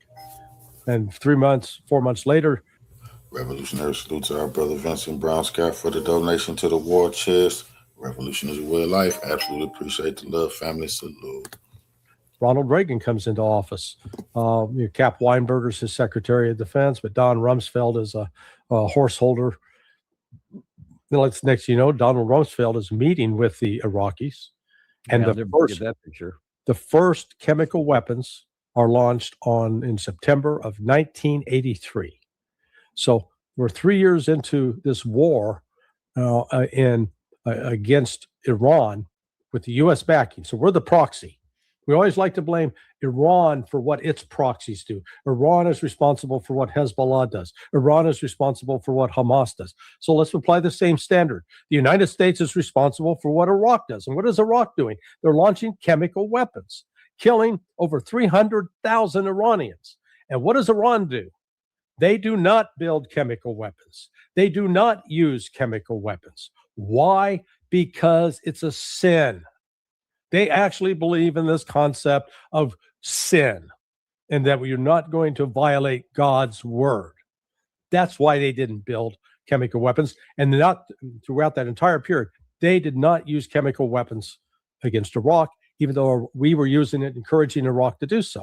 But they lived long enough to see that within 3 years of the end of this war that we, the United States, had encouraged Iraq to do, we turned on Iraq viciously after Iraq tried to defend itself from Kuwait stealing its oil.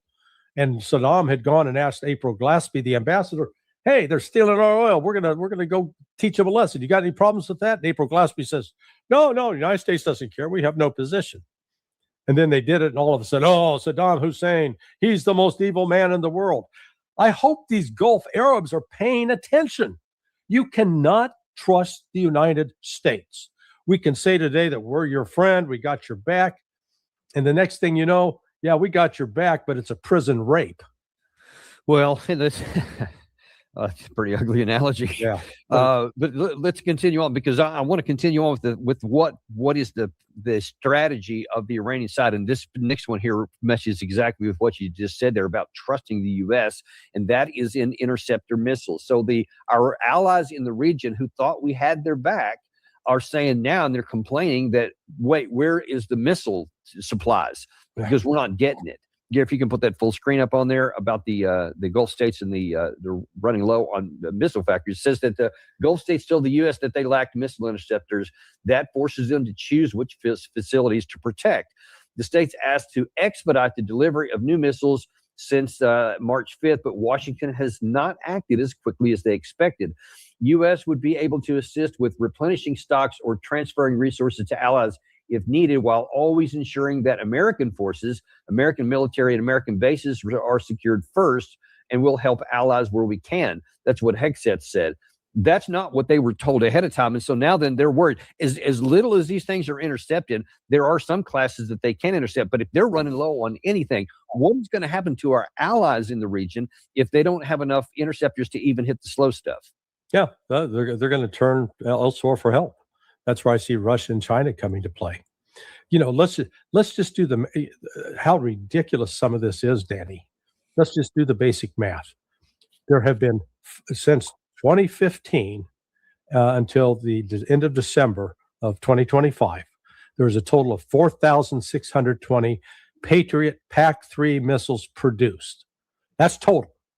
And let's assume there's never been one of those fired in anger, which we know is not true. They have been shot. Because the rule of thumb is you shoot a minimum of 2 PAC-3 missiles per inbound target.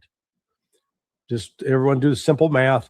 4,620 divided by 2, that gives us 2,310. So that means that we've got if we used every one of those to fight off a missile, there would have been 2,310 missiles, and we'd be exhausted. So we've had some of those systems in Ukraine. How many missiles, ballistic missiles, cruise missiles, has Russia launched in the last 4+ years? 12,000. Okay. So if we had used every single one of our Patriot missiles there, we would have only done about a fifth of what Russia's capability is. And we haven't even begun talking about what Iran has been firing. So actually, this is what I'm saying. This whole argument about Patriot being essential, THAAD being essential, it is a distraction. I think it's a money-making program for Lockheed Martin, who benefits from building these things. But in terms of having an actual impact on the battlefield, zero.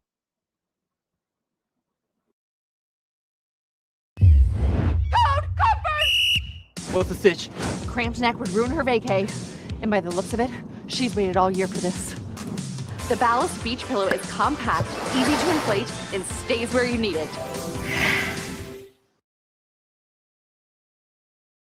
You've always been the rock. Now, it's your time. National University offers flex. Or there. That was just sending a note to Gary. Gary, if I just sent you an email of a soundbite, I want to pull it because it's really important here, and it goes along with what Larry is talking about. Just give me a thumbs up down in the below whenever you have that up handy. I want to talk about you were talking about math, and I want to talk about look at who can actually sustain this war the longest. Now, the implications are, as you saw that image we put up earlier from the Axios story, is that the Israelis are still thinking, hey, we can still go another 2 weeks, right? So we're at 12 days now. Well, they think that they can still go another 2 weeks. And as soon as we get this piece up here, I want to put you, this is something from Bill O'Reilly on News Nation. Oh, you know what? It's on News Nation. Gary, just realized that. Forget about it. Don't put it up there. I'll just talk about it because that'll have problems for us on the show here. Bill O'Reilly was saying last night that, look, he's kind of afraid Trump's going to have a negotiated end too, but he's thinking because the Iranian side is going to beg for him. He said probably within a couple of weeks. That was his number. Within a couple of weeks, we're going to have pounded them, and then they're going to be asking for a negotiated settlement, and then Trump's probably going to give it to them because he wants to walk away, et cetera. So he's lamenting that Trump would allow the Iranians to come and beg for forgiveness and let it go on.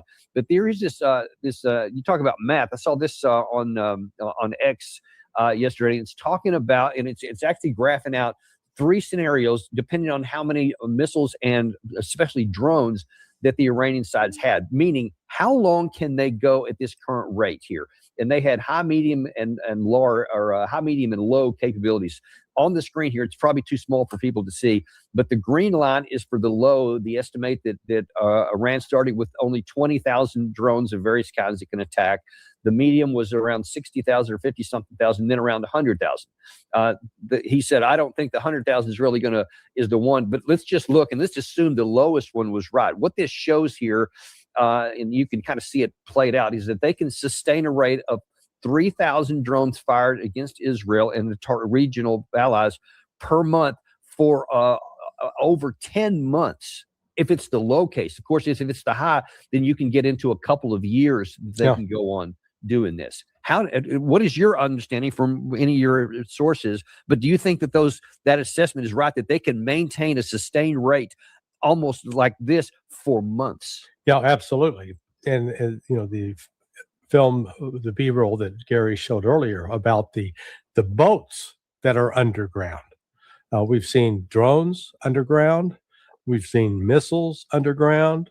We've seen tanks underground. We've got planes that are built in underground revetments. So, the United States, your show with Doug yesterday was great. When he commented, he was responding to what Admiral Cooper, the press hack for CENTCOM, was out citing look at all the numbers. We've killed the next number of this and Y number of that and Z number of this.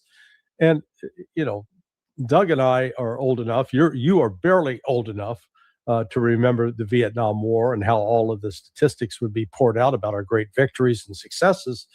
And the reality was that was just fluff, window dressing for a Pentagon that was losing the war. And once again, we're in this situation now that it'd be one thing. You step back and look at it objectively. Are the Gulf countries uniting and saying, by God, we're going to stand with America? Nope, just the opposite. Is the United States saying, guys, we're not going to abandon you. We're sticking here with you to the bitter end. No, we're going, hey, nice knowing you. We're getting the hell out. Boom, pulling our people out.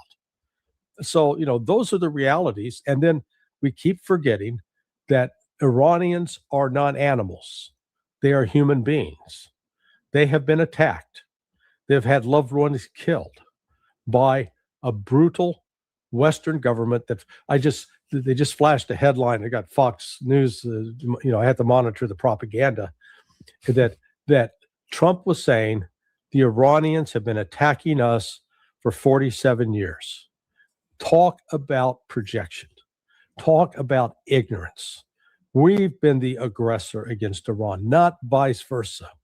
Iran didn't start a war against us that killed 300,000 Americans. We did that to Iran. And then people are puzzled. Why do they chant death to America? Oh, I don't know.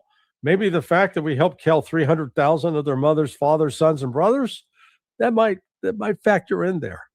No, So, I'm sure that's not. It doesn't have anything to do with it. I'm sure that's not the case. and the assassinations we've carried out inside Iran. Oh yeah, just don't even start going down that path. There's a whole long list to that. In the last bit of time here, I want to pull up something and show, really kind of underscore a lot of the things you said in this episode here, to include the last one you just mentioned about what the messages we're sending to our allies. Because believe me, the one we started with here about we're looking for the exit and hey, there's nothing left to shoot. So, Josh Hawley's things last night, that's causing some wavering already. The fact that Iran is saying, hey, we're already having to shut down the issue in the Gulf with oil. We could start hitting your financial interests with banks, et cetera. So there's risk just from that right now. And if we're showing we're wavering, we're not even giving them defensive capabilities like they're asking for, that's going to cause them to waver too. Yeah. I'm going to show you something here that you've mentioned in the past. And for those who may not have seen it, I want to show you this has got to be on the front, not in the back of, but on the front of the minds of our allies here in the region and wondering what's coming next. First of all, to kind of set the stage here, Gary, a little bit of audio here. If you can go down to where it says Hegseth convince, this is from yesterday. I want to show you the confidence that Hegseth was talking about how we are prosecuting this war. See, Dollar Shave Club just has great razors at a great price and no bull. Pluto TV has a universe of free content. This is the Mensa. This is the Mantra. You see, this is not 2003. This is not endless nation building under those types of quagmires we saw under Bush or Obama. It's not even close. Our generation of soldier will not let that happen again, and nor will this president, who very clearly ran against those kinds of never-ending, nebulously scoped missions. Those days are dead. Instead, we're winning decisively with brutal efficiency, total air dominance, and an unbreakable will to accomplish the president's objectives. Oh, that last part there, an unbreakable will by the president to accomplish his objectives. Unbreakable will, because our history is so good at this. Let me show you something else that same Secretary of War said back in March of last year. Danny, which one are you looking for? Sorry, this one right here. Freedom of navigation is basic. It's a core national interest. And President Trump has said, we will restore that and we will be unrelenting. I want to be very clear. This campaign is about freedom of navigation and restoring deterrence. The minute the Houthis say, we'll stop shooting at your ships, we'll stop shooting at your drones, this campaign will end. But until then, it will be unrelenting. We got the reports last night, Maria. The Houthi capital felt like an earthquake. Dozens and dozens of precision-heavy munitions dropping precisely on the targets that we wanted to hit, sending a very clear message. And the message is clear to Iran as well. And the president said it in his truth. Your support of the Houthis needs to end immediately. We will hold you accountable as the sponsor of this proxy. And I echo his statement. We will not be nice about it. This is not the Biden administration. The message is clear. We will come after the Houthis until they stop shooting at our ships, and the Iranians better stay out of it. We will come after them until they stop doing it, except then 7 weeks later, President Trump announced this. We had some very good news last night. The Houthis have announced that they are not, or they've announced to us at least, that they don't want to fight anymore. They just don't want to fight. And we will honor that. And we will stop the bombings. And they have capitulated. But more importantly, we will take their word. They say they will not be blowing up ships anymore. They capitulated. I think that they kept on showing. I actually had a friend. I've already gotten rid of it here, but that even in July, so just a few months after, they're still sinking ships in the Red Sea against the Israelis. So they didn't stop anything. They just didn't shoot at us. What is that message sending to the Gulf allies and to Iran right now? Well, they don't believe Trump. Trump has no credibility. That was what was so damaging about launching this attack on last week ago Saturday, in the midst of negotiations, where the Iranians had been assured, no, we're serious this time. These are legitimate negotiations, and then we betrayed it and used it as a pretext, to start the war. Those people out there who are fans of Game of Thrones recall the season 2 or season 3, they had what was called the Red Wedding, where the Stark family who was fighting against these dictators in the South, they were invited to this feast, and they thought, hey, it's a great party. And then in the midst of the party, the doors were closed, and all the Starks got slaughtered. They thought they were there for a celebration, and it was used as just to lure them in to kill them. That's what we did to the Iranians, and they do not forgive that at all. There is no forgiveness for that. There's no, they will seek and obtain vengeance. And that's why Trump, it looks like he's positioning himself to do exactly what he did last, I guess that was May 1st. Yeah. Hey, we've won. They capitulated. We're out. They're great. Come on, bring everybody home. Except Iran's not going to stop the attacks. Iran will continue the attacks on the Gulf Arabs until such time as they cut all ties with Israel and with the United States. That's going to be one of their key demands. And they will continue to destroy targets inside Israel. And at some point, Israel has already now reached a desperation stage.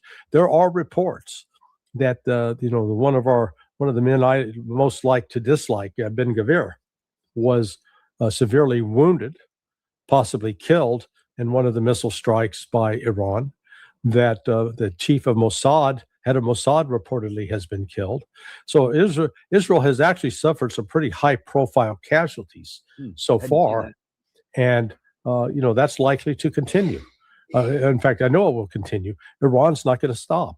And if I don't know what this new missile is that Muqtada Khamenei has authorized to be used, but it sounds like it's a step up beyond this MIRVed warhead that we've seen. Yeah, which by itself is virtually impossible to stop. In the last minute or two I wonder if we could get you to expand just a little bit, a few minutes anyway, on something you've got on sonar21.com, where you're saying that the issue in the Gulf is not just the stoppage of oil, but there are other economic impacts that expand beyond the Gulf that affect a lot of other people around the world. I wonder if you can tell us a little bit about what that is. Yeah, in the entire history of the world, since oil was discovered as an important commodity and was being exported out of the Persian Gulf, we've never had a situation in which the supply was actually turned off.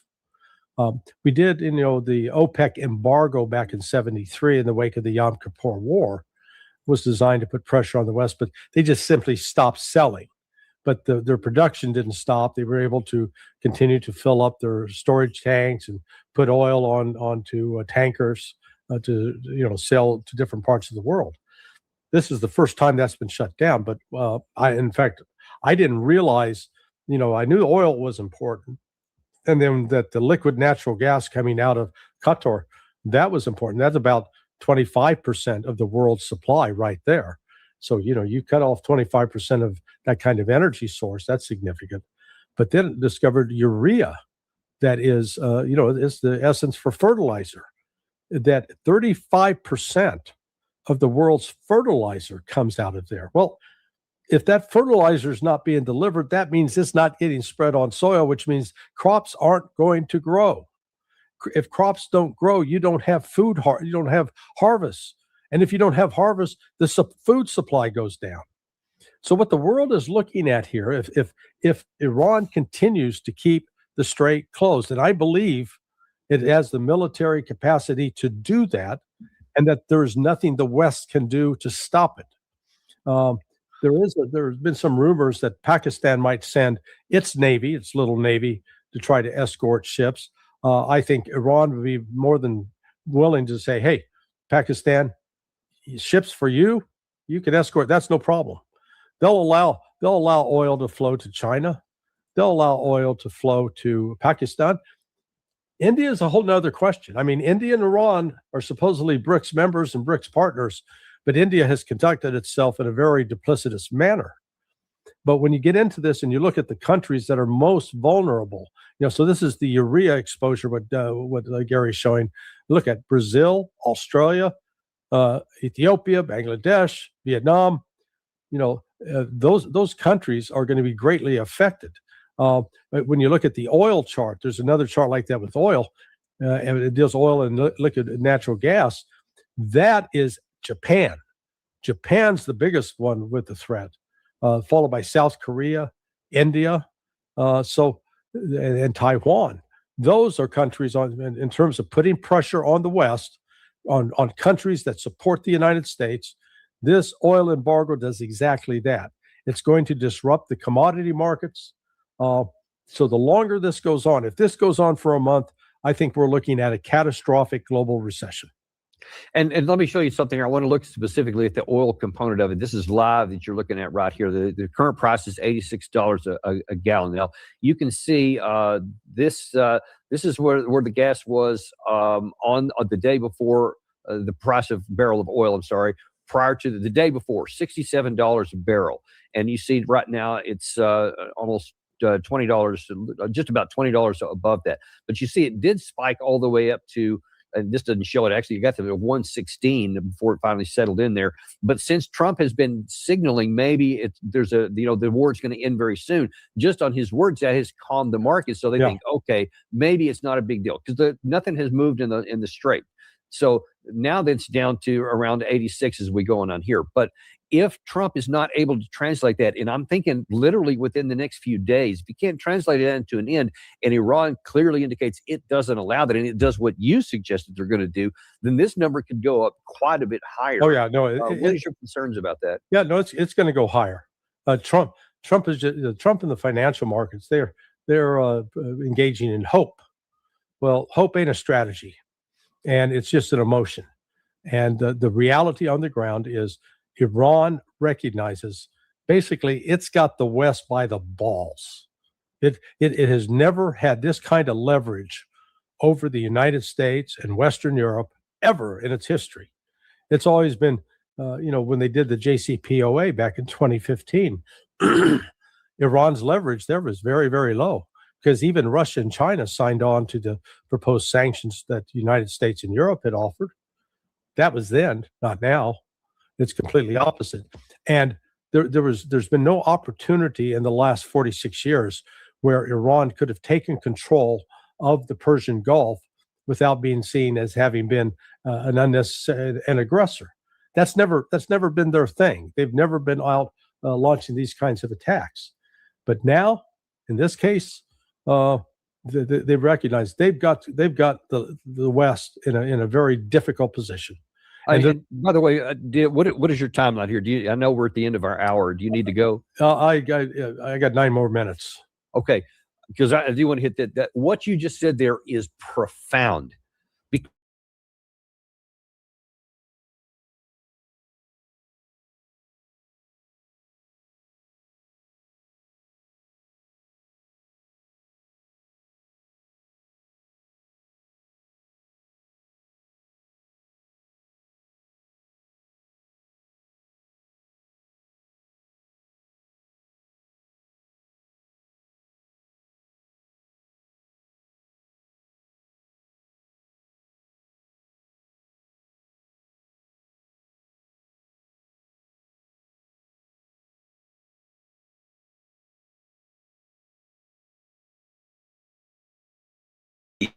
economy will start to, the stock market will start to tank.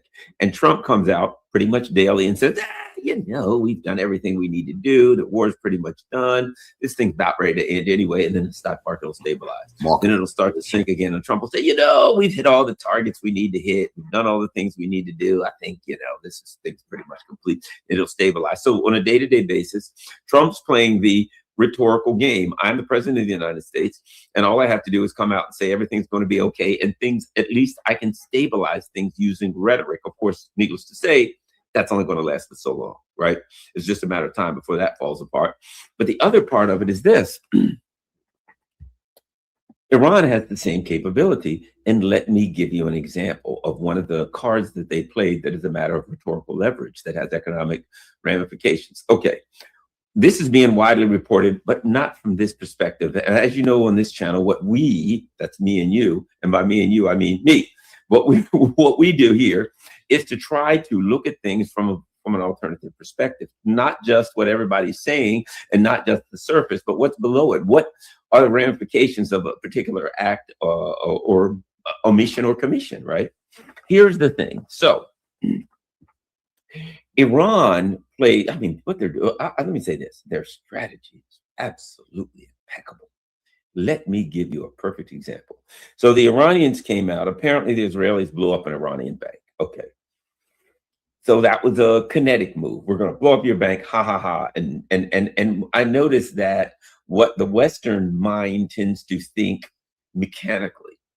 If I blow up your bank, if I take a kinetic action, it'll have this effect, right? And then they expect what? They expect that the, what I would call is the learned long-term mind, the ancient wisdom kind of mind. I'll put it differently. People who don't look at things as tit for tat, as transactional, as you do this and I react this way.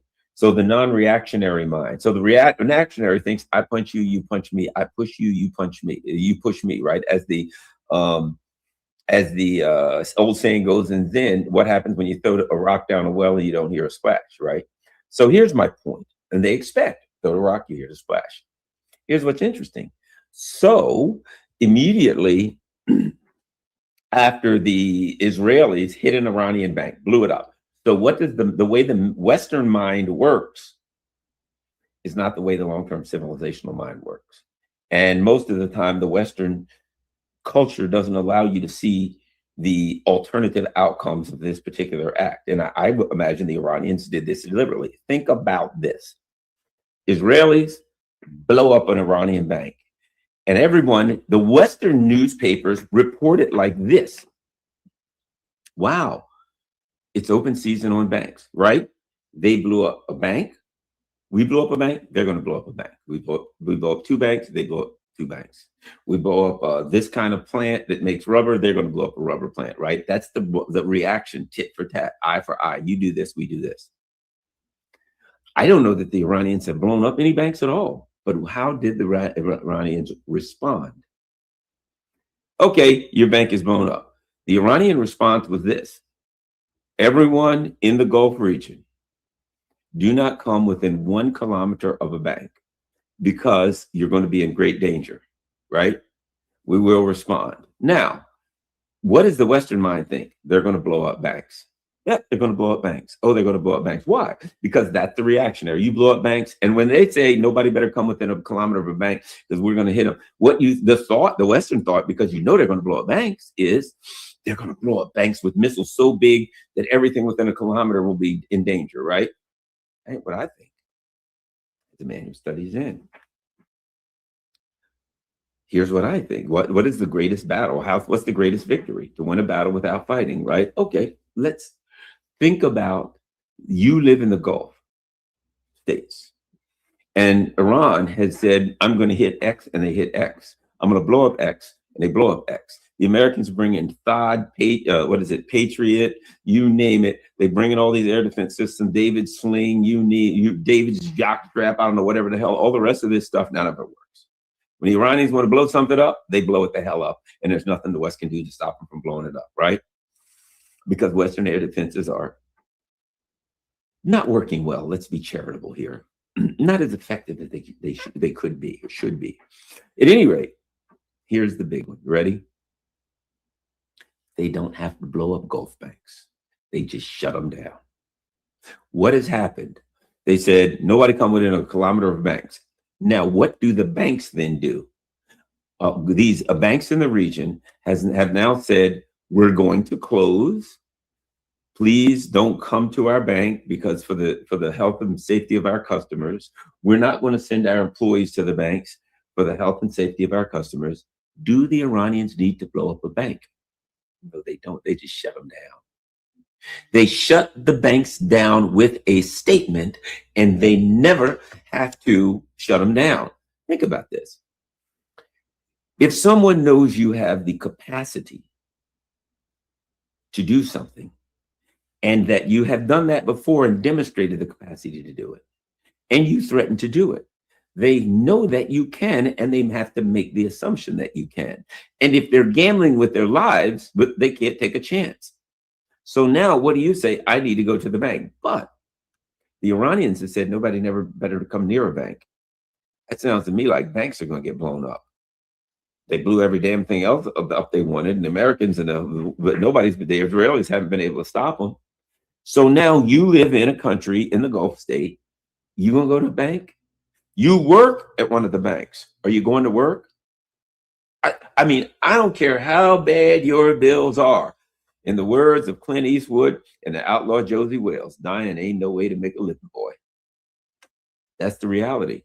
Right now, you, your husband, your wife, your daughter, your son, your whoever, your father works at a bank. And the Iranians just said, hey, we're blowing all the banks. Dad, you can't go to work. Honey, you can't go to work. Son, you can't go to work. Right? What are you going to say? No. You're going to say you can't go in. Why? Because you could be killed. But we need the money. Yeah, but it ain't going to do you no good, Dad, is it? And you know good and damn well the Iranians can and will blow the banks. So don't, whatever you do, don't go to bank. So effectively, the Iranians shut down all the banks in the Gulf region without firing a missile. And if I were the Iranians, I would blow up one bank, maybe none, or not the Gulf states. I'd pick a bank like in Israel, or you know what? I would just throw a missile at Israel anywhere. Who knows? Who cares? Just another missile. Or do nothing different. And then I'm sure if you look at Tel Aviv, you can find a bank that was blown up somewhere there. And then I'd just claim it. And I'd say, the Iranians, we have blown up the bank of whatever, you know what I mean? The bank of Tel Aviv or something, whatever. I'd simply say, well, we've blown up the bank of Tel Aviv. And there's plenty more to come. So you better stay the hell away from those banks because you'll be dead. You come anywhere near a bank. That's what I'm just saying. If I were the strategist for Iran, that's what I would do. So Iran has the capacity to close down all banks in the Gulf region without firing a missile. All they got to say is we will. Now, see, what is the strength of Iran? They can close down anything they want in the Gulf region. Why? Because you know that the Gulf countries can't protect it, that the U.S. won't protect it, and the Iranians will strike anything that they feel is of value as a target. So now, if there's a diner in Riyadh called the Sandwich Diner, yummy, 24 hours a day, go there and get yourself, I don't know what are they eating in Riyadh, right? A camel sandwich. Who the hell knows? I don't know. I'm sure they have delicious food in Saudi Arabia, right? But whatever the case may be, you want a sand and cactus sandwich. There you go, the Sand and Cactus Diner. And the Iranians, all they have to do is say, we're releasing a statement. Nobody better come within 1 stinking kilometer of the Sand and Cactus Diner because we're blowing it. Who's going to go near that diner? You just shut that diner down. They can shut down anything they want, anytime, for as long as they want. And all they have to do is every couple of days say, we got the Sand and Cactus Diner in our sights. We haven't decided what day. If you go in there, you're gambling with your life because maybe today, maybe tomorrow, might be next week. They're on our target list. We're going to hit them. We can't guarantee a win. Within the next 30 days, we're going to hit the Sand. Imagine if they said that sometime within the next 30 days, we're blowing the Sand and Cactus Diner. You better be, if you be there, let your conscience be your guide. Nobody goes to the Sand and Cactus Diner because you're playing Russian roulette with an Iranian missile. So now that they've said you go to a bank, you're done, you're finished, we're blowing you up. That's it. They just close down all banks in the Gulf region, and they can do it with anything they want. So what does that demonstrate? That demonstrates that having the showing the capability and the willingness to act greatly empowers you. It means you don't have to act. It's the bully. The bully beats up. Do you remember there was, I think it was Kenny Adelman, who was a neocon during the Bush administration. And he said, you know, every now and then you got to take some crappy country and slam it up against the wall just to show you still can. What was Kenny Adelman in his evil psychopathic mindset saying? Every now and then you have to demonstrate your ability and your capacity to use force. Just every now and then, just pick somebody up and just slap the crap out of it, punch him or beat him, so that everybody watching will say, oh my gosh, Garland's a crazy man, I better not mess with him, right? That's what he was. He understood that if you got strength and you use strength, that people will be afraid. So what have the Iranians done? Without really, this is an organic thing, right? The U.S. empire's claim was that it was, you heard the claims, we're the most powerful ever, the most powerful military, nobody can touch us, blah, blah, blah, blah, blah. That has been pierced. That shield of invincibility has been pierced. And once that shield's pierced, you got to get a new shield, because that one's done. And it was, as we discussed on this channel, the only thing they had was a narrative. The narrative is our military is powerful, but at some point, somebody's going to challenge it. I am the what is a wolf? You got a pack of wolves, and one of them's the alpha male. Well, every now and then, a young male is going to grow up, and he's going to challenge the alpha male, and he's probably going to lose, but sooner or later want to win, and then you got to do alpha male, right? But that alpha male, when he's challenged by a young male, has to be willing to fight. And guess what? As long as he wins, he's good. Well, the U.S. has claimed to be the alpha male, but by attempting to use force to prove that they were the alpha male without provocation, right? It isn't like a young wolf came up and said, I'm going to challenge the old alpha male. No, they just went around and said, anybody I see, I'll be, oh, you got a nice slab of meat there, buddy. Yeah, give it to me. But I don't want to, then I'll take it. And they would just take it without a fight because you were scared. And every now and then they picked a weak little wolf and beat him up. So Iran's like, I ain't giving up this meat. Oh yeah, well, I'll take it. All right. Now Iran has shown their capacity to stand up to the alpha male, which means that the alpha male is no longer the alpha male. There's some other big old alpha males in the roost waiting. Okay, and they're saying we don't want to be the alpha male. We want to get along. So the U.S. is in deep and serious trouble, and Iran now. Okay, in the beginning of this conflict, it was a kinetic conflict. That's what it was. In the beginning, there had to be established the level of power on both sides, right? The U.S. argued that we are incredibly powerful, that our power is unmatched, which meant if the U.S. military was as powerful as it claimed to be, that meant that it would dominate Iran. Now, number one, that means anything short of domination is a loss. If you say you can dominate somebody, anything short of domination is a loss.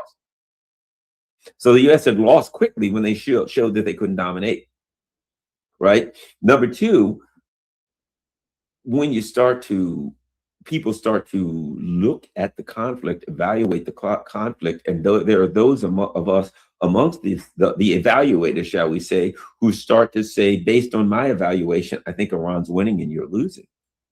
And they are credible evaluations. There are people saying, because if I'm going to evaluate anything, I need a set of standards, right? Epistemology. How do I know what I know? How do I judge something? I got to have some standards by which to judge it, right?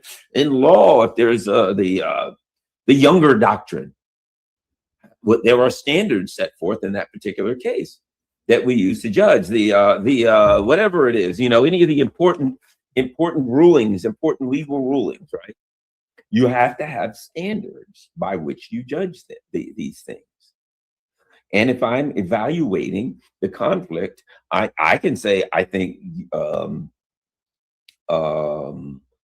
Iran is winning, or I think the U.S. is winning. But I got to say, what are the standards for winning? You know, one of the obvious standards is if I make a claim of that there's a particular outcome that I am advocating for and that I am attempting to impose upon my adversary, can I achieve that outcome? Anything short of achieving that outcome can be considered a loss. The other has to be kinetically, am I effective in my kinetic strikes on my opponent, and is my opponent effective on their kinetic strikes against me? Right? How much damage am I taking in? How much am I losing?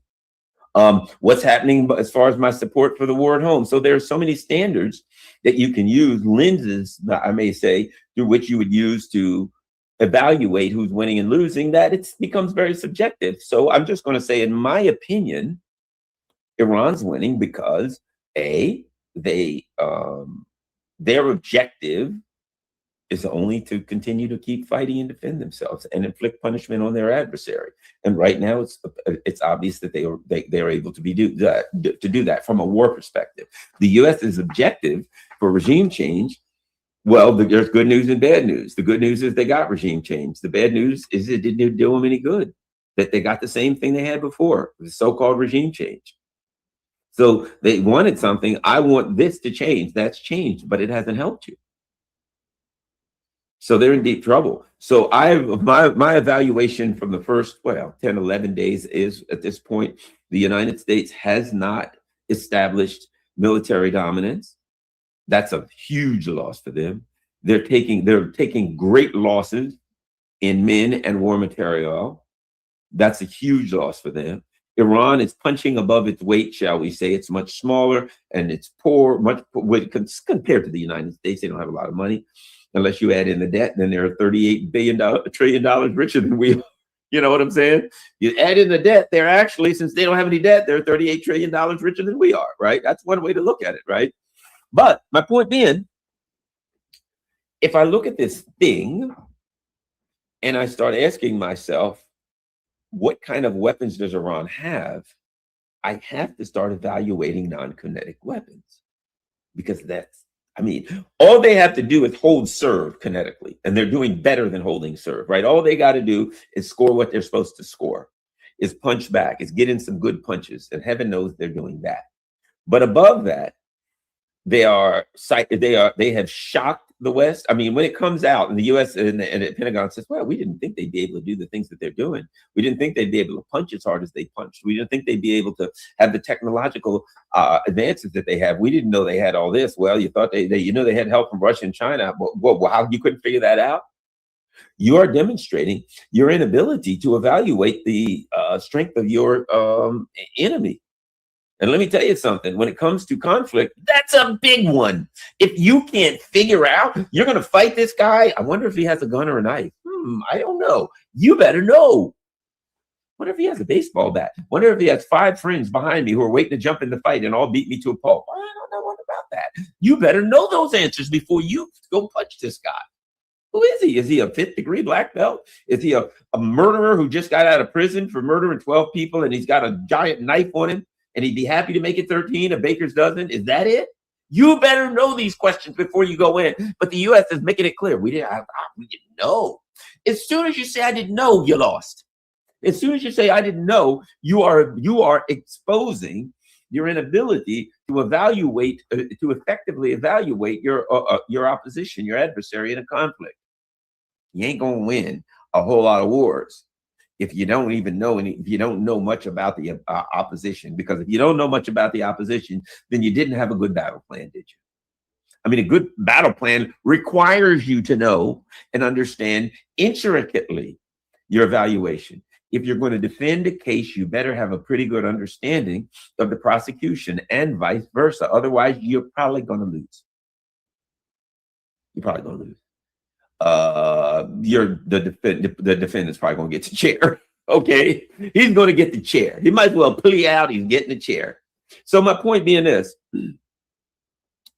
when it comes to kinetics, I think the U.S. has lost the kinetic war simply because they underestimated the capabilities and the technological prowess of their adversary. And so now they're on their back feet recovering. Oh, we didn't think they could do that. Oh my gosh, we didn't think they'd be able to do that. Oh, we didn't think their missiles were that accurate. Oh, we didn't think that they'd be able to chase down our officials and kill. We didn't think. Why are you saying you didn't think that? Because you're finding out on the battlefield. That's why. Which means you're losing. And you're cruising for a bruising. Anyway, so that's important. But here's the other part of it. Let's go to the other part. Iran, as long as they can hold, serve, and keep fighting, which apparently they can for a while, their power is economic leverage. That's the real one. What is Iran's greatest power, right? For instance, there are people, like I told you, when I was a young kid, I played basketball. That was my game. I loved to play basketball. And I played basketball in high school, community college, and lots of leagues. That was my fun thing. We have friends. I know guys that played in dart leagues. I know guys that played in pool tournaments. Everybody has something. I played in these basketball leagues. It was great. Got good exercise. And like my best friend played with me. And so we kind of had a camaraderie thing. We'd play and go drink a couple brews after the game. Played in rec leagues. And oh, it was fun, right? Played 35 and over leagues. And crap, I forgot what I was saying. I got sidetracked. Most ADD people, I got sidetracked, but it'll all come back to me anyway. But anyway, my point being.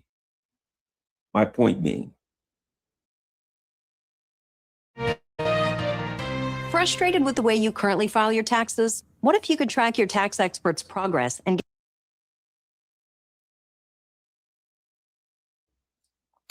Iran. Oh, I forgot what I was saying. I wish I could. I had a really good point coming. It'll come back to me at some point. But the bottom line is this. Iran is in a situation where their leverage, as long as they can hold serve, is the Straits of Hormuz. That's it. That's their biggest leverage. Oh, I know what I was going to say. It's geographical, right? When you play basketball, sometimes there's guys that are real good, like on the blocks down low, right? And sometimes these big, strong guys, they're real thick. They have the real thick midsections, big thighs, and big butts, and big, big, strong guys that plant themselves like an oak tree. What is their strength? You can't move them. You run into that guy, it's like you ran into a wall. You're like, okay, I'm going around, and you run into this guy, and all of a sudden you're running around something through a pit, and you run into this guy, and boom, what the hell? And there's a person that's so strong that you run into them and you can't move them an inch. It's like they're drilled into the ground, right? Everybody knows when you play sports, there's some people just so strong you can't move them. And you run into a person, and there's the people that have that huge trunk from here down. They're big and powerful. You can't move them. So what's their advantage? Geography. They can get under the blocks and move people out, push people around, and you can't stop them, right? Okay, here's my point. In football, there's guys who are big guys who they're, like you're trying to run the ball against them and you can't move them. Geography. They are where they are and you can't move them. And where they stop is where you need to go. And you can't go there, right? Here's my point. Iran has a powerful natural advantage, and that is geography. Iran controls the Straits of Hormuz, where, as you already know, 25% or whatever number it is of the world's oil and gas goes through there every stinking day, every day. And Iran is not moving, they're not going anywhere, and they are prepared to defend that geographical location. They dominate that geographical location. That's theirs. So as long as the Iranians can stay in the fight, and that people are like, they're not firing as many missiles. What? They don't need to. That's not their strength. They started off and they put, number one, they fired a lot of missiles and drones, and they caused the US and Israel and et cetera to exhaust themselves of their air defense missiles. That makes life a lot easier, doesn't it? You fire a lot of missiles, you let them get rid of their air defense systems early, and then you can fire a few missiles from then on because they're all going to hit. With you, right? Now, instead of if you fire 50 missiles and 50 hit, 50 get shot down. Now, if you fire 20 missiles a day and all 20 of them hit because they got no way to defend, you've blinded them. You've taken out their long distance radar, THAAD, Patriot, those kind of systems. they work off the long distance radar. The long distance radar picks up the launch, picks up the trajectory, it transports stuff, data to these local systems, be they thought, and then they, utilize their computers to come up with a firing solution, right? Where's that missile going to be at a particular time, and how can I put a missile there? What do I need to do, or two? But when your early warning radars are gone, that cripples your entire system. Because by the time the THAAD or whatever picks up this, or Patriot picks up this incoming missile, it doesn't really have a lot of time to come up with a firing solution. So my point being, you have exhausted in many ways their air defense systems, and now you don't have to fire as many. Fire however many a day, 20 a minute a day. It doesn't fire some drones, they're cheaper, but what you want to do now is count the days, like a man in prison. 1, 2, 3, 4, draw a line through it. 5 days. How many years you got? 20 years. Every day I put one line down till those 20 years are over. The Iranians now, see, what they did was, I think, they opened with all kinds of salvos. They did damage. They blinded them. They demonstrated their military prowess, number one. And now they're able to play the big one, which is the economic leverage based on their geographical location, right? Now it's okay. Now that we've weakened your air defense system, we're going to do two things. Number one, enter Hezbollah into the fray. What is Hezbollah doing? One of the things that the Israelis are saying now is they're surprised by the accuracy and the power and the prevalence of Hezbollah's missiles and drones. Why is that? They look real strong because they can't shoot none of them down. It isn't that Hezbollah's missiles and drones are any better than they were before. But from a tactical and strategic perspective, the only thing the Iranians did was they said, hold on, your stuff is not as good as ours, and they could probably shoot it down easier. The Iron Dome is made to shoot down that kind of stuff, slow moving rockets, things of that nature, right? So if you fire it now, you're just going to chew it all up. So here's what we're going to do. You let us weaken their air defense system. And once their air defense system is weakened, they're yours. So now the Iranians are like, here's what we're going to do. Now that their air defense system is weakened, we'll fire 20 missiles a day. Hezbollah, you handle light work. Israel's the light work force. You handle the light work. We'll throw 20, 30 missiles a day just to soften them up, keep them running in the shelters. Hezbollah, you go to work, you do what you got to do, right? Now we can really work on our economic leverage. That's the true power. That's their power. You know, there's an old saying in geopolitics, right? You can choose your friends, you can choose your allies, but you can't choose your neighbors. You can't choose the countries you're bordered with. And that's what you have to deal with. So now what's happening?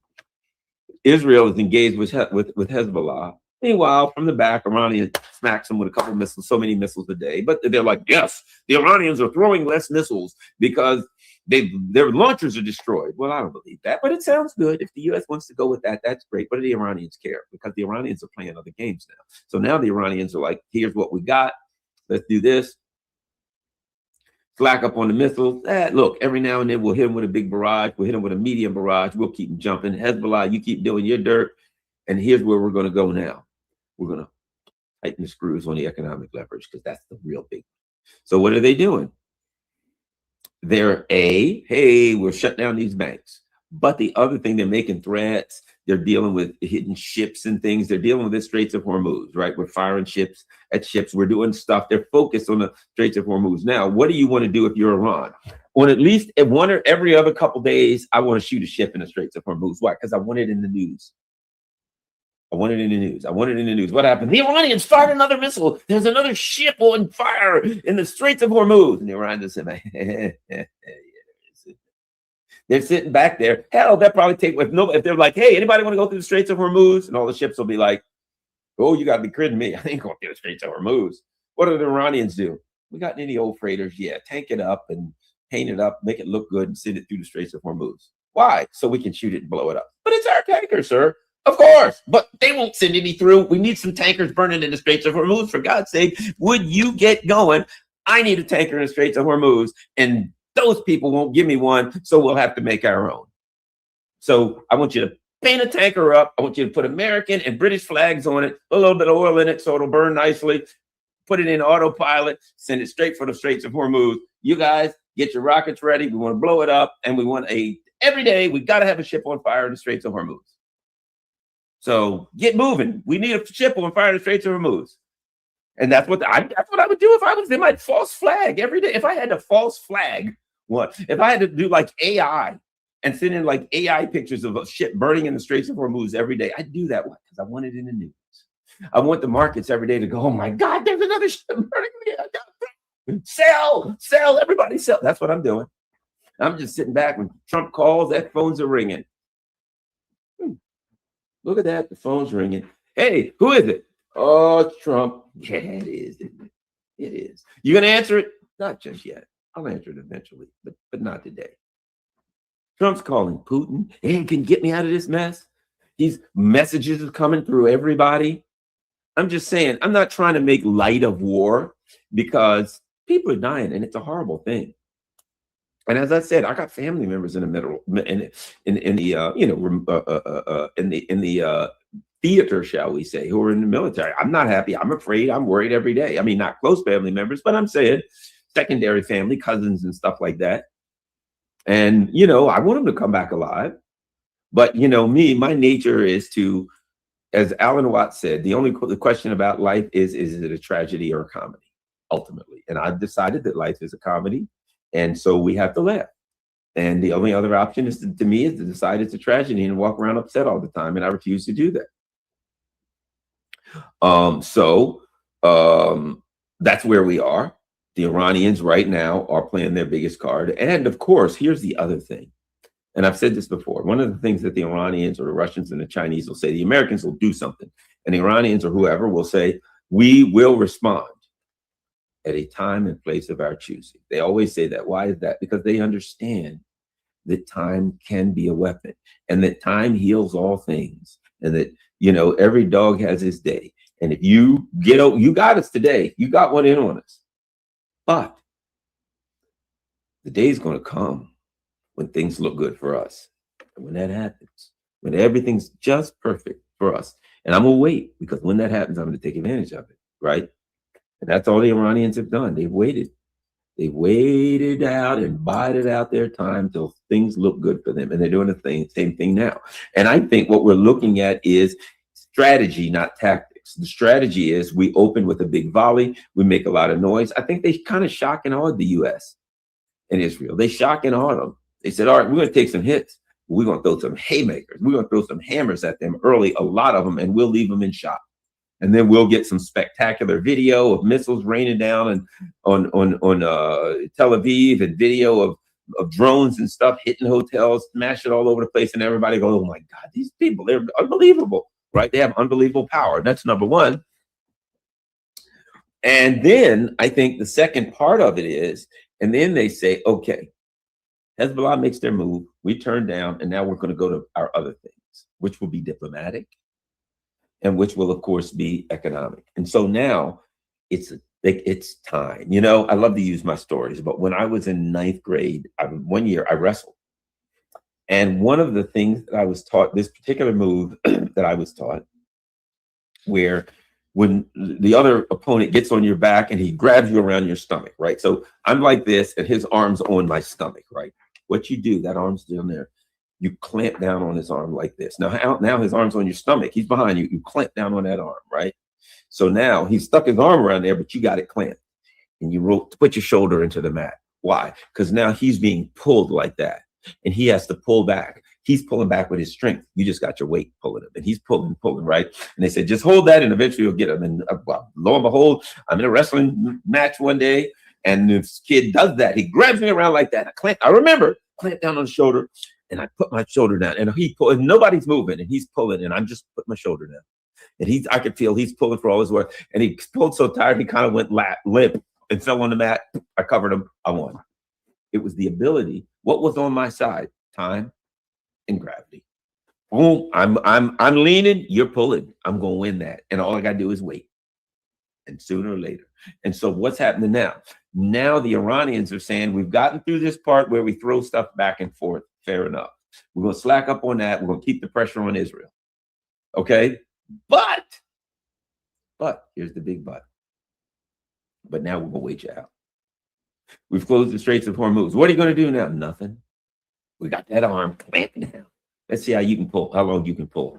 So now what they're going to do is simply keep them closed. They don't have to do nothing now. You can throw some stuff at them. They're like, we know we're going to take some punches, and we know we're going to get some punches. Now, I'm sure that there are other things involved in their strategy that they're doing.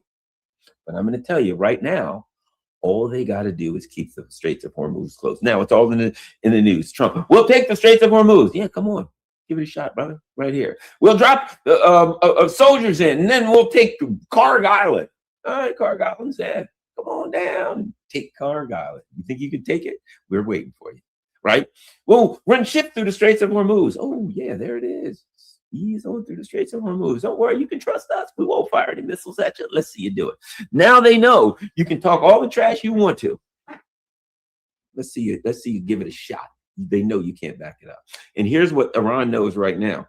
All they got to do is play footsie with you. All they got to do is smash some stuff, and you're going to smash some stuff. And Trump does this. It just goes to show the lack of this whole mindset of Western military. Hulk smash. What are you going to do, Trump? We hit him harder than ever before. What? Just 3 days ago, you told us you were going to hit us harder than ever before, and we did. And we're going to hit him harder than we ever did before again. Really, what are you going to do next week when you're completely screwed? We'll hit him harder than we ever before. That's all you got. That's your only move. Every couple days, hey guys, things are going bad. You're losing the war. What are you going to do? We'll punch them so hard they'll be punched. That's how hard we'll punch them. At some point, it's not going to dawn on you that hitting them harder than ever before is not moving the dial. No. And Iranians know that's all you can do is hit them. They have decided, they have determined that they're going to take some hits, and they're ready to take some hits because they got time on their side. Time is on their side, like the Rolling Stones said, right?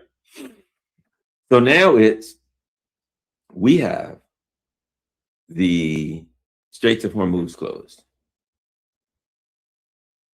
You never touch the door at Sewell. Someone is always opening the door for you, not only the door that you enter into. Let's lay low. Let's just wait. Let's see how this works out. That's where they are now.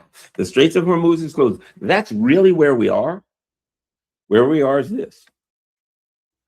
I know what happens with the Straits of Hormuz closed. And you know what happens with the Straits of Hormuz closed. And what are you going to do? Destroy my economy? You've been doing that for the last 25, 30 years with sanctions. So what are you going to do? What you've already been doing? What are you going to do? Bomb me? I already know you bomb me.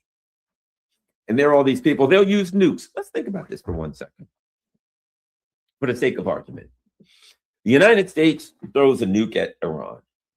Well, we already know that Iran's mountains all over the place is pocked with these bases, and that they have semi-autonomous units all over that already know if something happens, act on your own. So what happens? All right, because people are like, you think the U.S. will end it with a nuke? Well, one thing's for sure, that won't end it. So what happens? You say, that's it, we're throwing a nuke.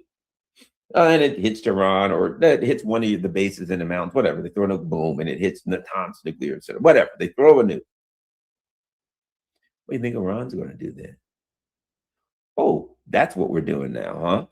Iran's going to say, okay, you played your big hand, now it's my turn. I'm going to start by putting a bunch of hypersonic missiles on Israel's nuclear power plant and smoke it. And it's going to melt down, and Israel will be Chernobyl. And Israel's small. Israel can't afford to be Chernobyl, can they? Most of Israel will be irradiated and uninhabitable. So you throw a nuke at me, it's over for your little pet friend there. Number one. You throw a nuke at me, it's over for your friend. I'm going to nuke them by hitting their nuclear power plant. They're going to get a meltdown. That's what you want. That's what you'll get. You can play at that game. Number one. Number two, all of your Gulf Coast friends there, yeah. Their oil infrastructure is done. So we can open the Straits of Hormuz then, because nothing's coming through it. Their oil infrastructure, their gas, which means, how do you think things are going to work out for the U.S. economy after that? Oh, that's right. There will be none. So you throw a nuke, you might as well throw it at yourself because it's suicide. So all the idea that they'll commit suicide, I mean, anything is possible. But even that, because of Iran's size and its missile capacity, even doing that would be suicide. What is it? It's mutually assured destruction. If you throw that at me, I will destroy your economy for good. I doubt if the U.S. does it. So where are we? We're in a waiting game. That's where Iran is now. Realistically, here's the waiting game. How long can you live with the Straits of Hormuz closed? That's the only question. How long? And they don't do no time soon. And the other part of it is they're saying, and the price of opening it is higher than you can afford. You imagine that? Hey, you want some bottled water? Yeah, I'm dying of thirst. How much? $100. I don't have $100. Well, I guess you can't get any bottled water, can you? You die of thirst. You better come up with $100. Better go borrow it. You better do whatever. Go whatever. Come up with $100. You're going. Now, what happens if you have the $100 and don't want to spend it? But I don't want to spend $100. You don't have to spend $100, but you're going to die of thirst. So now what's happening? I expect Iran to be making demands. Now, I've seen all kinds of stuff written everywhere, but I expect their demands to be astronomical. Astronomical in the sense that they are about justice. I expect them. I've seen things that Iran says, I want all the money back. Number one, all the money that you're holding for us, you got to give it back, that you've taken from us. Number two, you got to pay us restitution, $500 billion for all that we've lost and everything we've been through. You got to pay us the $500 billion. That's number two. Number three, get the hell out of the region and Israel's got to give everything back. See what I mean? Iran's going to say, here are our requirements if he wants to open the Straits of Hormuz, to which the U.S. then says, well, we can't do that. To which Iran says, yeah, I kind of thought you couldn't. Bye. Right? Hey, this is what you got to do. And the U.S. is like, we're not, that's too much. You know, Iran says, I kind of thought it was. Hey, look, we get ready to go have tea with my buddy. Have a nice day. Click. I don't need to open it. You need me to open it. I don't need a deal. You need a deal. If you can't do it, you can't do it. I ain't mad at you, man. I'm not telling you got to do it. I'm just saying, if you want the Straits of Hormuz open, you probably want to do it. If you don't need the Straits of Hormuz open, you don't need to do it. They victus, man. They victus, or is it considered vi victus? You know what vi victus means? Woe to the vanquished. It means when there is a war and you lose that war, oh, your butt is grass. And Iran's the lawnmower. That's what it means. Now, let me go to a couple of other things since I've done so much time on that. Number one, a number of Israeli officials are missing. We've heard rumors that Itamar Ben-Gvir was in an accident where he was slightly injured. Maybe.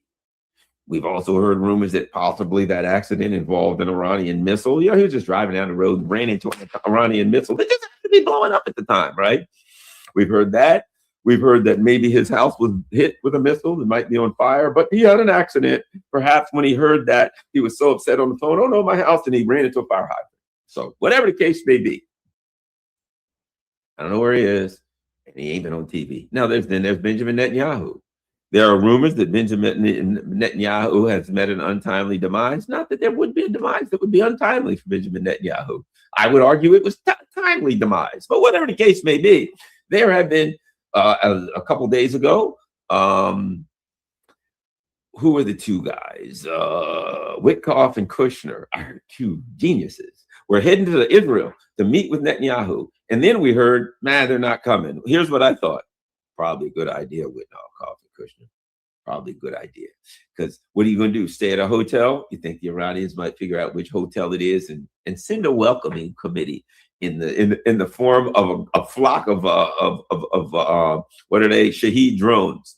I'm just saying, if Witkoff and Kushner showed up after all they've done, if Iran ever gets the chance for payback, if I'm Witkoff and Kushner, I'll put it to you like this. I probably don't want to go back to the Middle East no time soon. At least not while the war is going on, maybe not even later, because I feel like this. Look, we already know the Iranians have the capacity to find out where you are and to come pay you a visit and to leave their calling card, Shahed drone. So I'm just saying, probably not a good idea for Witkoff and Kushner to make it. And right now, we don't know. I mean, literally, we don't know if Netanyahu's still in the land of the living. We don't know if Ben Gvir and his family members, or all of that. We've heard all this stuff, okay? But we know it's possible. Number one, we know he's hiding. We know he probably feels, as do we, if the Iranians get a bead on him, they're taking the shot. If they get a red dot on him, they're going to let loose. And he knows it, and I know it. We all know it. So he's running for his life. And other members are. And probably a lot of people in U.S. politics right now are getting jumpy, thinking, oh, my God, I hope nothing happens to me. There are a lot of people getting afraid. Why? Because the U.S. has been doing that to other people for so long.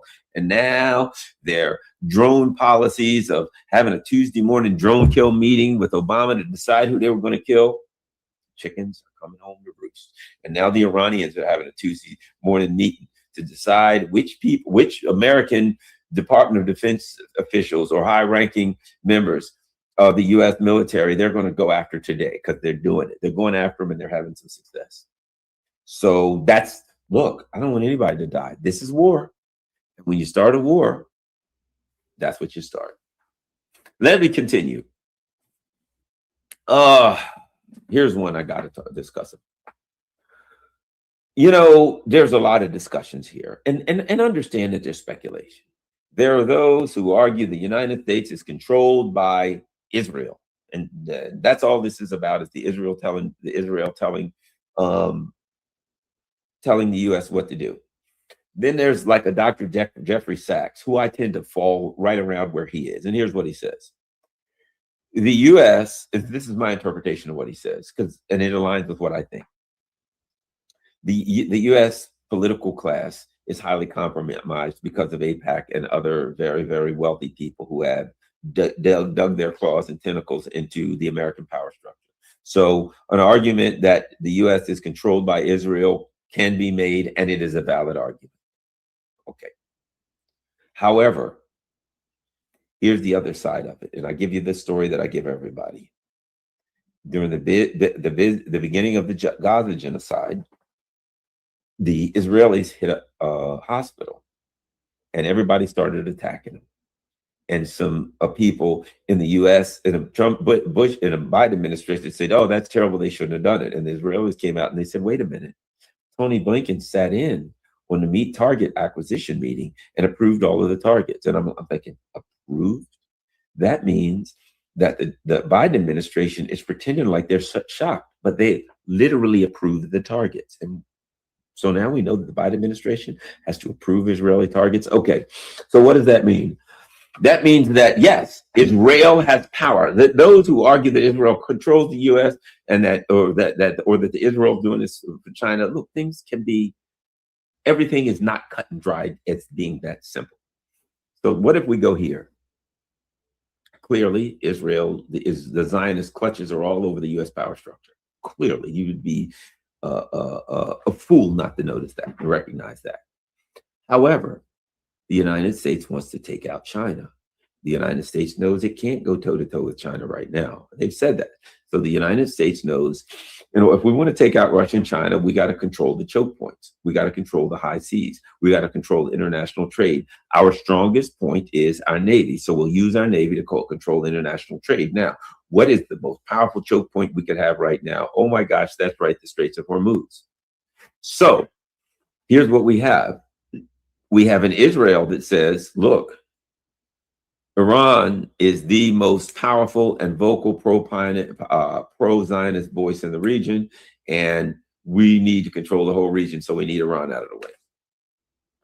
And the U.S. says, agreed. And not only that, if we could get Iran out of the way, we could control that strategic choke point, and then we could force Russia and China to do what we want, and we could take China out rather than having to confront them face up. We could choke them off with oil.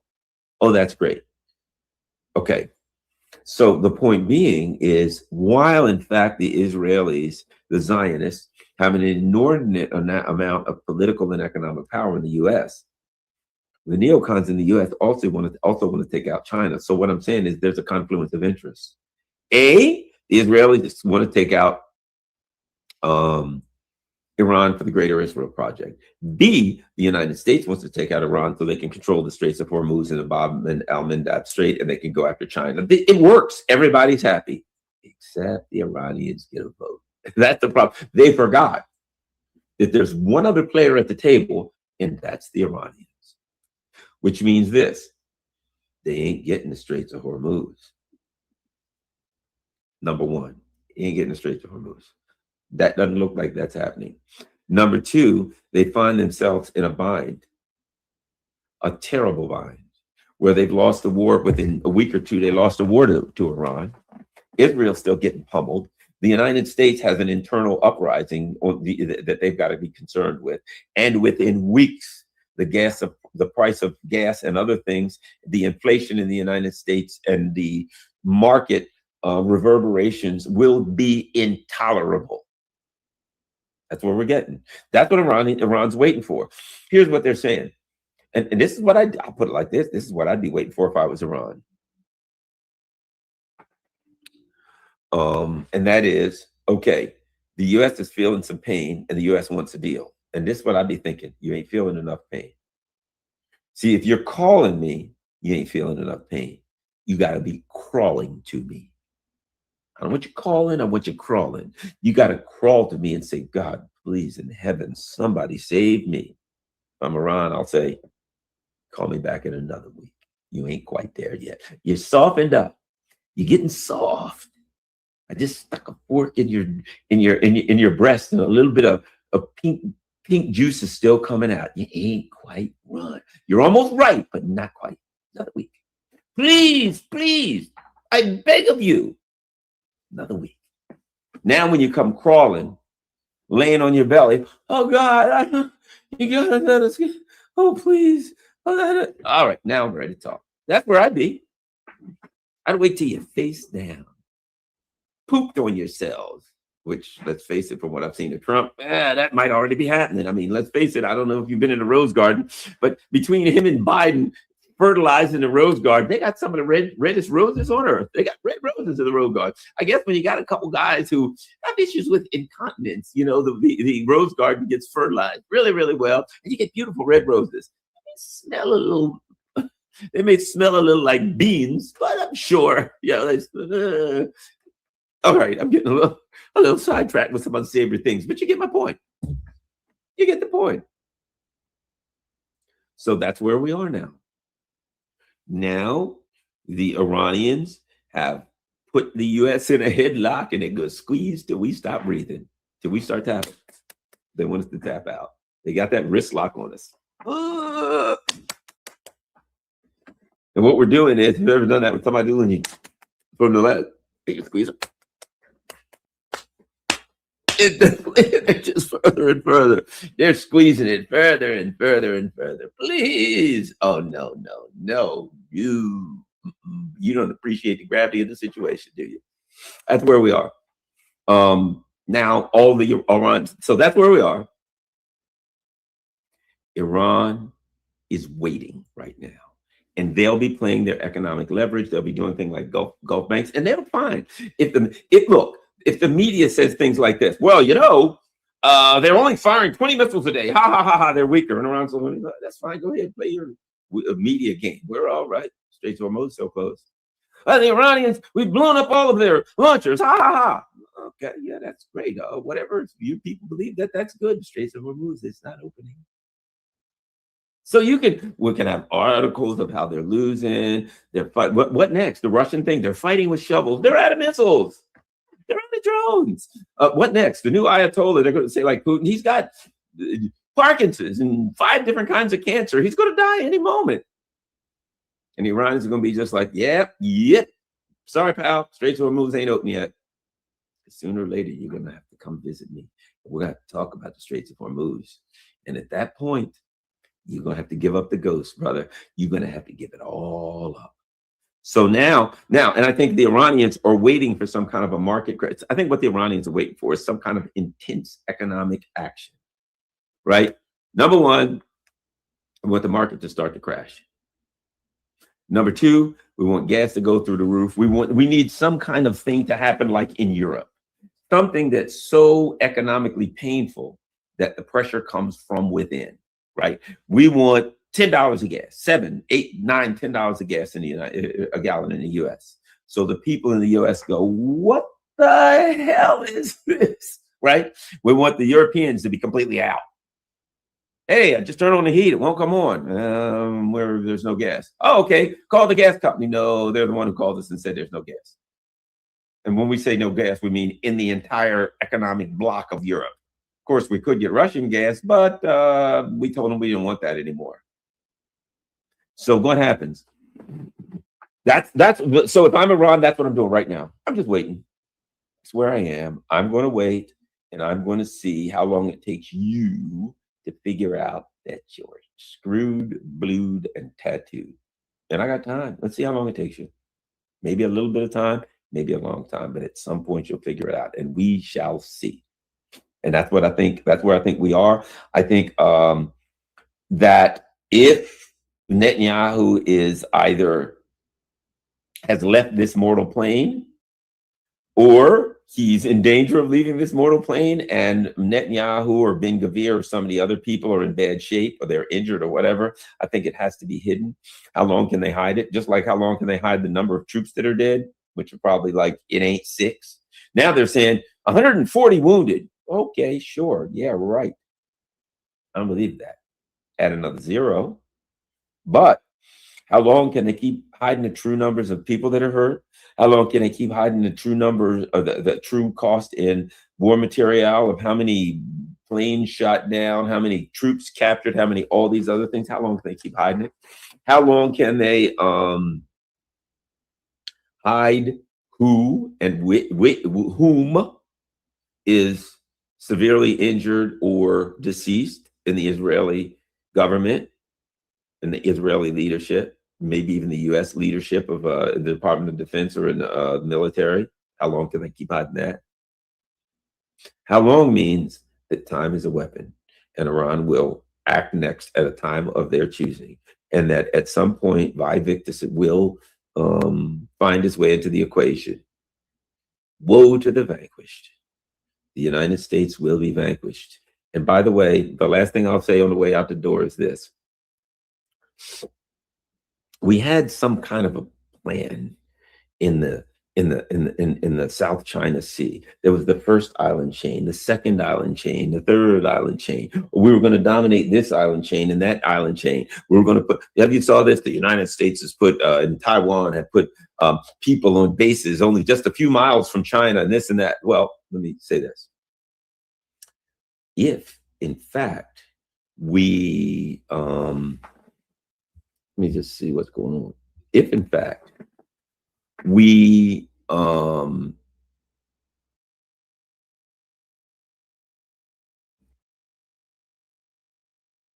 I think taxes are something that makes all of us panic, whether or not you want to admit it. Being able to pass my taxes couldn't last but a couple of days in the face of Iranian missiles. How long will it be? How long would it take for Chinese missiles? You know, I saw one factory.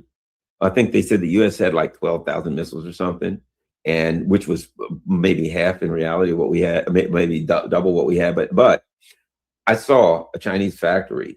Well, at least some stuff about it, but it was true. I'm assuming it was true. This factory that had no people working in it was fully automated, and it was making 1,000 missiles a day. One factory. So that means in 6 to 12 days, one factory could make as many missiles as the U.S. has in its arsenal. Let me ask you this. I had heard that that China literally had millions of missiles, right? Which means what? 1,000 missiles a day for 1,000 days they can fire? Here's my point. Our plans to put missiles around bases, to put bases around China, and then somehow use those bases against China. The U.S. lost to Iran. They lost at least the momentum and were severely damaged within days based on Iranian missiles. It's clear with China it would be hours, or Russia has arrestniks and all kinds of stuff. hours. If the U.S. said to Russia or China, you probably hear me, I'm going to keep saying this. If the U.S. says to Russia or China, we're attacking you, we're going to war, within hours, every base within a couple thousand miles. And what does the Russian have? 6,000-mile range? They could take out bases in the United States. Every base within 1,000 miles would be reduced to rubble within hours. So the idea that the United States at this point, who are getting their butts smoked by Iran, the idea that the U.S. could have some game of this island chain or that island chain and get anything other than obliterated within hours is over. The whole plan, we're going to surround China with bases and we're going to do detailed this and that, and all these missiles would last for hours. Those bases get smoked. And if you're Taiwan and South Korea and these other countries, you got to be looking at that saying, ooh, we got bases here and they're going to get smoked. And the U.S. can't. Look, Taiwan, do you really believe now that the U.S. is willing or capable, is willing to or capable of defending you against China? Well, if China comes in, the U.S. will come in and defend. Oh, boy, that's right. Yeah, that is okay. Now, I don't think that's. You better make some calls, Taiwan. You better be calling mainland China. Hey, guys. Hope it wasn't out of line with those cracks about you guys being authoritarians. I mean, you know, hey, jokes amongst friends. You know what I mean? Let's say we burn the hatchet. We tie the old new. You know what I mean? Let's get back on a more friendly basis. Those stinging. You know, it was all a joke. We never really intended to break away and to bring the Americans in and all that stuff. You know, I mean, yeah, but we might have said it, but it was all a joke. We never really wanted to do it. So let's say we tie the knot and become friends. Sorry. I think that's Taiwan's best plan. Just saying. Thanks a lot, everybody. Last but not least, thank you for all my people.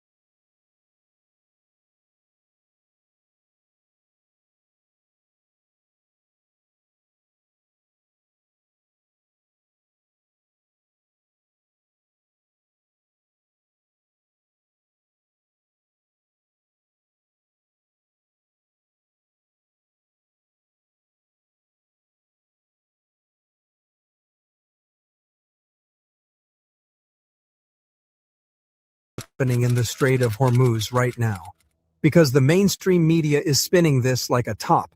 But the truth on the ground, or rather on the water, is a whole different ballgame. Despite the bluster and bravado coming out of the White House, despite Donald Trump standing at a podium and warning Iran of consequences at a level never seen before, the Islamic Republic went ahead and did exactly what it said it would do. CNN is learning Iran has begun laying mines in the Strait of Hormuz. That Iran has started to take steps to deploy naval mines in the Strait of Hormuz. Well off the lows of the day, with CBS reporting that U.S. intelligence assets have begun to see indications that Iran is taking steps to deploy mines in the Strait of Hormuz. They have activated their leverage. Right now, as we speak, the Strait of Hormuz, that narrow artery through which 20 million barrels of oil flow every single day, about 20% of the world's consumption, has effectively been turned into a high-stakes chessboard, and Iran is several moves ahead. While the US and Israel have been relentlessly pounding residential areas inside Iran, reducing apartment blocks to rubble, and causing horrifying civilian casualties in a grotesque show of force, Tehran has been playing the long game. They haven't just been firing missiles back in retaliation for the assassination of their leadership. They have quietly and methodically begun seeding the waters with mines. And despite Trump's claims that the U.S. Navy has destroyed 16 mine-laying vessels, the truth is that this is a tactical victory that does absolutely nothing to change the strategic reality. You see, the US is looking at the surface, but Iran is operating in an entirely different dimension. There are reports now flooding out of X.com and various naval news outlets. Footage that the Pentagon probably hopes you don't see, showing the moment a US cargo ship transiting the strait was struck. The vessel is burning. This isn't a simulation. This is the nightmare scenario that energy markets have feared for decades, and it is unfolding in real time. The sheer audacity of this moment cannot be overstated. Here you have the almighty US Navy, the most expensive military in the history of humanity, and yet they cannot guarantee the safe passage of a single cargo ship through waters they claim to control. The White House press secretary, Caroline Leavitt, had to publicly humiliate herself yesterday, backtracking on a claim from the Energy Secretary's official account that a tanker had been escorted through the strait.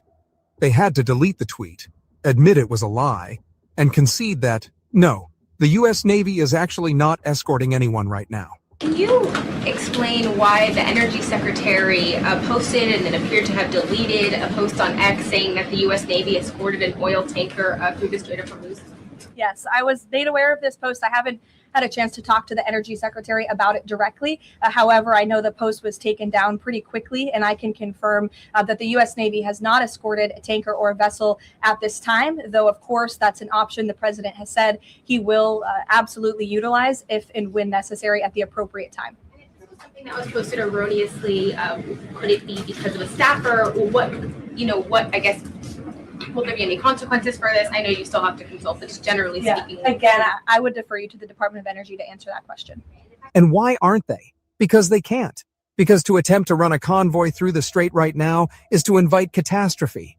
If you think the US is going to risk $1 billion destroyer to protect an oil tanker while Iran is playing a game they've spent decades perfecting, you haven't been paying attention. The strikes on Iran have been brutal. We are talking about the assassination of senior leadership and a campaign that has killed over 1,200 people according to reports. But Iran is not just absorbing the punches, they are changing the rules of the fight. This is economic warfare. They have set the American oil and gas market on fire. Prices are spiking, insurance rates for tankers are through the roof, and the global economy is holding its breath. Before we dive deeper into how Iran is achieving the impossible, and why Donald Trump's tantrums are falling on deaf ears in Tehran, I need you to do something. If you are tired of the sanitized pro-war propaganda that pretends the US and Israel can do no wrong, hit that like button. Share this video far and wide. And if you believe in journalism that actually tells you the truth about power, subscribe to the channel right now. Your support is the only thing keeping this light on in the darkness. Let's dig into the mechanics of this, because it's absolutely fascinating and terrifying for the Pentagon. When Trump stands at the podium and says, "We destroyed 10 boats," he is fundamentally missing the point. Or perhaps he's hoping you're too dumb to notice.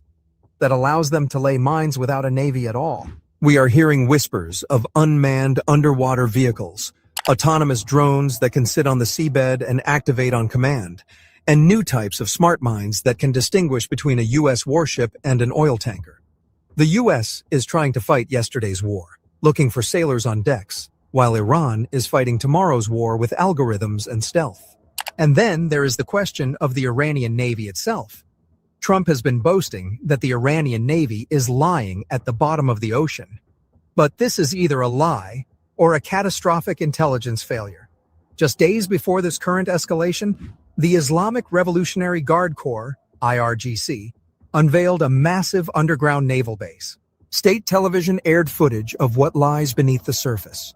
Hundreds of missile assault boats housed 500 meters underground, deep in the mountains overlooking the southern waters. These are not ships that can be hit from the air. They are bunkers. The commander of the guards, late General Hossein Salami, toured this facility personally, inspecting vessels that state media explicitly said were capable of destroying U.S. warships. So, while the U.S. Navy is bobbing around on the surface, counting the few boats they managed to sink, Iran has an entire fleet parked safely underground, waiting for the moment to surge out.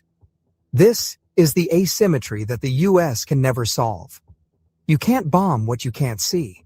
You can't sink what isn't there. And when the naval game begins in earnest, when Iran decides to actually swarm the strait, those thousands of speed ships will emerge like wasps from a nest, and the Pentagon's multi-billion-dollar destroyers will have to face swarms of cheap, fast, lethal drones and missile boats. It is a nightmare of math. A $2 million drone versus a $2 billion ship. The ship loses every time. Let's talk specifically about the mines, because the diversity of Iran's arsenal shows just how much foresight they have put into this moment. Beyond the simple contact mines that have been used since World War II, Iran has invested heavily in influence mines. These are the really nasty ones. They don't need a ship to bump into them. They can detect the magnetic field of a passing vessel, or the acoustic signature of its propellers, or the pressure change of its hull moving through the water. There is a reason that naval mines have historically caused 77% of U.S. ship casualties since 1950. They are the great equalizer. Iran has mines that can be programmed to ignore certain ships and target others. Imagine trying to run an oil tanker through a strait where the water is literally thinking, waiting to grab you. And if you think sweeping them is easy, think again. Think you know ball? FanDuel Predicts is now live in your state. Make your next call. Download FanDuel Predicts now. The Prophet ﷺ said, the best charity is giving water. $100 gives 100 people clean water for 5 years. Right now, humanity is bringing clean water to the places that need it most. In Gaza, in Pakistan, in Syria, Africa, Yemen, and beyond. Wells, hand pumps, filtration systems, real solutions that actually save lives. Be the blessing. Give water now. Donate to humanity.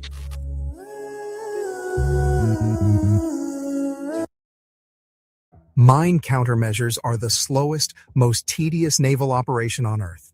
It would take weeks, if not months, to clear the strait even if Iran stopped laying them today. But Iran isn't stopping. They are laying them faster than the U.S. can claim to destroy them. And while we're on the subject of U.S. naval limitations, let's address the elephant in the room: the inability to escort ships. The White House is now drawing up options. Options. After starting a war, they are now drawing up options on how to keep oil flowing. This is the level of strategic planning we are dealing with. Senator Chris Murphy basically laughed at them, saying the administration has no plan and doesn't know how to get the strait open safely. And they don't, because any attempt to escort a tanker right now is an act of war that Iran is fully prepared to meet. What is the reason, if the nuclear program isn't the reason, as poor Ted Cruz, I never thought I'd put those three words together, is over there talking about nukes? And we know that the intelligence did not suggest that an attack was imminent from Iran. What is left? Why are we at war with Iran? Great question. Yeah, great question. I mean, the simplest explanation, might be the one that they gave 24 hours in, that they've kind of tried to backtrack since then, which is that Israel made us do it. That Bibi decided on this timeline. Netanyahu decided he wanted to attack, and he convinced Trump to join him by scaring Trump into believing that U.S. assets in the region would be at risk, and so Trump was better off just joining Netanyahu. I hope that isn't the full explanation, but you're right. As we are now hearing that the nuclear program is not part of their targeting campaign, as we're now more confident that even harder line leadership is taking hold, as the Strait of Hormuz is still being shut down, even as we get their Navy, what's left as the explanation? It might just be that Israel forced our hand. And how weak does that make the United States look? How weak are we if our allies can force us into wars of choice that are bad for U.S. national security interests? If the U.S. Navy tries to force a convoy through, they are presenting Iran with a wall of targets. The IRGC has already proven it can hit U.S. vessels. They struck an American MST vessel on the very first day of the war. Imagine what they would do to a slow, fat, floating oil tanker surrounded by a couple of destroyers. It would be a massacre on the high seas. The U.S. wants to project strength, but projecting strength means actually going in there. And if they go in there, they will lose ships. They will lose sailors. And for what? To prove a point to a president who changes his mind every time he watches Fox News? Donald Trump received the news of the mining and the burning cargo ship with his usual cocktail of rage and denial. He took to Truth Social to brag about destroying boats and to issue threats, saying Iran would be hit 20 times harder. But here is the reality check that hits harder than any U.S. bomb. Iran has already calculated the cost. They have already buried their leadership deep underground. They have already dispersed their missile batteries. They have already accepted that this is a war of attrition. You can't threaten a nation that has already decided that martyrdom is the price of freedom. Trump and his advisors, like Energy Secretary Chris Wright, reportedly dismissed warnings before the war that Iran would shut the strait, believing that oil prices blipped up and then went back down during the last round of fighting. They miscalculated catastrophically. They thought Iran would just take the beating and fold. Instead, Iran has turned the screws on the global economy. Gas prices are spiking in America, and that is a political death knell for any U.S. president. Trump can bluster all he wants, but the American voter feels pain at the pump immediately. And right now, that pain is being caused by a nation he underestimated. So, Iran holds all the cards in the strait. They have the mines, they have the underground bases, and they have the new sea drones that are the real game changer. We are talking about the Ajdar unmanned underwater vehicle, swarming attack drones that can fly low over the water and evade radar, and suicide boats that can be controlled from a bunker 500 meters underground. These are systems that cannot be deterred by a carrier strike group. You cannot negotiate with a drone. You cannot intimidate a machine. And as the footage of that burning U.S. cargo ship continues to circulate online, the message to the world is clear. The Strait of Hormuz is not an international waterway anymore. It is Iranian water, and it is being policed by Iranian rules. The U.S. can scream about freedom of navigation, but freedom of navigation is a privilege, not a right, and it is a privilege that Iran has just revoked. As the sun sets on another day of this reckless war, the U.S. is left with a burning ship, a closed strait, and the sinking realization that they picked a fight with an adversary that is simply smarter, more patient, and more prepared for this moment. I'm not really a cupcake, but I am super baked, thanks to Mood Canopy. Mood is third-party tested.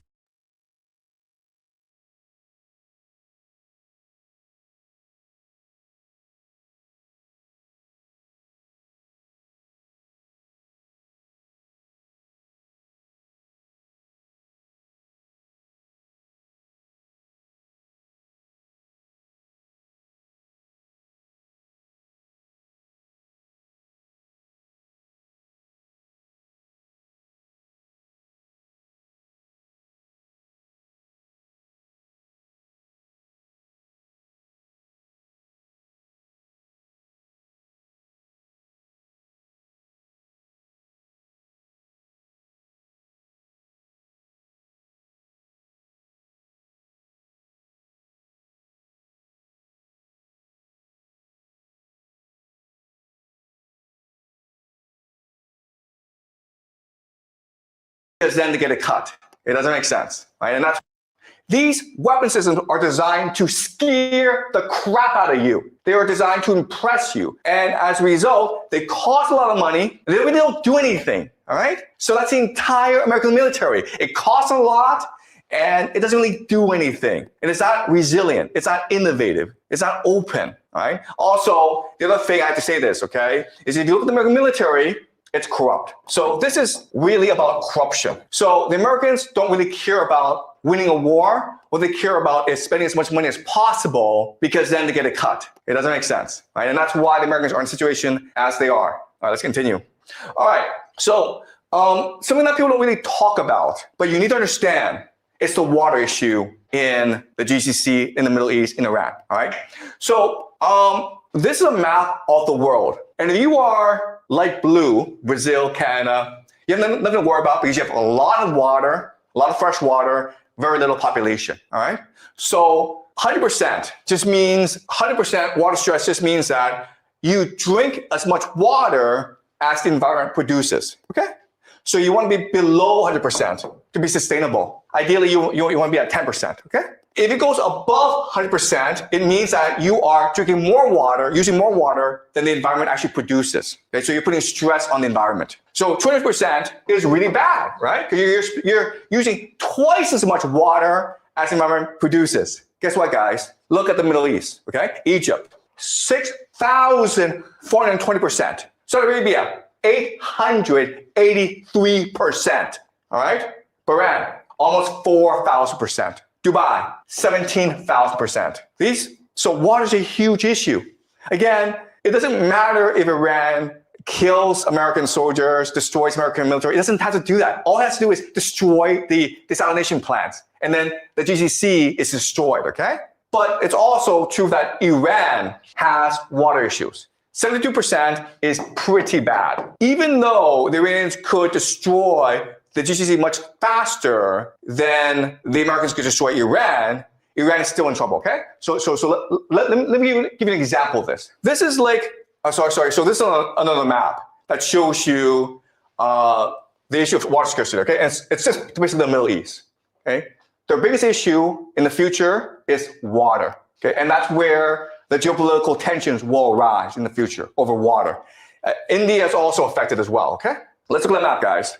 This is called Lake Urmia in northern Iran. It's the 6th largest saltwater lake in the world, or it used to be. Okay, this is what it was in 1984. This is the shallow, this is the deep, okay? You guys see that? It's really big, right? 20 years later, guys, this is what it looks like. There's no more water here. You can walk from here over to there, okay? There's some water over here, but it's shallow now. That's how serious the water issue is in Iran. And that's the weak point that the Americans and the Israelis will attack, all right? They want to make sure that Iran has no access to fresh water, which will cause devastation in their nation. Okay, that's strategy number one. Strategy number two is this. This is a map of the different ethnic minorities in Iran. As you can see, it's a very diverse place. In the center are the Persians, but you also have 10 other groups as well. And in the borderlands, it's basically a different country, right? Like, these are basically different countries. And so these places have more common areas with their neighbors than they do with Iran. Okay, so the second weakness of Iran, the first is the water, the second is the ethnic makeup of the country. So the strategy of the Americans and the Israelis moving forward is to destroy Iran as a coherent nation state, divided into ethnic enclaves, and have them fight over water. That is the grand plan of the Israelis and the Americans, okay? All right, this is the vision where Persia is limited, and then all these other places are sponsored by the Americans and the Israelis. They're given money, they're given weapons, they're given political support, and then this war will wage over water forever. And this is how you destroy Iran and make sure Iran is no longer a viable threat to you. That is the plan of the Americans, okay?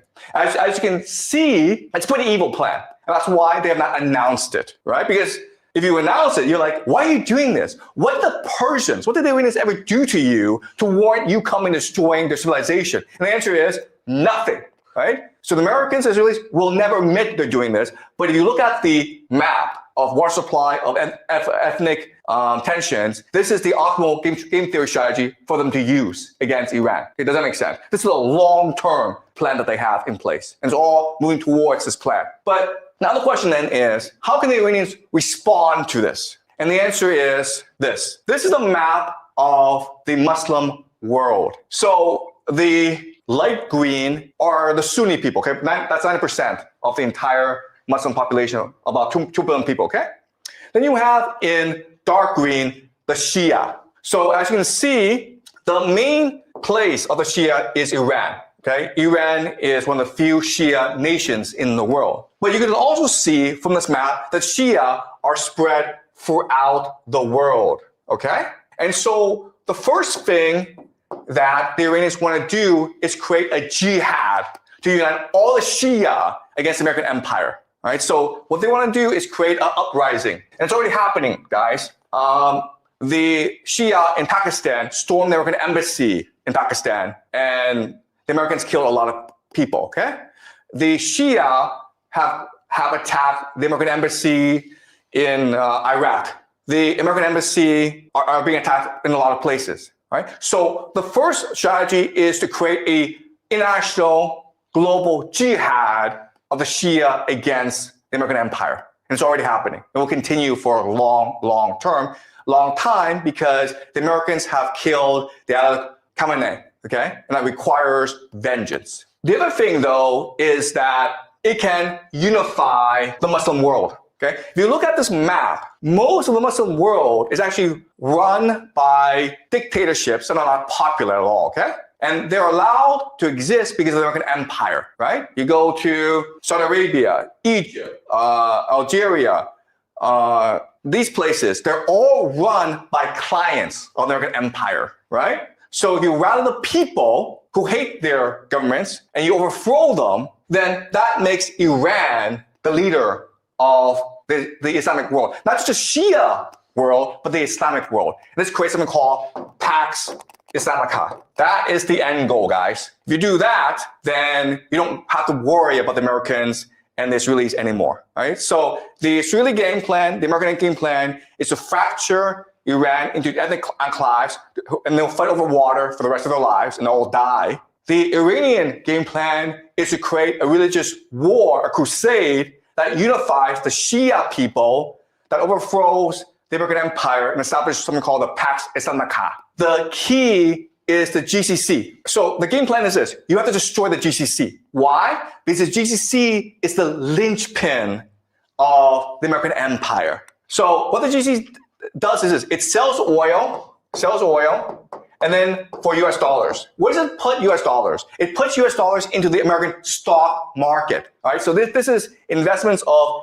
the UAE, okay, Saudi Arabia, and Kuwait into the US financial markets. As you can see, from 2012 up to today, it's been exploding, all right? Because the US financial markets is one of the safest places where you can put your money. The intention is this. The intention is, hey, if I cut off oil and these countries no longer have access to US dollars, they're forced to spend whatever resources they have on protecting themselves, okay?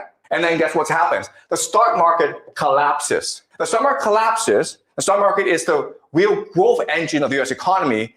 The entire US economy collapses with it. All right. There are about maybe 7 companies in America that accounts for about a quarter of stock market growth. Okay. These 7 companies, of course, are AI companies: NVIDIA, Microsoft, Google, Apple. Okay. These are the companies, and then these companies are heavily invested in by the GCC nations. So if these nations are no longer able to invest in the stock market, these companies will collapse in value. And with that, that would lead to economic depression in America.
But we're asking the question tonight on the poll: has Trump won his Iran war? What would your answer to that poll question be? It's an utter failure. He promised a swift victory, and he actually said that he was surprised that the Iranians were striking at U.S. assets in the Persian Gulf. And that just shows how ignorant he and his advisors are, unless his advisors are lying to him so that he would pursue the war. That I don't know. But Iran obviously was going to strike back when the United States has bases across the Persian Gulf region, and these Arab family dictatorships, they facilitate aggression. Iran is going to strike back. And fortunately, Iran has hit back hard, and it has also been punishing the Israeli regime. And despite the censorship in occupied Palestine, the information that does come out is that the regime is being badly hammered. Yes, of course, Iran is also being hurt. It's fighting against the combined force of the global empire, the collective West, its regional proxies. Erdogan to the north is allowing NATO to gather information for the United States and Israel and the Israeli regime. Jordan provides airspace and bases, and all the countries in the Persian Gulf region, they are completely in line with US policy. So despite this enormous coalition, Iran is hitting back hard. The Americans have failed to take out its missile capabilities. It's failed to take out its missile production capabilities. It's failed to take out its drone capabilities and its drone production capabilities. And we see that Iran is hitting them day and night. So this is definitely a defeat. And now the Strait of Hormuz is closed. And that is going to create great difficulty for the global economy, but Western economies in particular. Yet they only have themselves to blame. Iran did not want this war. Iran did not start this war. Iran was negotiating like last time round. Iran was betrayed and attacked. Meet EM Sense, a breakthrough in foot therapy that wraps around your foot and ankle like a therapeutic boot and attacks. Well, we say you should have gone to Specsavers. In this case, they should have watched the mother of all talk shows, because everything you have just adumbrated as having happened, you warned would happen over and over again on this very show and elsewhere, I'm sure. There are reports this evening of a mini nuclear explosion in the town of Quds in Iran. Others say it was perhaps one of these Moabs that they dropped on a mountain in Afghanistan, you may recall, in Trump's last term. Anything you can tell us about that? It produced a mushroom cloud. It was unusually devastating in its impact and volume. Anything you can tell us about that? I don't know any details about that. And I don't know what sort of munitions were used. But George, they are utterly barbaric. The American armed forces is no better than the Israeli regime. They failed against Iran on the battlefield. They have not been able to destroy the underground drone bases, the underground missile bases, the production lines, and that has frustrated them. So they've been bombing cities. They've been bombing hospitals. They bombed the Red Crescent Society, the main building, the national building. They bombed the National Emergency Service building. They've been bombing them across the country. They've bombing Iranian national radio and television multiple times. And the list goes on. It's nonstop. They're slaughtering kids. They're attacking apartment blocks, and they're slaughtering families. They're bombing truck drivers who are taking food and goods from one city to another. They bomb their trucks. I know a person whose brother had hired 2 truck drivers to take goods from one city to another, and they were both killed. I was just informed a few hours ago today. This is what the Trump regime is doing. They failed on the battlefield. They take their revenge on ordinary people. This is exactly the sort of mentality that Zionists have. Now, you know that Donald Trump, perhaps in the lowest point of his presidency, at least so far, told the press conference that he gave in Mar-a-Lago, his palace of depravity in Florida, perhaps not depravity, vulgarity, I meant to say, as my friend John White put it in a great piece he's written this evening. His palace of vulgarity at Mar-a-Lago, he gave a press conference in which, with a straight face, he said that maybe Iran had fired the Tomahawk missile at these 175 little girls, and presumably, therefore, Iran had 2 Tomahawk missiles because there was a double tap.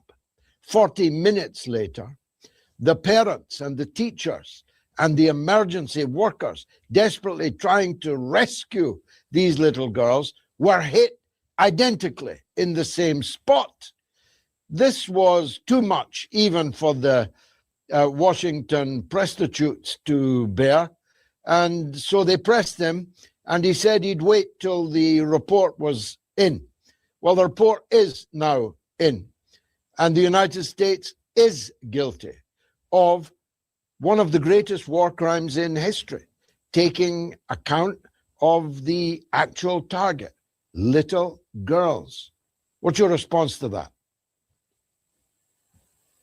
George, they've been carrying out double tap attacks for days now, day and night, in city after city, across Tehran, as they bomb places.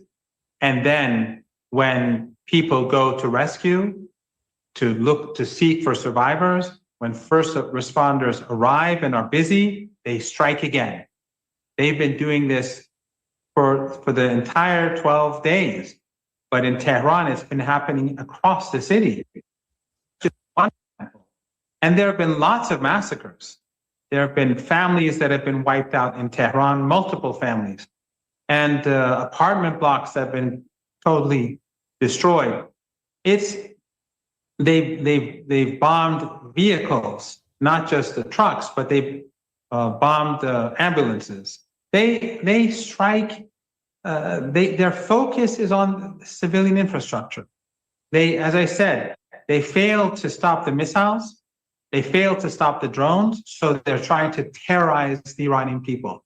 And this is the regime that says that it wants to save the Iranian people.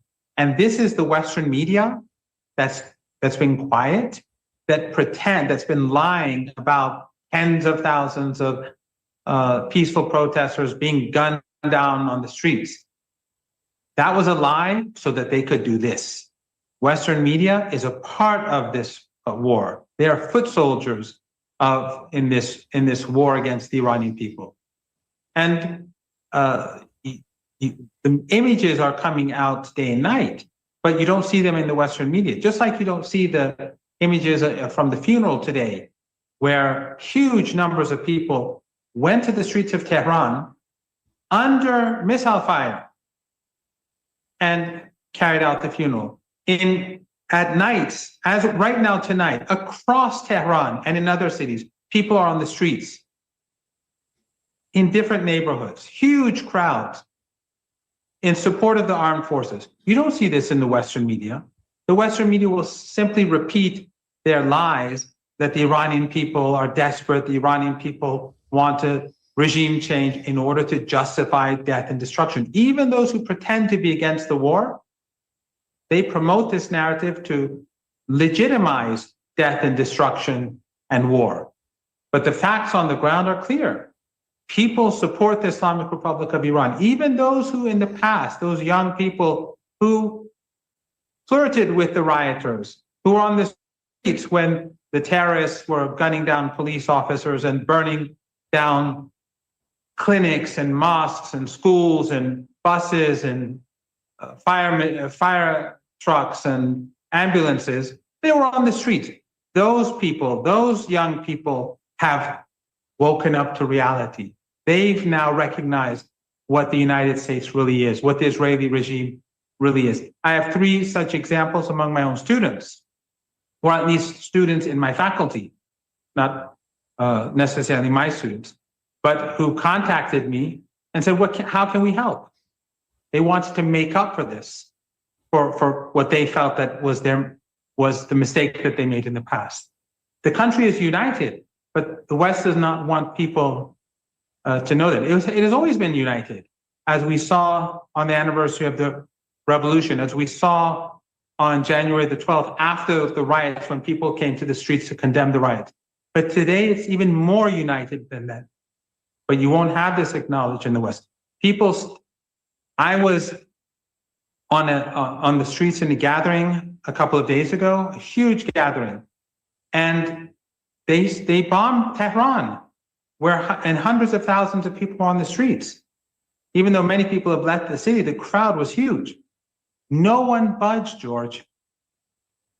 Men and women stood their ground. No one panicked. No one ran away. I've never seen such a scene in my life. Bomb after bomb after bomb fell, not far off from the gathering.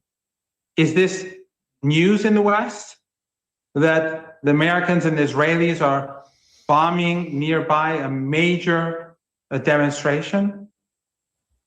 There would be outrage in the West if it was anywhere else. But since they hate Iran so much, since they're so hostile towards the Iranian people, because Iran opposes genocide, Iran opposes apartheid, Iran opposes ethnic cleansing. That is Iran's sin.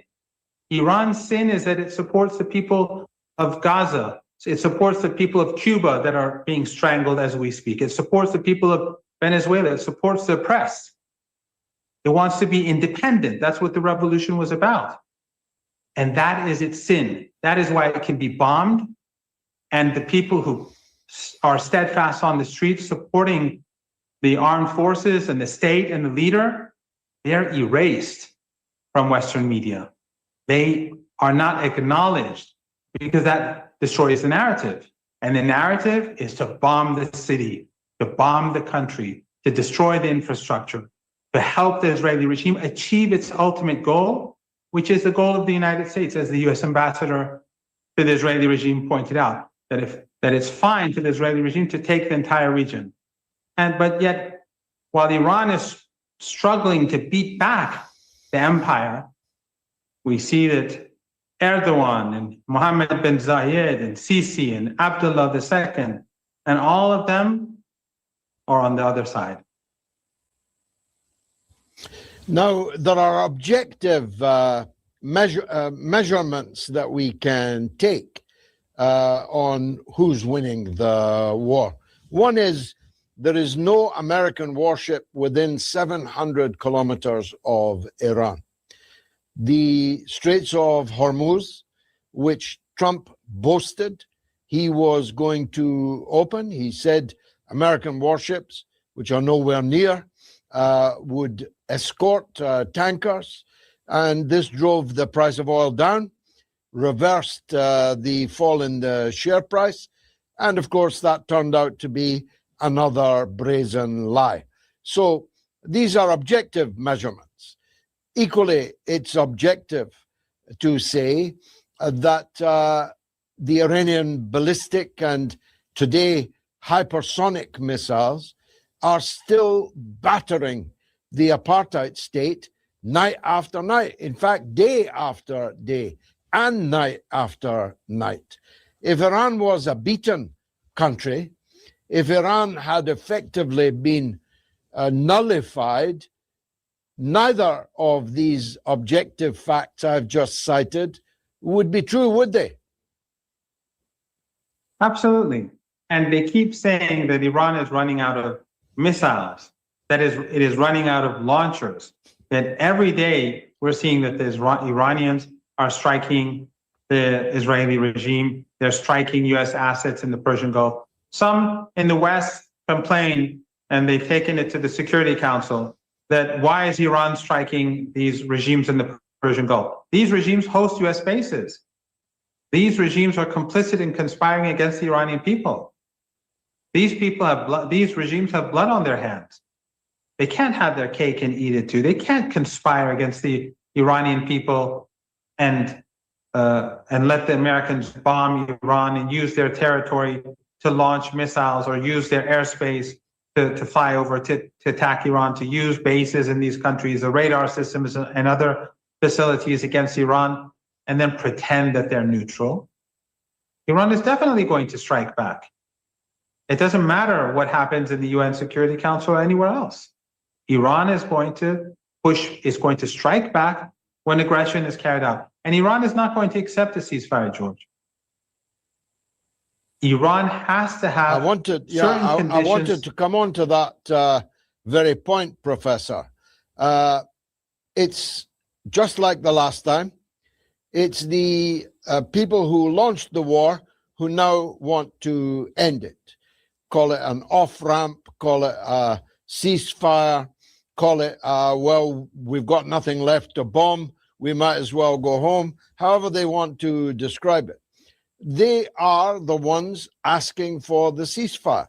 It's in the fancy American newspapers, it's in the fancy Israeli newspapers that this is not going well.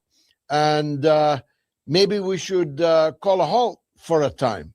But that's the point, isn't it? It's only for a time. Iran's being asked to agree to a ceasefire only for this all to be resumed in a year or 2 years from now. The Prophet ﷺ said, the best charity is giving water. Exactly. And Iran is not going to accept such a ceasefire. If there's going to be a halt in the fighting, Iran has to have assurances that these tiny Arab family dictatorships in the Persian Gulf, these utterly corrupt proxies of the United States, whether it's Qatar or the Emirates or Kuwait or Bahrain, they cannot be used against the Iranian people in the future. That's unacceptable for now. Also, Iran has to have assurances that the United States is not going to be able to attack Iran again. And Iran will demand full compensation for all the damages done. That is not something that Iran is going to relinquish. These are the reason why, George, we accepted a halt in hostilities during the 12-day war, because some people do criticize Iran for that, was because, true, we defeated the Israeli regime. They were the ones seeking for a ceasefire. But Iran saw its many flaws. It saw that it had to change a lot of things, because we ultimately knew that there was going to be a war. We knew that eventually the Trump regime or the regime in Washington is going to go to war with Iran. That's why Iran has been planning for 25 years. But during the 12-day war, Iran saw its strengths and its weaknesses, as we discussed before. So during the last 8 to 9 months, the Iranians have been working 24 hours a day to prepare itself for the big war. And they've been successful. The United States and the Israeli regime combined, and the bulk of the power is the United States, not the Israelis. Of course, the Israelis, whatever power they have, it's from the West. They are nothing. But this combined power with regional collaboration has been far less effective in destroying launchers, in destroying assets, key assets in Iran during the last 12 days compared to the other one. Why? Because the Iranians have prepared themselves. Through all sorts of means. The way in which they launch missiles, decoys, moving people around, moving key assets around. So the casualties are much less, the damage is much less, and Iran's firepower is much greater. So Iran made a smart move. It was winning. It decided that it should stop, swiftly prepare itself. And so that when what was inevitable, the inevitable aggression of the United States and the Israeli regime, the collective West and their regional proxies, when it happened, the Iranians were much better prepared. And today, George, Iran has upper hand. It's painful. Children are being slaughtered. People are being murdered. The son-in-law of my sister, 3 of his friends were killed today. This is pain. This is painful for the nation, but we have no other option. This is a war for survival, and we have to fight this war. For the regime in Washington, this is a war of choice. And whatever happens, George, with the rise of the price of energy, which will continue because the Strait of Hormuz is not going to be opened. Until conditions are met, the Strait of Hormuz will remain closed. The prices across the world will increase, but there's only the Zionists to blame, and they push the United States towards war. So the international community recognizes that Iran did not want war. We are doing trade. It was the United States and the Israeli regime that attacked us. So if the global economy goes down, no one can blame Iran. It is the United States and the Israeli regime. And if Iran is not accepting a ceasefire, it's because Iran knows that if they do just accept a ceasefire today, they will attack us again a few months later, just like they did last time. I mean, I almost didn't ask you, but Witkoff says that he's trying to contact Mr. Araghchi, the foreign minister of Iran, to see if he wants to talk. This is the same Witkoff who blatantly lied to President Trump, or President Trump is blatantly lying about him, because Trump says that Witkoff told him the Iranian negotiators said, in a nutshell, we are going to continue making nuclear bombs, which we know to be a falsehood because that's not allowed in Iran, making nuclear bombs.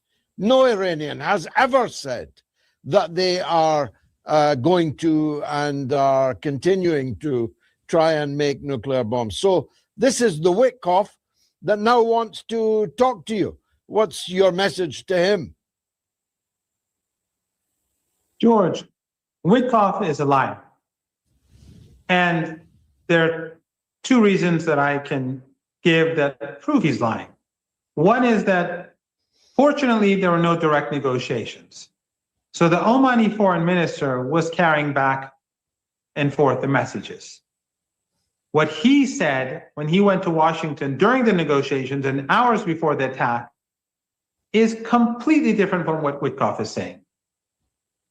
The second issue is that Iran, as you rightly pointed out, Iran's religious decree and its official position, its government position has always been that we do not want nuclear weapons. So Iran will go and tell its enemy during negotiations that, yes, we want to pursue nuclear weapons.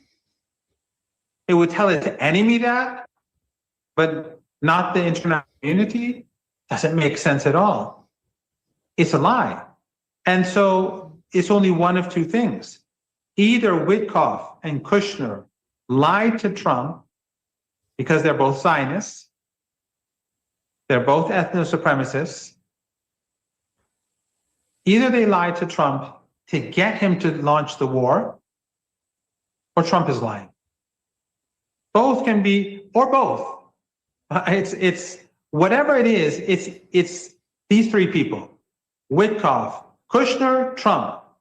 Otherwise, the Iranian position has always been clear. And fortunately, because of the indirect negotiations, the Trump regime cannot hide the truth. You've got a lot to manage. Houston Methodist has a lot to offer. Convenient primary care, personalized orthopedics, and the latest cancer treatments in one manageable system. That's the difference between practicing medicine and leading it, for you. Houston Methodist, leading medicine. Contact Roberts Air for all your heating and cooling needs.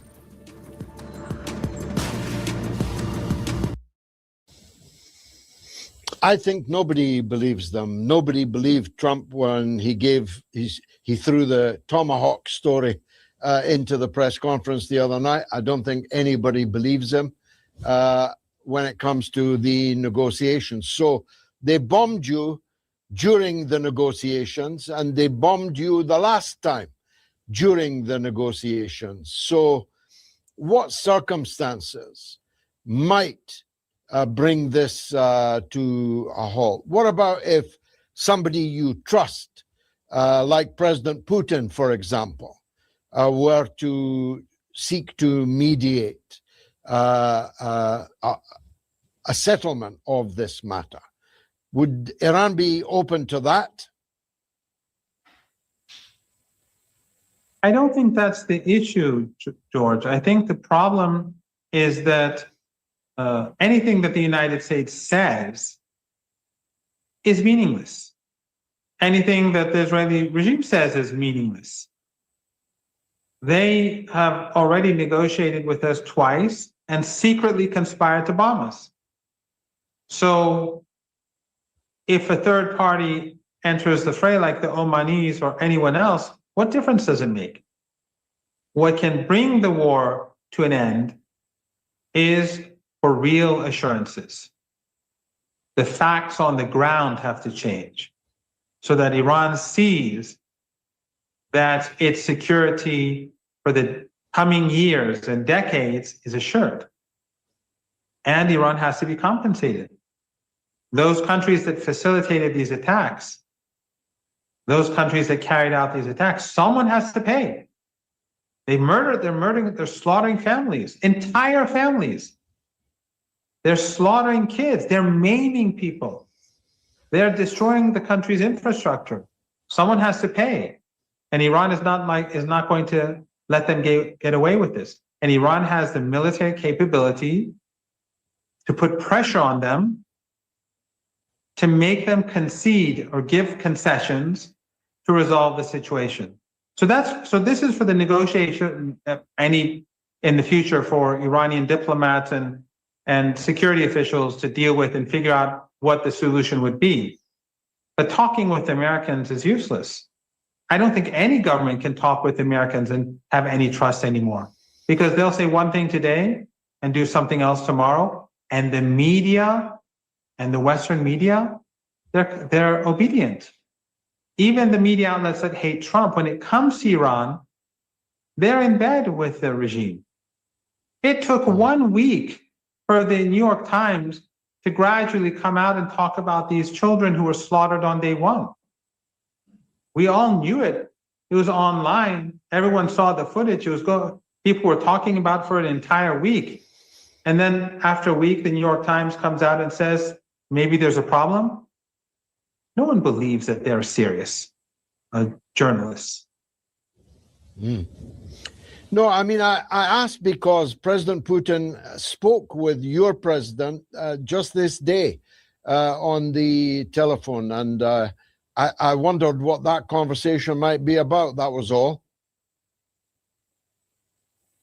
I don't know. I mean, there was the UN Security Council meeting today, which they put a resolution to condemn Iran, completely unjustified, and it's not going to change Iran's policy because it's clear as day. The US has bases in the Persian Gulf and it attacks Iran. If any country, if France provided Russia with bases, or if Canada provided the Chinese with bases, and they launch an attack on the United States, or the Russians launch an attack on the British, could Canada ever say that we are neutral? Could the French say we're neutral? It's meaningless. It's nonsense. But the West, they want to pretend that Iran is the aggressor. We were negotiating. Even if the negotiations had failed, they have no right to attack Iran. These are war crimes. These are crimes against humanity. They murdered our leader. They murdered commanders of our own forces. They murdered all these children. So even if the negotiations had failed, they had no right to attack us. But we were negotiating. And then they launched this attack, and it was facilitated by our neighbors. So they should have no expectation. They should be very thankful to Iran for showing restraint. Otherwise, if the Iranians didn't want to show restraint, they could take out all their infrastructure within hours. These tiny Arab family dictatorships only have oil or gas, and that's it. They're completely dependent. They don't even have water. They have desalination plants. So they're totally vulnerable. But the Iranians have been patient. They've been careful. And these regimes should be thankful. But Western media pretends that Iran is lashing out. No, Iran is defending itself against the empire. Well, we're very grateful to you, as always, Professor. May God keep you, and we talk to you in the course of these events, and hopefully again at the conclusion of them. Professor Syed Mohammed Marandi, thank you for joining us on the mother of all talk shows. The poll is now 50,000 votes. Has Trump failed to win his Iran war? It's because we've been involved in so many of them. He's a frequent guest on the mother of all talk shows, and he never disappoints. Lieutenant Colonel Davis, welcome once again to the mother of all talk shows. How can I put this? The war's not going well for Donald Trump. Well, you would certainly never know that from listening to Donald Trump, because he was just on television just a few moments ago of saying that he was surprised at how easy this war is going. And it's actually going really well. And we're accomplishing all the objectives, and we just keep blowing a bunch of stuff up. So he doesn't seem to agree with that, which is kind of at odds when you look at what's actually happening on the ground throughout the region with American soldiers, with Israeli people, and certainly with people in Iran. And then you look at that Strait of Hormuz, and that is a problem for not just the region, but for the whole global economy. So he might want to reconsider that. Yes, I mean, no one believes him. The American media, other than Fox News, doesn't believe him. The Congress, when they are briefed in top secret briefings, emerge shaking their heads. Nobody believes that a war in which the United States has had to evacuate all of its bases in the Persian Gulf, has had to accept that the Straits of Hormuz are closed and staying closed, that a war which has seen Israel bombarded remorselessly, almost without counter, for night after night, indeed day after day, a war in which Hezbollah are now occupying a part of the north of Israel, a war in which 170 or so American casualties, dead and wounded, are finally now acknowledged, and in which your country has spent billions of dollars in a couple of days. It's hard to argue that as a success. Well, it is, and especially when you realize that other than rhetoric, President Trump is not doing anything to accomplish the objectives. He wanted regime change. He didn't get it. He just changed out one company for another. He has severely destroyed or damaged their Navy to the point where, at least I won't say it's destroyed, but it's been severely damaged. But they have a lot of ships and speedboats, especially, which is what matters in the Persian Gulf.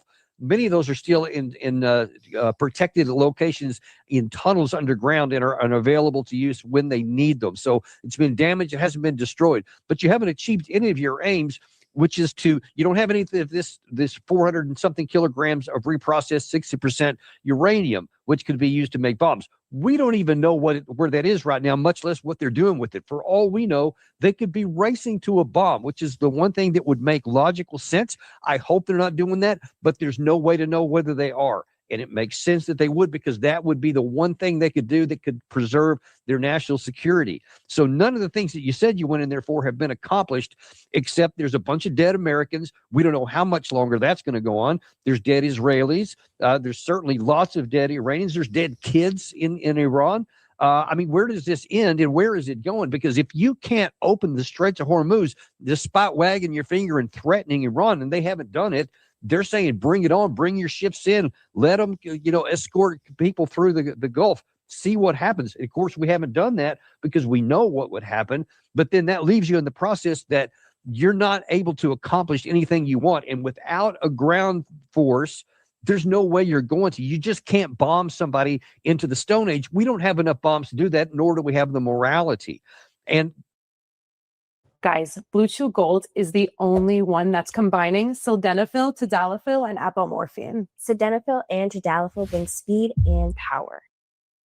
The fact that we're even talking about, or you mentioned our ashen-faced senators coming out of his top secret meeting, that's because they said they were told we're thinking about a ground force, which is insane because that would take not only many months, like at least a half a year to assemble, to get them ready, trained up, equipped, outfitted, and moved into theater. If you could find a jump off place, it would be suicide to do because all of the advantages are on the defensive side in those mountains with these well-trained Iranian troops that are well-trained for defense. And that's the key point here. They don't have to be able to go toe-to-toe with the United States and equivalent. They've just got to be able to defend effectively. And for us to go in there, it would be a bloodbath, and we probably still wouldn't win. So again, how easy is this again, Mr. President? Because I'm not seeing it. No, nobody's seeing it. Only the most zealous. And there are still some of those, but many of the biggest zealots for Donald Trump have now abandoned the field. Tucker Carlson is the most powerful opponent of the war in the world. Even Bannon, his former representative on Earth, I saw chuntering away against the war. Even Alex Jones, for goodness sake, was volcanically erupting about this disastrous war. Candace Owens, Nick Fuentes, all these figures that were once Trump's circle have abandoned ship. They have. And look, when you start getting those names that are falling away, and of course they carry millions of followers, in many cases, each of those are falling away along with them. I mean, you see the numbers. There was a graphic that we put on our show earlier today that showed the support that Americans had at the beginning of a number of our wars, going all the way back to World War II. And it was something like 96% after Pearl Harbor, et cetera. Even in the 2003 war against Iraq, which proved to be just catastrophically disastrous and based on complete fabrication of weapons of mass destruction, that was 75% support at the beginning. This one is 41. And if it's 41 at the beginning of this, and now that you see all these people abandoning ship, as you say, and then you see you're not being able to produce anything on the ground, and you can't extricate yourself. This is not like the situation with the Houthis in the Red Sea, where we beat our breasts and talked about how we were going to shut them down, and then after 7 weeks, and we couldn't do it after spending $1 billion, we just shrugged our shoulders and walked away and declared it success. But no one cared because it didn't have any ramifications.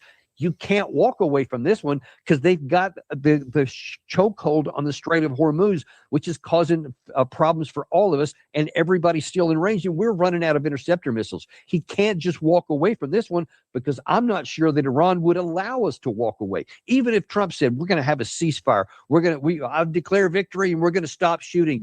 I don't. Just stress sweat through my third set of scrubs. Totally normal, very healthy. I'm sure it's not a sign of emotional unraveling. You need new Secret Clinical Antiperspirant, STAT. Secret gives 3 times more stress sweat protection. Thanks. Got a bunch. Secret, stay fresher under pressure. This is what would happen to your body if you ate mood sleep gummies every day. Day 1, you take your first gummy. I don't think that the Iranians would, because they don't have any motivation to do that. They have motivation. They have, and this is hard to imagine, George, for the first times in 47 years, because of our war of choice, Iran now has leverage over us. They would never have it otherwise. But because we went to war and gave them every requirement to defend themselves and to take action to shut down the Strait of Hormuz, they have us over a barrel. And then unless we submit to terms that they may set, they're going to keep that thing closed, and it's going to cause problems for the entire global economy, which means they have a lot of leverage in their hands. And I think Trump is scrambling, trying to figure out how he's going to get out of it. And I think he's going to try first with more firepower, but he's going to find out that's not going to work. It's just going to get more people killed, but it's not going to knock the regime out or their ability to control that waterway, because it doesn't take that much. They have plenty of resources to get it done, not just with the Navy that we've destroyed, but other means as well. So I think that we're in a real problem here. The president is, and therefore all of us are too, because we suffer the consequences of his actions here across the Western world. I agree with you, Lieutenant Colonel. This is an almost intractable. I mean, you need the judgment of Solomon to adjudicate on whether it's better to go on or to go back. I've just interviewed Professor Marandi. He was very clear that Iran will not accept any ceasefire except upon a long range of conditions, all of which, any one of which, would cause, I think, the fall of the American presidency itself. So it's a kind of conundrum that I'm not sure we've ever seen before. You've got an increasingly unpopular president having launched an unpopular war even when it began, with global economic crises resulting, but no means of extrication. If you were, as you should be, in the top ranks of the Pentagon right now, Lieutenant Colonel, what would you advise the president to do? I would say we have to suck down whatever crow we need. We have to be humility, and we've just got to say, hey, this was a mistake, and it's nearly impossible. And if you just said it right, for President Trump to do what's necessary, you said it would take the wisdom of Solomon. It really wouldn't. It's pretty clear what you need to do. It's going to take the courage of, I think, maybe King David or something like that, somebody really brave, because he would have to do something that is politically nearly suicide, and it would just destroy, I think, his ability to have any success in the midterms. But that's the necessary price because of the hole he dug himself into. And that is, we're going to have to concede something to Iran that we don't want to, which is why I say, we have given them this leverage that they have never had before and wouldn't, except for this decision to go to choose a war that should never have been fought. So now then, the only alternatives are to either, and I didn't see your show, that segment, unfortunately. I'm going to go back and watch it to see what Professor Marandi said was going to be the requirements of the Iranian side. But whatever they'll be ugly for him. But if you don't accede to them, they'll keep the strait shut down, and they'll continue to attack our allies in the region. They'll continue to hit our bases, continue to hit Israel, and we can't stop it. So Trump can't just not do what they want, because the price will keep going up. And at some point, he's going to have to, and this is the scary part, he's going to have to either eat a lot of humble pie and submit to some of these terms and find some way to get there, or he's going to escalate. And I'm not as worried about the ground force, because we don't have 6 months to build up.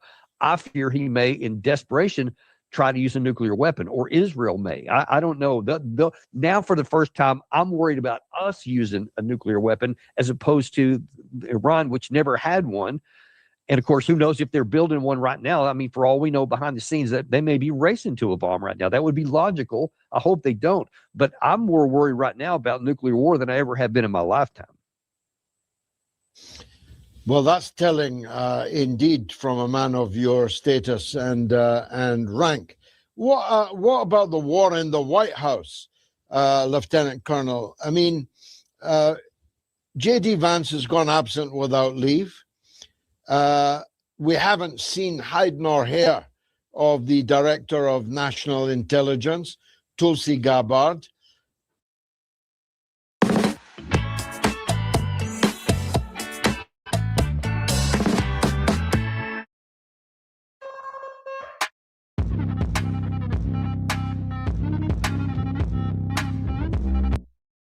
Let me tell you, as a practicing politician myself, if I were them, I'd be announcing a joint ticket right now as the new MAGA, the new America First.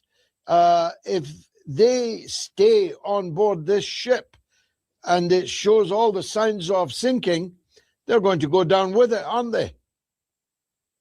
They are. They are. And I think that the vice president is in the most difficult political position of all, because it's nearly impossible for him to walk away, from literally from the job. But I think that Tulsi Gabbard, I think that she should resign.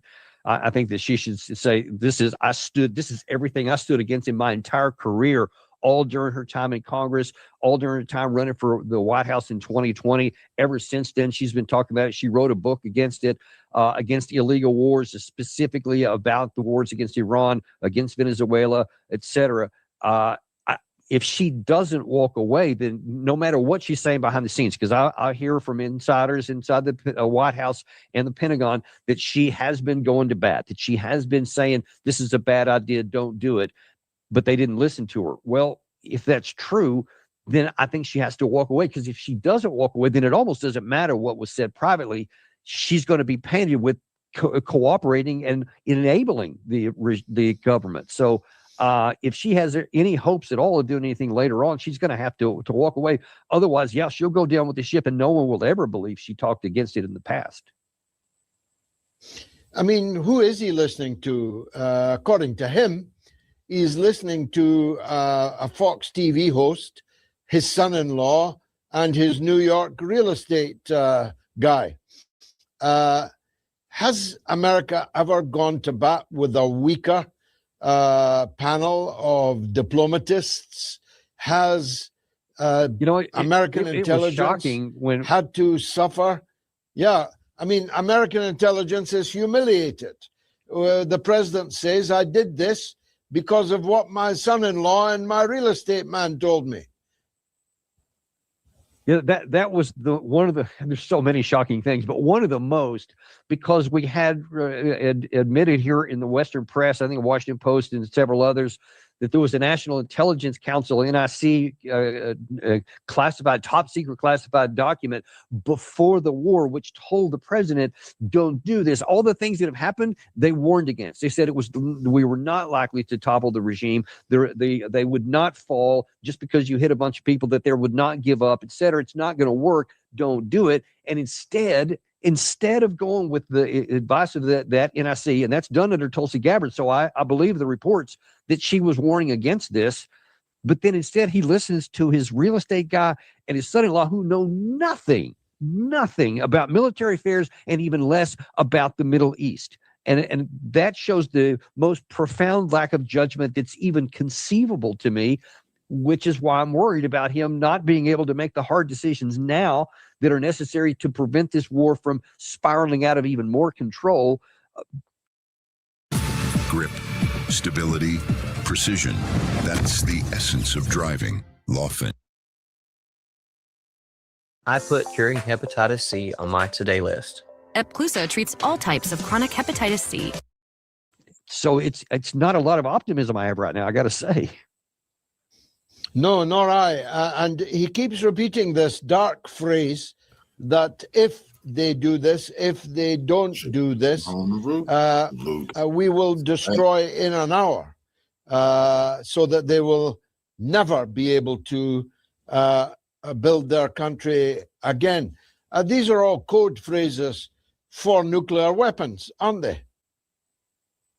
Well, that's exactly why I fear that, because President Trump has shown that he has this remarkable inability to have the slightest bit of humility on anything, to ever admit that he was wrong on something. He just has to always paper over it, like what he did just before I came on the air here and saying, oh, the war's been easier than I thought, which is absurd and insane that you would say that when 7 Americans are dead that we know of. Some reports are starting to come out that number is actually higher, and at least 150, 160 that have been wounded on top of that. And you want to call that easy? I mean, that's insulting on its own right. But the fact that he can't show any humility and admit he's wrong makes me fear that he may take the easy path of just saying, we're going to toss a nuclear weapon down here. And the fact that he said those things you just cited here do give me concern about it, because it can mean that. Maybe he has something else in mind. I don't know. but given his history, he could also mean that. And since there are no more guardrails in the American system of government, the Constitution expressly says only the Congress can send us to war. They have to declare it or authorize it. And the law says that the commander-in-chief can't take the military into action. And then they voted themselves away for that. So they gave away that power. So now it is literally like a monarch in his hand of the 17th, 18th century type, to where he alone can decide whether we use the military. That means I don't know who would then stop him if he says, I'm going to use a nuclear weapon to bring this to an end. Who's going to say no? Because nobody in the military said no about this illegal war. Nobody in the House, nobody in the Senate, nobody in the rest of America other than some disgruntled people, but nobody with power. So who would stop him if he was going to do that? That is an alarming possibility. Meanwhile, he's in Kentucky trying to bring down Thomas Massie. How's that going? Yeah, that's just another one of these really bizarre things. That's the one guy who's shown some political backbone in our country, both with the Epstein files, with trying to salvage for the United States Congress and saying, look, I'm trying to follow the law. I'm trying to follow the Constitution, hold the president accountable. And so President Trump is going after him because that's the one guy who says, I don't want anyone holding me accountable. I don't want anyone following the rule of law. I just want people being subservient, like Lindsey Graham, who literally goes on the Senate floor to talk about how the laws are unconstitutional that he doesn't like and that they just won't abide by them, or the Speaker of the House of Representatives, who also says, oh, well, this is not a war because they don't want to follow the law. It's just bizarre. It's 1984 playing out in front of our eyes. And he chooses to go after one of the one guys in the Republican Party that's actually showing courage and backbone. And that just kind of tells you the state of play in the American politics right now. The state of play, indeed. Lieutenant Colonel Daniel L. Davis, host, of course, of the estimable Daniel Davis Deep Dive. Thanks, as always, for deep diving with us. Unfortunately, we didn't find any Always pearls. my pleasure. We found only danger. That's, of course, Dan Davis. I need to take a quick break, then it's your calls right up to Gayatri's slot at the end of the show. Stay tuned. I'll be right back.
Despite all of these talks and supposed concerns that they have, they did not really focus on the nuclear program in Iran. As a matter of fact, in recent days, the majority of the targets that the United States and Israel attacked in Iran were civilian targets, to a level where we saw a gathering being targeted inside of Iran. So they attacked not only the girls' school in the beginning, killing over 170 schoolgirls, but it extended to hospitals, police stations.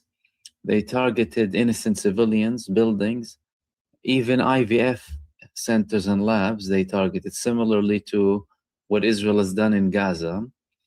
And now the American president is officially confirming that they have no targets left in Iran. But there's a lot behind the statement of Donald Trump, especially with the emergency measures that are being taken by the IEA to release more oil barrels, over 100 million reportedly, due to the crisis that's happening now in the Hormuz Strait, in a direct admission and evidence that the United States did not really know and still doesn't know how to counter this move coming from Iran, despite the fact that they declared that they destroyed all of Iran's navy. But they are unable to support the opening of the Hormuz Strait or accompany any of the oil tankers. As a matter of fact, today we had a confirmation from Iran that the closest U.S. warship to Iranian soil is approximately 700 kilometers. So that's all happening on one side. And Donald Trump is trying to reach a deal.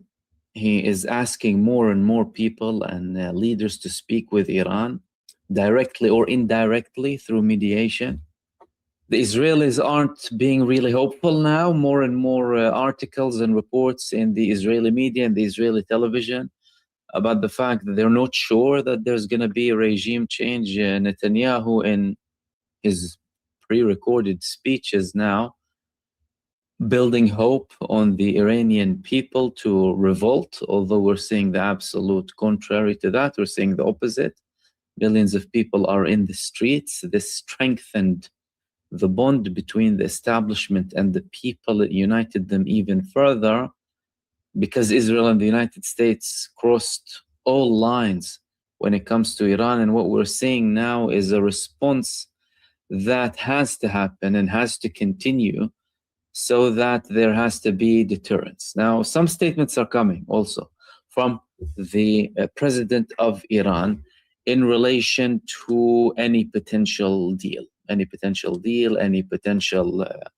negotiations that may take place. He's number one confirming that they're carrying out responsive measures, but he's also saying that there are many demands to be met when it comes to anything with Iran, including reparations. I mean, they have to pay back for the destruction. And previously that did happen. The United States and the EU, they unfroze many assets, state theft, what they do, and these sanctions.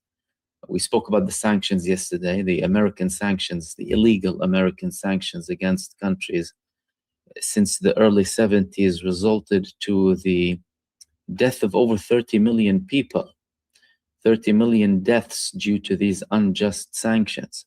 We're talking about massacres, genocides, only for the United States to try and impose its hegemony and control over other countries and their fate, and to try and subjugate them to the American demands.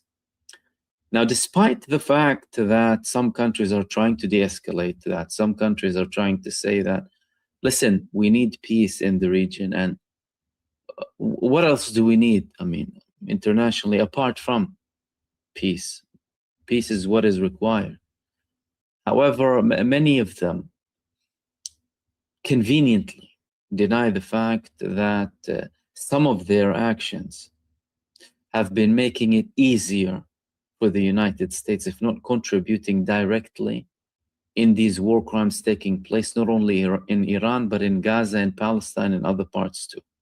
Wherever Israel has attacks and wherever the United States has attacks. And what Iran is doing now is a response to all of these years of aggression and hostility, and a response to the fact that they crossed a black line in the form of assassinating the supreme leader, and they're escalating. So simultaneously with the talks of the United States and Israel that, the targets are done, we have no more targets in Iran, and we can see that on the ground, they're targeting innocent people.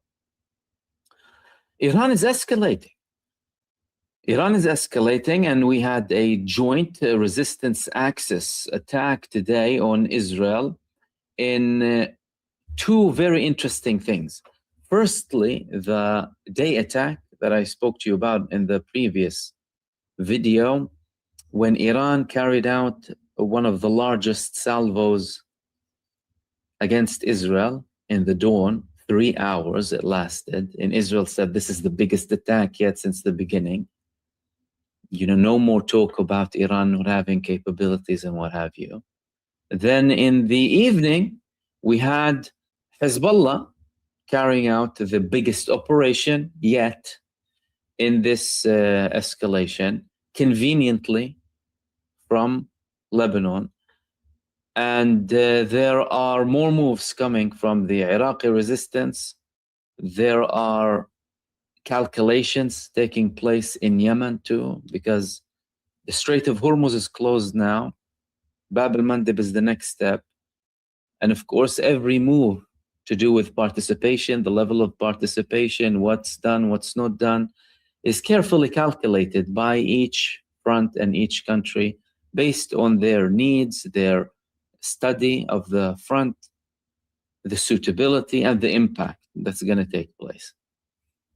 So we're going to talk about all of that tonight and the latest developments, and also, of course, the energy crisis that's happening now and the moves to make a counterbalance here with the emergency measures of the IEA by releasing over 100 million barrels of oil to reduce the tensions that are happening now. But how long will it take up until we are in the same situation? All of these are short-term measures, by the way.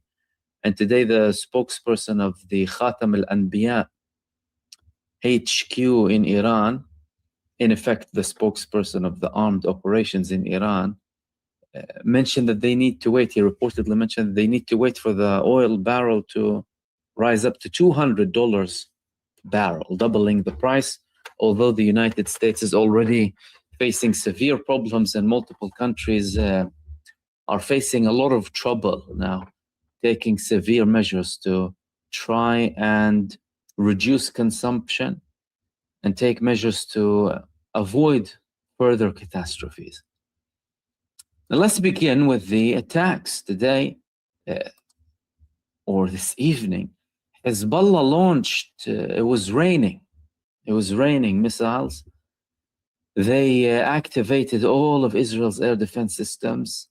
And mind you, with the Hezbollah, their missiles, many of their operations, their missiles, are intended to exhaust the Iron Dome and Israel's air defenses. So if you see a barrage being launched by Hezbollah of short-range missiles, for example, non-heavy warhead missile, light missiles, and they have them in abundance.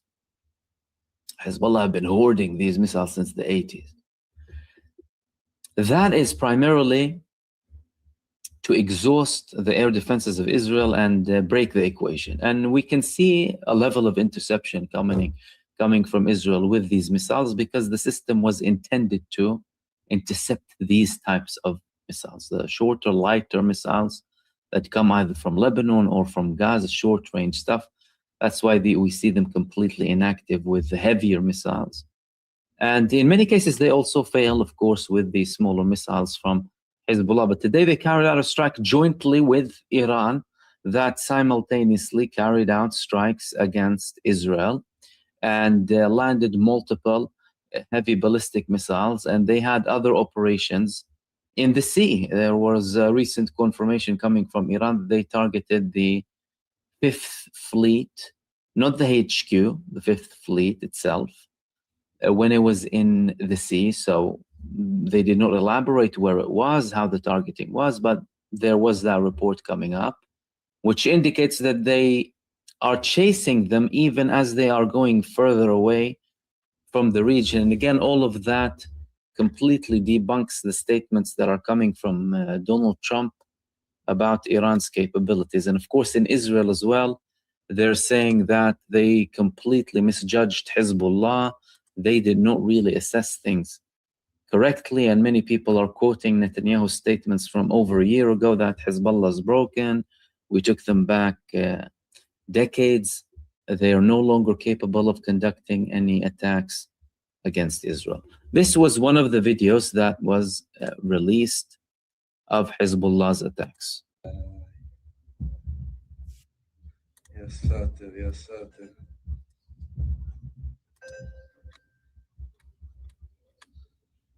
איציק הלך הביתה. יואו! וואי, וואי. זה נופל פה. איציק הלך תראו, וואי, אחי! בוא תראה איציק. איציק הלך הביתה. בוא נראה איפה נופלים. תסתכל ימינה, נופלים פה. וואי. לא! יואו. וואו! נפל פה. איזה נפילה. נפל. אבל אחי. תראה את השמיים. נפל.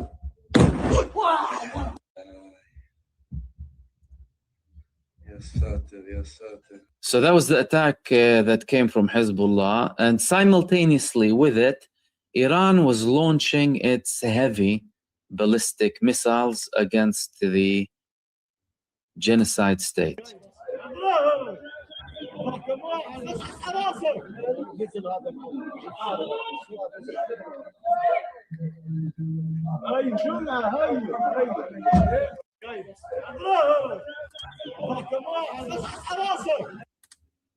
So joint attack, and there are of course more videos.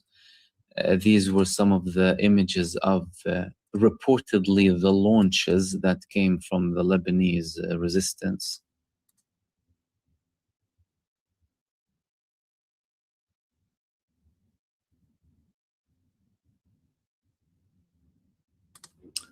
And there were also some videos of some of the damage that took place in Israel.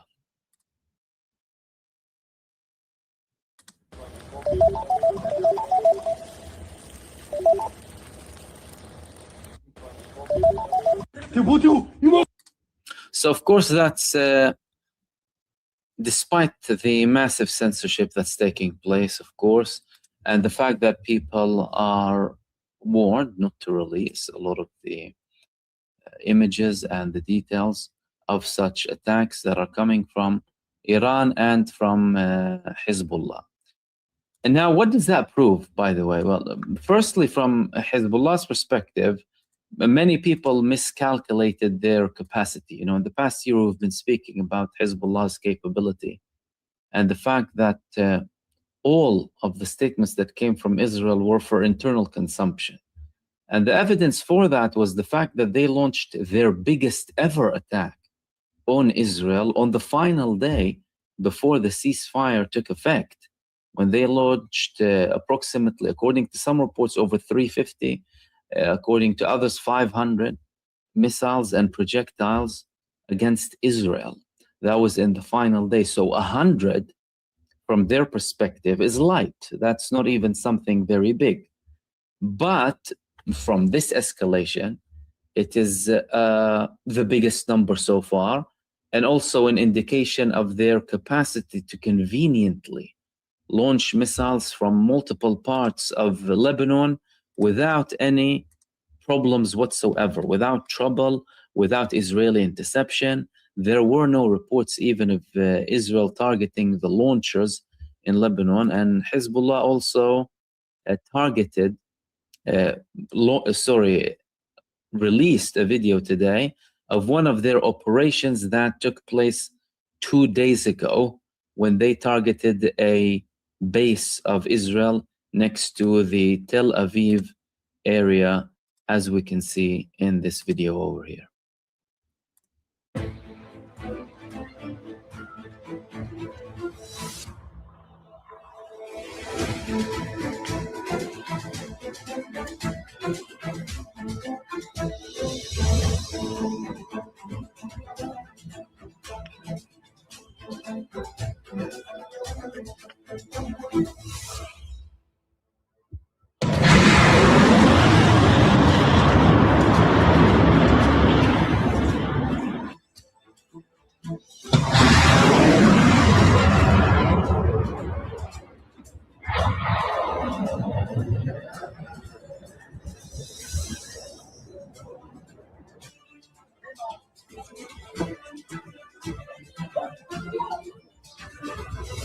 בלי אזעקה, בלי כלום.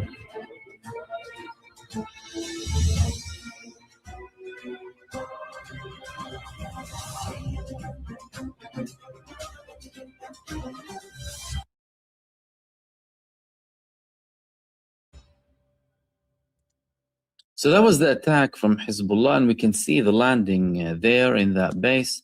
And the people were saying that there were no warning signs or anything, no sirens, no alarms, no nothing, no interception, which clearly indicates that the actual targets of the Lebanese resistance are hit. Whereas if they actually want to exhaust the Israeli military air defense systems, they will launch salvos of their lighter missiles to prepare for the bigger attacks coming from either them or from Iran. Now, the previous spokesperson of the Israeli army, actually the serving, reportedly, spokesperson of the Israeli army, said that we are actually facing a lot of difficult days, and more days are to come that will be filled with uncertainty. Now, Steve Witkoff, the blame game is beginning in the United States. In Israel, there are internal problems. They are trying not to show it as much between the military establishment and Netanyahu, although there is a political consensus on attacking Iran. A tiny minority in Israel opposes the war.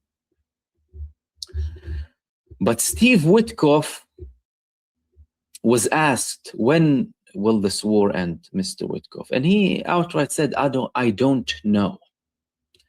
Donald Trump was asked about the war, and he said, well, Pete Hegseth, Steve Witkoff, and Jared Kushner told me that Iran is preparing to attack us, and therefore we had to attack, which is a joke, really, because get ready to blame. You're going out on a war. No Congress, no constitution, no international law, no nothing.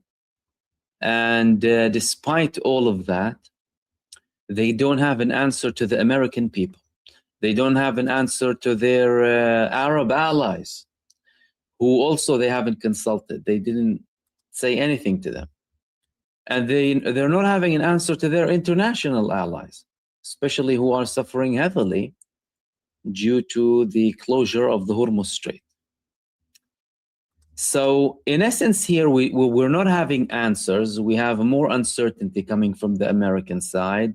We have statements from Trump that the operation ended. You know, we have no more targets, according to him. Well, what does he mean by that? What does Trump mean by saying we have nothing left? So hold on a second. It began with the nuclear, then you said about the missiles, and Rubio said about the short-range missiles and their navy, in essence, their capacity to conduct attacks or pose a risk, right? If they are still attacking you everywhere, if they hammered and wiped off and flattened all of your bases and blinded you in the region, and you're having to resort to South Korea to dismantle the THAADs and bring them either to the Gulf states or to Israel, other Arab countries are begging Italy and other European countries to try and help them, you know.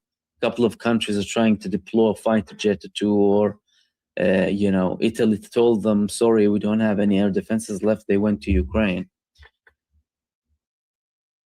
What does Trump mean by nothing left? Clearly, they have a lot left, according to your rationale, because first and foremost, by the way, this is where the failure is highlighted. First and foremost, you haven't even touched the capability of the establishment. So it was a regime change, right? We're going to change the regime and the Ayatollah regime. And then they started saying that we don't mind if we have a religious clergy there, so long as they're fair to Israel and the US. Then now he's saying there's nothing left. Excuse me, nothing left. The establishment is stronger than ever. They are having a mosaic of attacks against you with dozens of hubs spread out through the entire country to conduct operations on an individual basis, so they don't rely on centralized command. So even if they target more people, they will still be attacked. That plan has been implemented from the beginning and is still being implemented. What does he mean by there's nothing left? Well, we know very well what he means by there's nothing left. There's nothing left means that I want to stop the war. We have nothing left to do. And he'll come up with any old nonsense to the American people and to the world, like we completely destroyed their capabilities. Like he said, we destroyed their nuclear program back in June 2025, and yet he still continued to speak with them about a nuclear deal. So what are you going to tell the American people now? Iran is incapable of doing nothing? You see, they were talking about cutting Iran's arms. They were talking about reducing the threat of the proxies of Iran. In essence, what we have here is Iran cutting off all of the arms and legs of the United States in the region, and on their way to wipe off the colony too, the Zionist entity. That's what they're about to do. Iran already destroyed every American base in the region, all of their eyes in the form of the THAAD systems, their radar systems, satellite systems. I'm talking about billions of dollars, in the hundreds, the losses now, alongside the spending that the United States is doing compared to Iran's self-sustainable weaponry and what they attack Israel and the United States with. It's incomparable. So Iran gave them a beating. Iran is winning, as in Iran is winning big time. And mind you, what they would try and do and just cause some destruction in Iran and tell you, yeah, we targeted this leader and that. Okay. And what is the desired objective? Killing a person without changing the regime, as you call it, doesn't really bring you anything, does it? The fact of the matter is the Iranian country establishment, the supreme leader, the position of the supreme leader, the whole system has been strengthened by all of this, because the Iranian people who had reluctance in their either government or establishment, or have a different view as to how the country should be run, for example, whether from a religious perspective or a non-religious perspective, they have now seen that they are indiscriminately being targeted simply for being Iranians. And the same people who told them that we're coming to liberate you and we're coming to instill, democracy in Iran, help is on the way. Help is on the way was killing schoolgirls in Iran. That was help is on the way. And the Iranian people are realizing this more than ever. And it's bringing them closer to the establishments, creating a solid national unity. We're seeing millions of people in the streets of Iran going and protesting against this aggression and asking for revenge.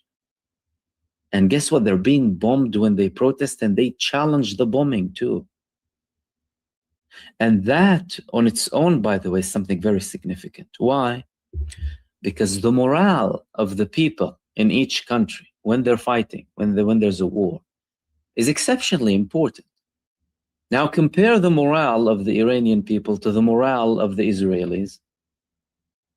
Compare the morale of the Iranian people to the morale of the Americans, who didn't even vote for this war. It's not like Trump even asked them. Most of them were against it, and he went despite all of that, simply because he's being blackmailed by Netanyahu with all of the Epstein files. And that contributes. So let's not underestimate any of that.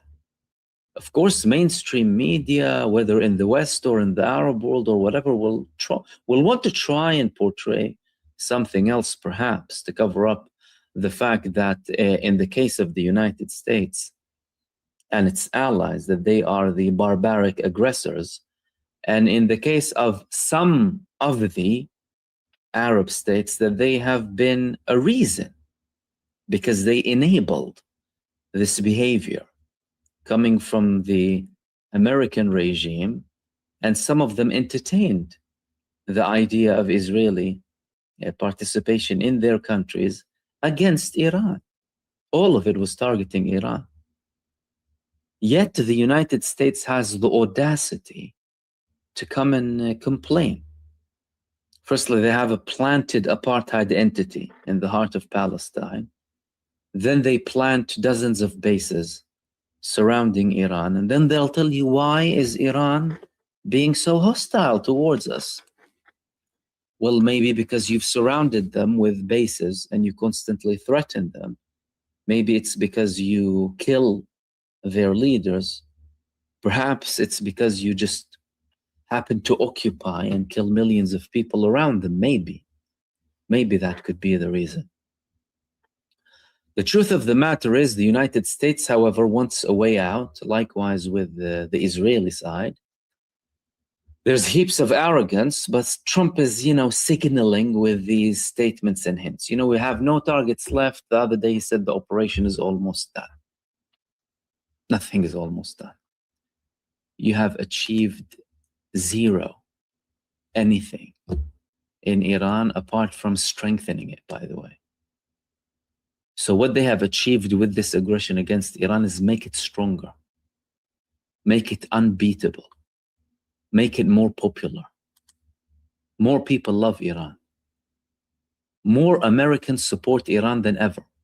More people in the West support Iran now, and some of them are even surprised by the fact that they do. Because they realize the score.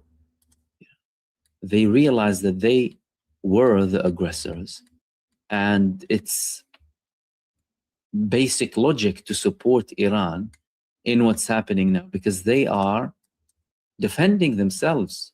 That was actually one of the videos of a US veteran that she published on social media. 20 years ago, I participated in a war on terror. And today, I'm having to come to terms with the realization that I was the terrorist. That's the sentiment amongst US veterans and serving people of the armed forces of the United States. That's why they're sabotaging as much as possible so that they don't actually go to another war with Iran by the same president who promised them that he will not take them. And now he's conveniently deflecting. I mean, listen to Trump. The situation was very quickly approaching the point of no return, and the United States found it intolerable, in my opinion, based on what Steve and Jared and Pete and others were telling me, Marco, so involved, that I thought that they were going to attack us. I thought they would, if we didn't do this at the time we did it, I think they had in mind to attack us. And the situation. So Pete and Marco and Jared and co told me that they're about to attack us, and I thought they were about to attack us. Oh, how amazing is that? Lead everything into total destruction and kill innocent civilians because a couple of brain-dead, twisted Zionists told you they're about to attack us.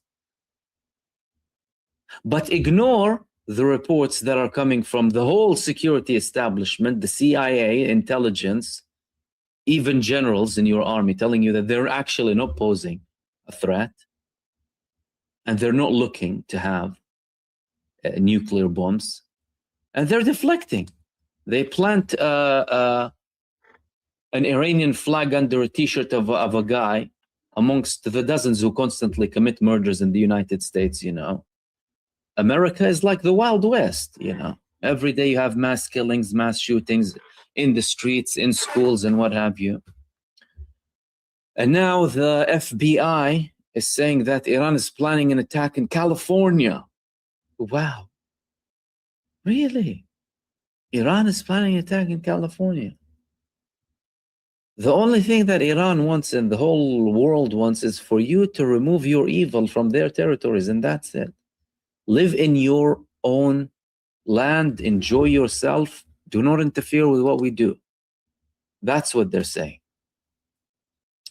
Now, there was a recent elaboration coming from the spokesperson of the Khatam al-Anbiya HQ in Iran about the recent developments that are taking place now. And he mentioned a couple of interesting things in that regard to do with the developments on the ground and the attacks. Said the American and Zionist enemies, due to their successive barbaric and arrogant defeats, have reached a state of moral collapse, and their political leaders have begun to rant, according to him. Trump and the Zionist child killer leaders and Mossad agents, we have repeatedly warned that you are the ones who start the war, but we, the armed forces of the Islamic Republic in Iran, will determine the end. Since we hold the initiative in the Strait of Hormuz, we have no need to close it, he said. The closure of the strait is due to the circumstances imposed by the Americans and the Zionists on the countries of the region. We strongly affirm that we will not allow a single liter of oil to pass through the Strait of Hormuz for the benefit of America, Zionism, and their partners. Any ship or carrier operating on behalf of America, the Zionist entity, and their partners will be a legitimate target for us. The strategy of hiding behind the neighboring countries of Islamic Iran and the Muslims in West Asia region and other areas has ended. This strategy and the cowardly armies hiding in public places and behind the infrastructure in this region will not succeed. Your army will escape the predicament it has created for itself, or will not. Your vital centers and military bases will be targeted one after the other and will burn in the fires you ignited. The blood of our martyred leader and great commander will, of course, ignite this fire in us. We affirm that the policy of deterrence through the strikes has begun, and we have started a policy of successive strikes. They began a policy of successive strikes until you are punished and regret your actions once and for all. Admit your defeat. Be honest, admit your defeat. Since the history of America and since the history of the formation of the Zionist entity, in other words, admit your mistake. You warned against bringing your naval forces to this region, as in they warned them. You approached once, and through Iran's missile capabilities, you retreated from the first day of aggression. We were waiting to prove to you that your cowardly army is smaller than you think. You can't even artificially lower oil prices. Since the war began in the region, we told you to prepare for a $200 barrel, $200 a barrel in terms of the oil prices. The security situation in this region is due to your actions. The armed forces of the Islamic Republic will not allow your forces to move in this area, the region, and we will take a greater force with our financial might, and we will take revenge for the pure blood of our leader, our children, women, our people, and the innocents who were killed. Victory comes from God. So, direct threat, and he's threatening to escalate successive attacks. That's another important mention here. And we're seeing it on the ground. So despite the fact that the United States began to try and reduce tension slightly, nothing really worked. Iran wasn't entertaining that. As a matter of fact, they were publicly saying that you will be punished and we're not interested in negotiating. Now, Trump is saying that, okay, we finished our targets. What is Netanyahu saying? Netanyahu is calling on the Iranian people. The coming days will bring opportunity to free yourselves. Be ready. We are waging a historic war for liberty. This is once in a lifetime opportunity for you to remove the Ayatollah regime. So that is yet another statement coming from Netanyahu, asking, in effect, the Iranian people to move. So what do we understand by him asking the Iranians to move? Well, firstly, he has no one to move. That's the first very important thing. The Zionist hubs in Iran have been eliminated due to their stupidity by trying to capitalize on the legitimate protests that happen of people who are protesting against certain policies of the government. Fair. They tried to capitalize, sent their Mossad rats, confirmed that the Mossad rats are there. Iran nailed them down, all of them. Now he has no one. So that's number one. Number two, it proves that he doesn't have a solid plan on the ground. Three, he wanted to take the advantage of Donald Trump being there and Trump being the only exceptionally stupid American president who would go on and participate with Israel into a war with Iran. Firstly, in June with that strike, as theatrical as it was, and now in an actual war waging against Iran. So he literally has no one in Iran. That's what we understand from this. Because if he had people, well, they would have been doing something, wouldn't they?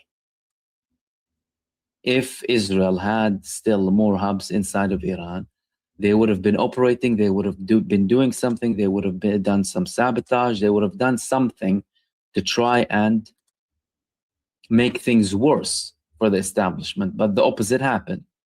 The Iranians went out in their millions to support their country and their government and their armed forces, resisting this aggression against them and punishing the United States and Israel for their aggression against Iran.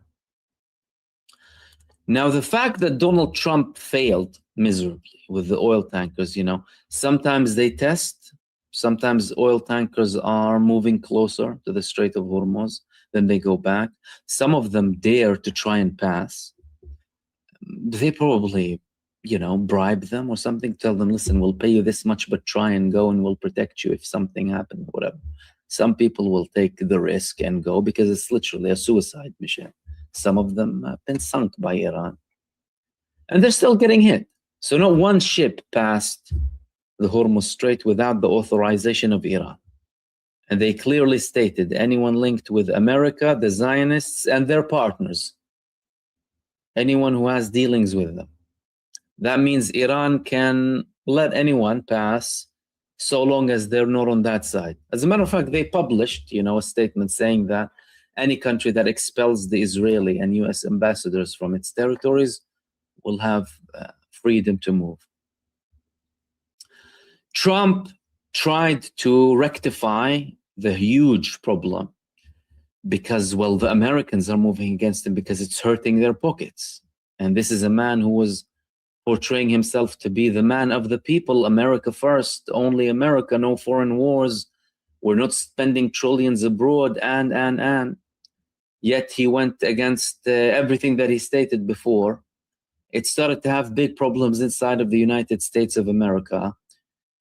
And his promises to try and reduce the tensions by saying we will accompany every oil tanker, that was shattered from day one because they didn't dare. The United States did not dare to accompany one oil tanker through the Strait of Hormuz. It's narrow.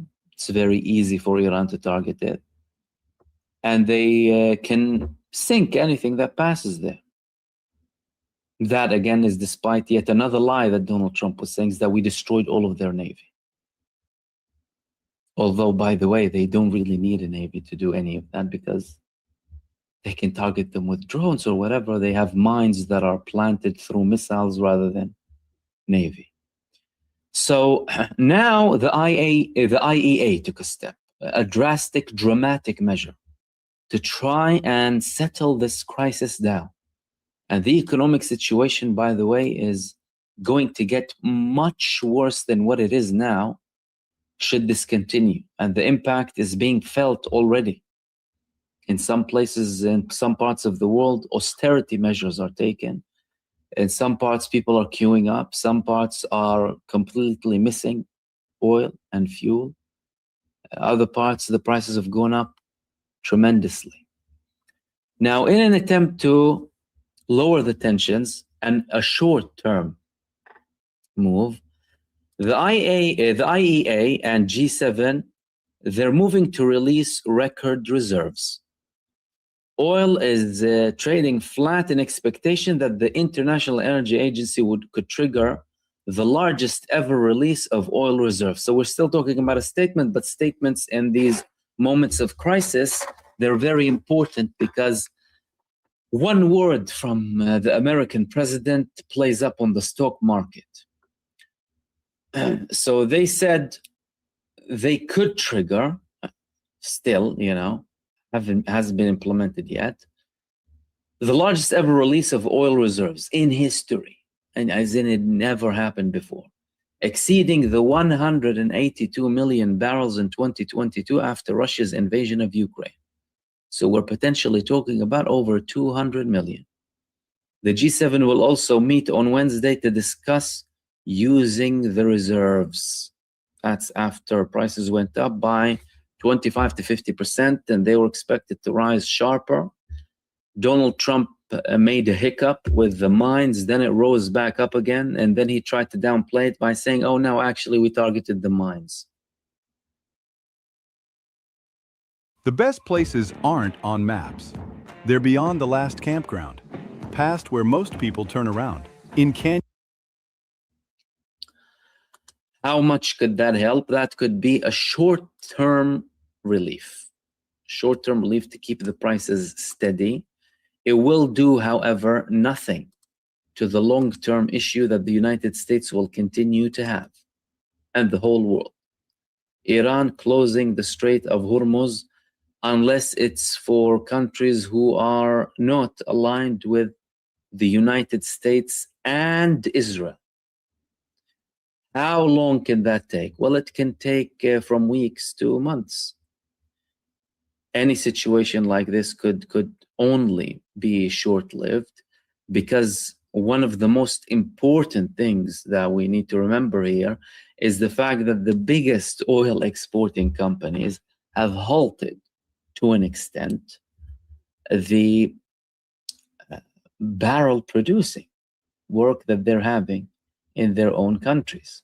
And according to some reports, to avoid any sort of Iranian repercussions and measures against them. So they can try that, and it will not really do anything in the long term, but create an effect that would be much, much harsher later on. It would be a very devastating hit after it's done, because once those oil barrels are done and over, what's going to happen? There's going to be a situation where the productivity levels are not going to go back to the same pace as they were before when the price was steady. You're going to go back to a much harsher reality, potentially a reality where hardly anything is going out of there anyway. What are they going to do then? Exactly. And how much can they dig into the reserves? For a war of choice. So do you see what's happening across the whole world due to two psychopathic, narcissistic child killers having a blackmailing issue, and Netanyahu dragging the whole of the United States to a war with Iran and fantasizing about a ground invasion? He's still thinking that a ground invasion is possible, by the way. Don't think that that ended. No, they actually want the United States to go, and they want to see a bloodbath for the Americans inside of Iran. So that's on that front. The United States is trying to de-escalate. Iran is escalating and saying that we're going to have successive attacks. We're not going to stop at any point. They need to be punished severely. All of that is very important. And we still haven't seen the full escalation, by the way. We still haven't seen the level of escalation that we can see. Like the Iraqi side, it hasn't released all of its potential yet. They sent a warning to the Syrian authorities just in case they even think of targeting Hezbollah, because there were some threats coming out from the Syrian authorities towards Hezbollah because of supposed breaches across the border. So Israel occupies their territories, invades and roams freely in Syria, and they actually destroyed the Syrian army. They bombed the Ministry of Defense of the new establishment there, and they're saying that, oh no, there are breaches from the Lebanese side. So now they're getting a warning also from neighboring countries, which is in essence intended to deter anyone from thinking of crossing any line with the resistance, whether it's for the sake of Israel or the United States or anyone else. Now, what about the Arab countries? What about primarily the Gulf states? The Gulf states are being pressured heavily by elements within the American administration, of course, on behalf of Israel, to try and drag them into a war with Iran, into coalition with Iran. How likely is that to happen, and what are the responses that are coming from the Arab states? Well, the Arab states, and by the way, these were recently published images of some of the oil tankers on fire, one of them that tried to actually cross the Strait of Hormuz, and Iran targeted it. What are the Arab states going to do? The Arab states are telling the American side that we're not going to fight your war. Although much of the statements that are coming out from multiple, whether they are official figures or some of the mainstream media trying to undermine what Iran is doing, portray what's happening as an aggression against the Arab countries and condemning it, hiding the fact that their countries were used as hubs for America's barbarism and terrorism inside of Iran, primarily for the Zionists, by the way, in this case, because even though America doesn't have a great history with foreign interventions, it has a dark history of interventions global. In the past century, the United States has always almost been at war or armed conflict or something, trying to interfere, anything to do with coups, operations, wars. Millions of people get killed. But this time it was for the sake of Israel. But they're not getting a good answer from the Arab countries. The Arab countries are telling them, we are not going to fight your war. You haven't asked us when you escalated. We're not going to let our sons and daughters die for something that you started without consulting us. So that's out of the window. As a matter of fact, their best chance, as in their best shot that they thought would be possible, it would be possible with, was some armed movements, some armed Iranian opposition movements, as small and incapable as they are, by the way, in the Kurdistan area north of Iraq. But then again, the authorities in that region also told them that's not going to happen. We're not going to be participating with you in any of these aggressions that are taking place against Iran, and we will not allow our territories to be used as a hub against Iran, because we don't want to be part of the fire here. We're not interested in being a part that is constantly attacked by Iran because we have participated in something that we don't want. That's resonating with more and more Arab countries. And the United States is helpless with this ground invasion. That leaves, by the way, the United States with one to two options. The first option is they participate in an attack against Iran with a ground invasion between 50 to 100,000 Americans, assuming that that would work, by the way, against Iran, and they would be the primary side fighting this. That's number one. Number two, limited commando operations, again, to achieve what exactly, we're not sure, you know. Iran told them, we'll bury you here. Thirdly, something with Israel. Now, I'm saying that because they're saying these things, by the way, on the ground, in reality, that is unbelievably unrealistic. But then again, you're talking about psychopaths who are happy to kind of send their own people to go and die for nonsense.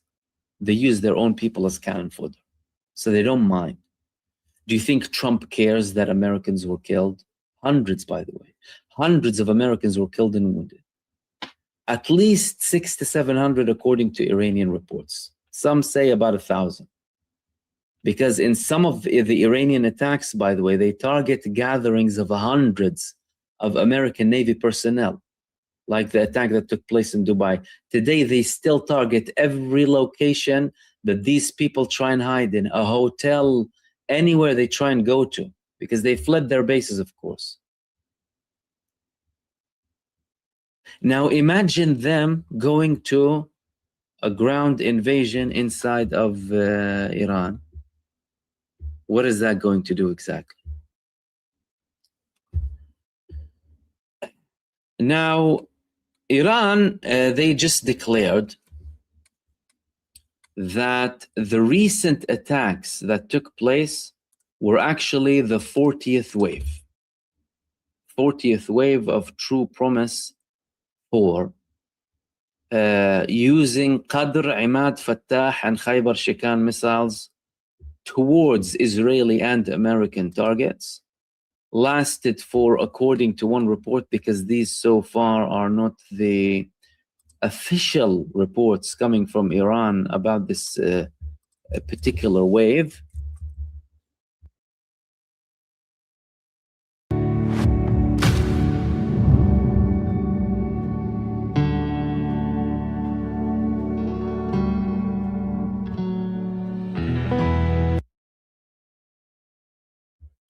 Lasted up to 5 hours, according to some of the statements that are coming out. And some of them are mentioning that this was in coordination with the Lebanese resistance. So nothing too obviously. The only specific statement that came out was that more than 50 targets in the occupied Palestinian territories were bombed during the joint operation. It was indeed.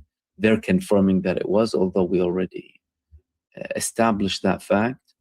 This strong and integrated front delivered painful strikes to the military bases of the child-killing entity from Haifa in the north and Tel Aviv in the center to Beersheba in the south. So the 40th wave was an all-out wave.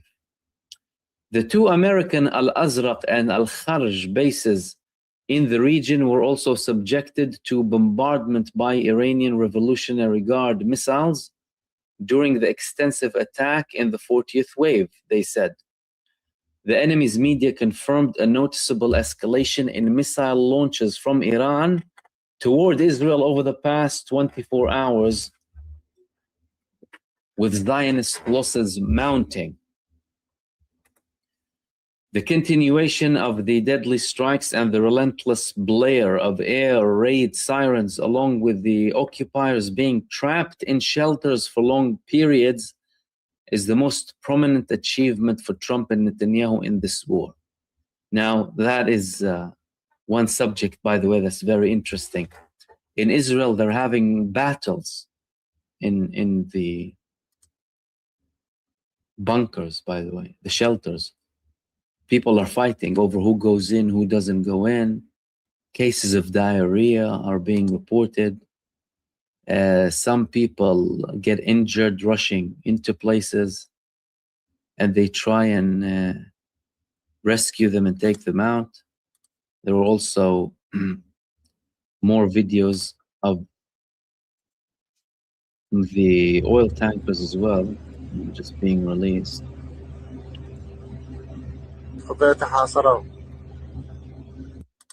So that was one of the oil tankers that Trump told, go, you'll be protected.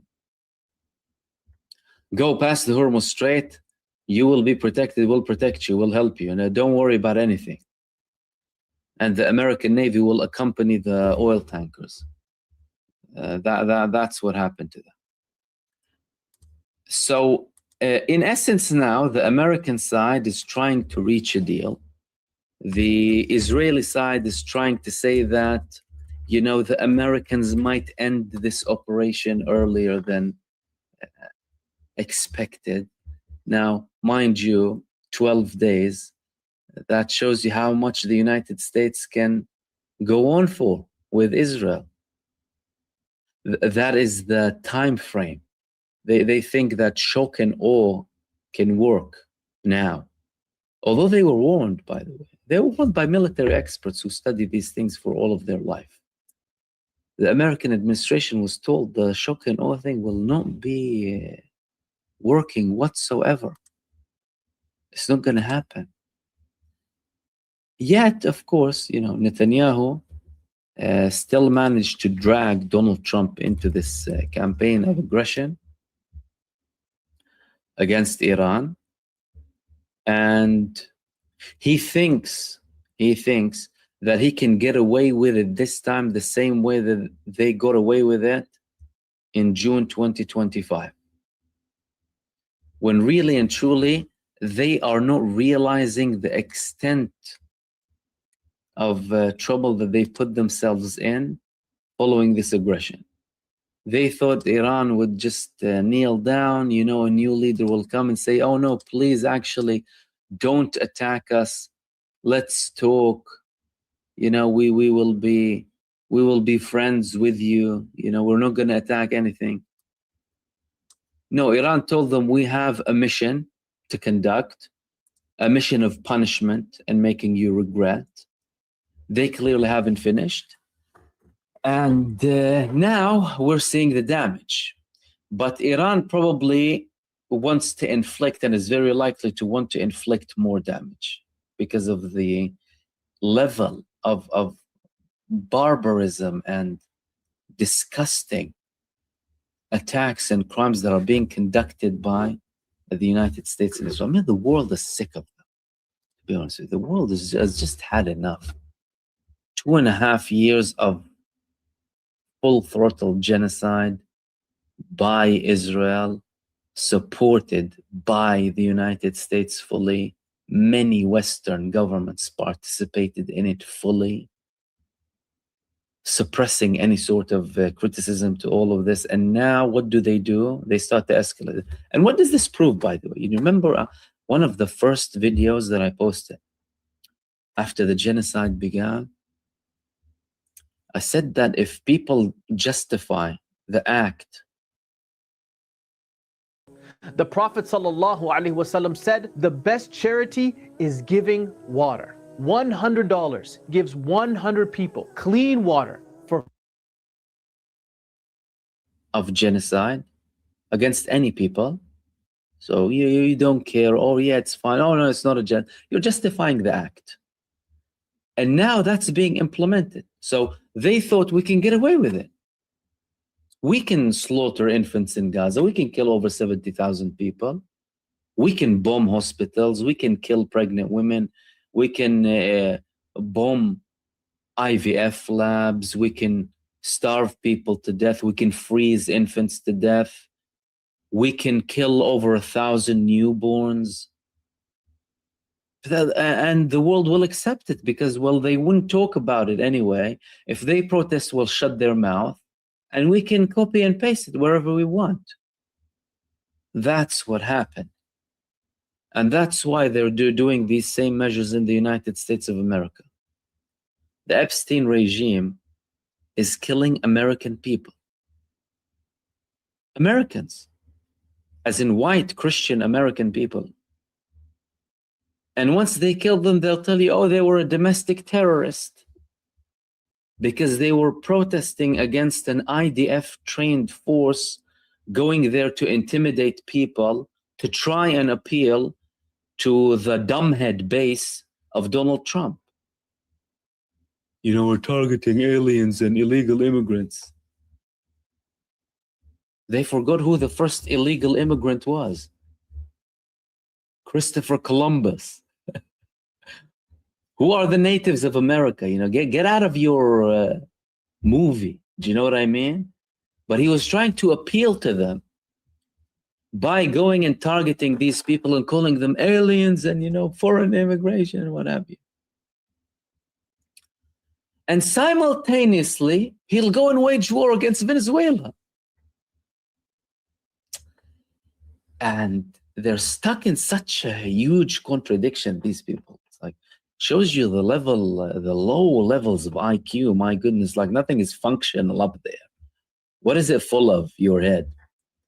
They'll go and start wars or be blind, you know, pretend to be willfully blind about what's happening, not criticize Israel and what have you, participate in aggressions globally, and start criticizing immigration waves.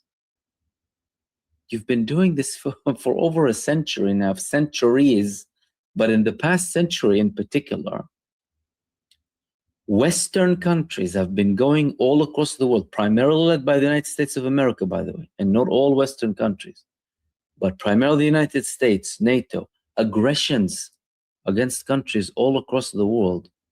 And if they're not, by the way, attacking them, they're choking them economically. And they start complaining, and they build political campaigns on immigration even.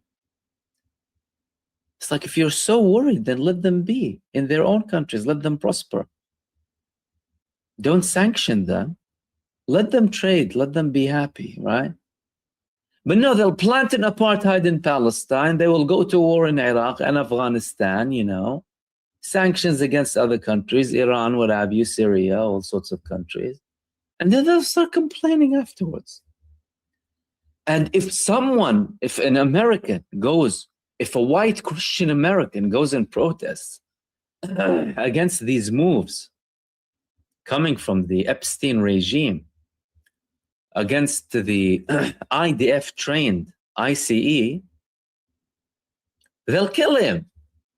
They'll shoot him in the head, and they'll call him a domestic terrorist. Where's the logic in that? And the worst thing for Trump now, by the way, is the fact that this is affecting his prospects for the midterm massively. And there are reports in Iran that they want to drag this because several elements within Iran, non-official so far, said that this regime in the United States is not something they will be speaking. Trump, a man who went to war with them twice for the sake of Israel primarily. It was nothing to do with America, by the way. It was nothing to do with the United States of America whatsoever. It was everything to do with Israel. Because think about it clearly, the United States had an agreement. It had the JCPOA, and it was fine. EU countries were participating.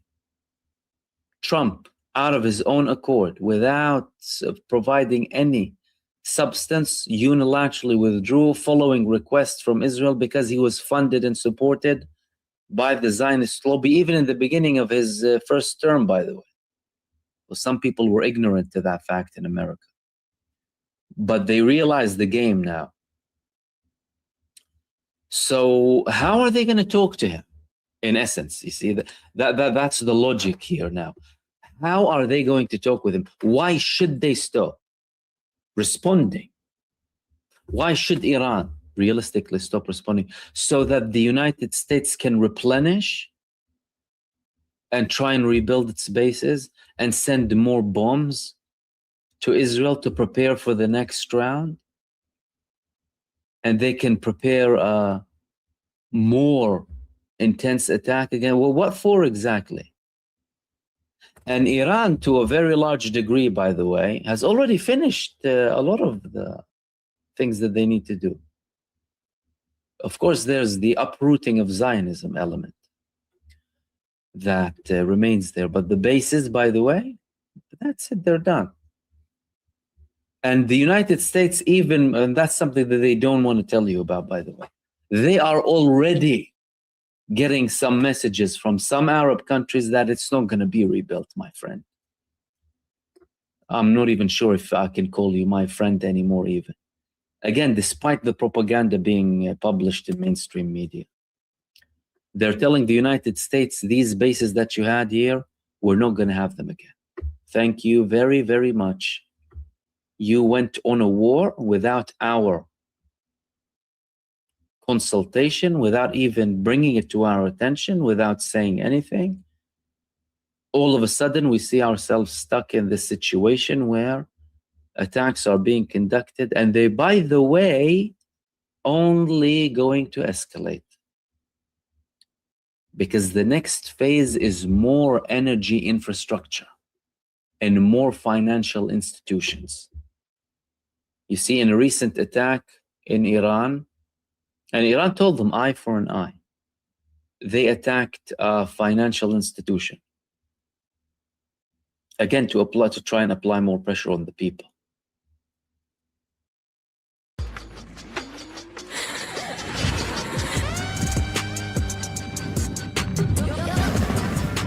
Ultra Fit, with room for your toes to crush your run, not your feet. Ultra, stay out there. I need people who think they're right when everyone else thinks they're wrong. That's me.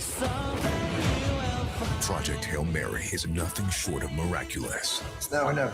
This is why we love the movies. Project Hail Mary, rated PG-13. Desalination plant. What is there in a desalination plant? Such an Israeli move, so that people can't drink. It was providing drinking water and water to use for hygiene and anything for over 30 villages in Iran. They went and carried out a strike against it.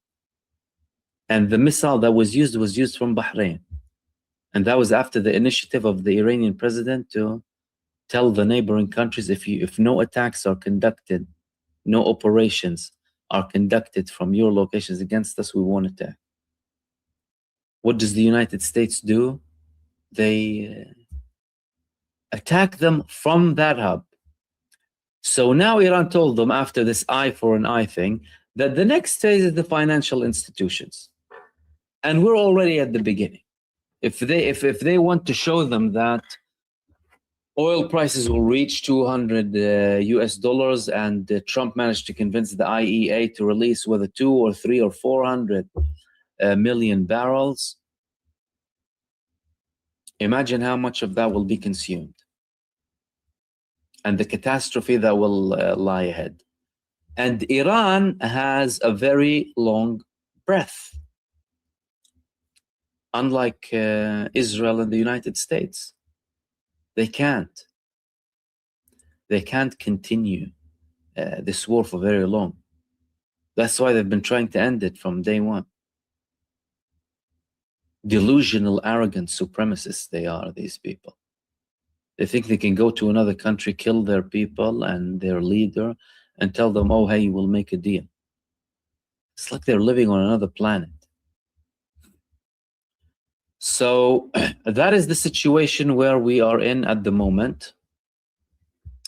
What we've done today is hopefully clarified as much as possible what happened in the first and in the second wave that happened today, which were in effect wave 39 and wave 40. One of them, the most intense heavy missile attack coming from Iran in the dawn that reportedly took 3 hours. The following one by Iran and Hezbollah, some of the most advanced, of course, in the resistance axis. And all of the developments to do with the financial situation, the preparations of Donald Trump to try and end it, to have an exit plan.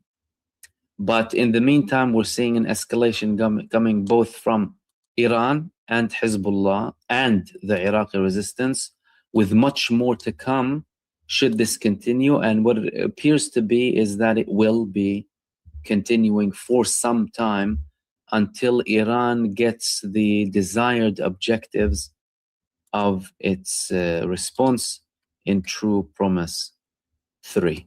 And these were the main things that I wanted to share with you in this live stream. Thank you so much for tuning in. Kofi, follow me.